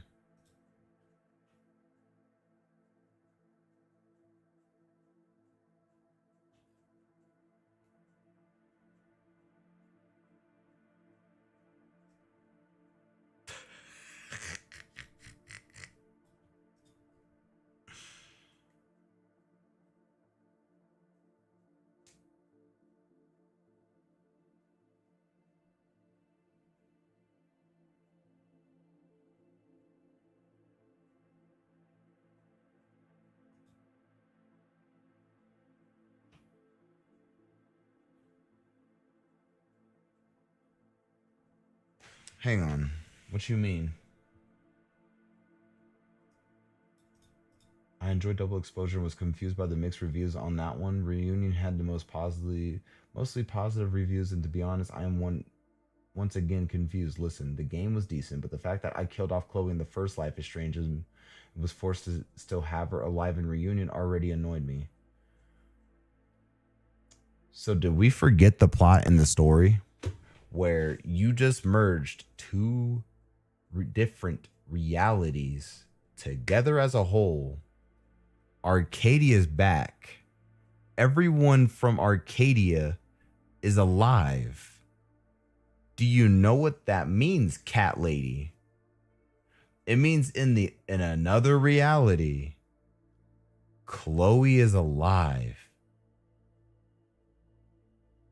Whether you're confused about that or annoyed about it or not.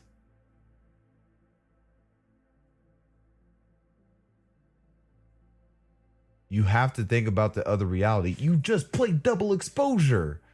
Okay, yeah, I'm not reading this no more.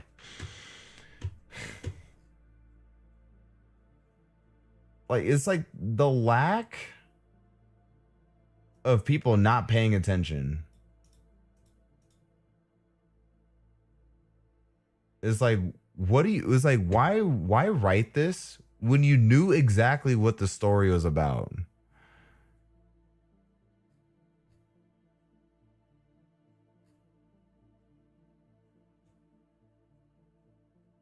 Done reading. In the end, people love the game. Because a lot of people love this more than double exposure, which is actually crazy to me.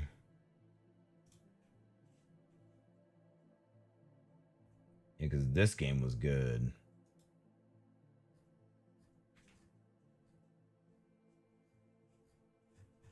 To me, I liked double exposure, but there's a lot of people that didn't.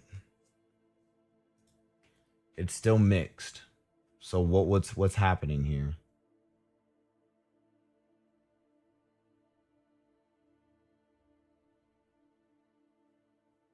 People still gave it positive. There's more positives than there is negative. So that's actually not bad.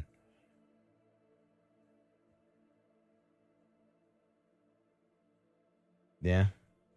I never understood the hate for this.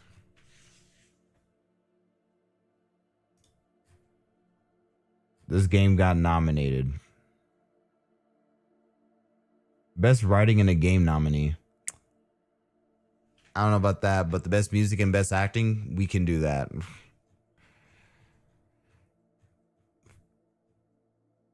Now let's see what Reunion gets. I mean, Reunion wasn't that bad.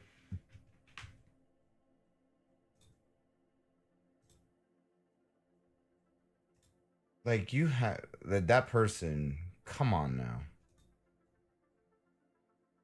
We should not be writing that knowing what was going to happen with both Double Exposure and Reunion. You played both of the games and you're still annoyed that Chloe is alive?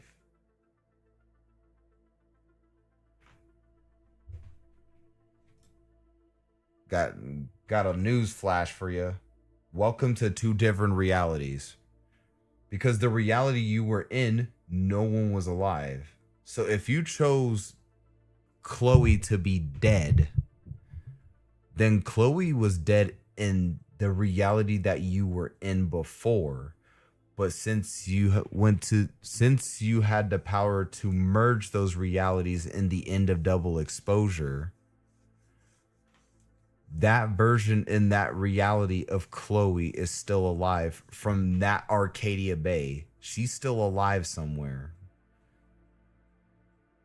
That's why she can come meet you. That's why she's still alive.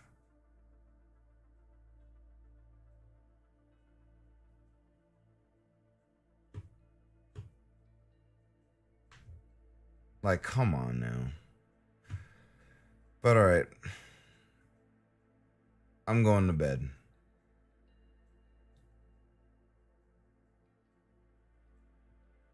And we'll see what I'll play, because honestly,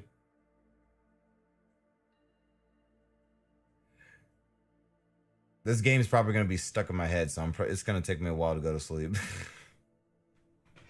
But yeah, you guys have a good night. And as always, may the force be with you.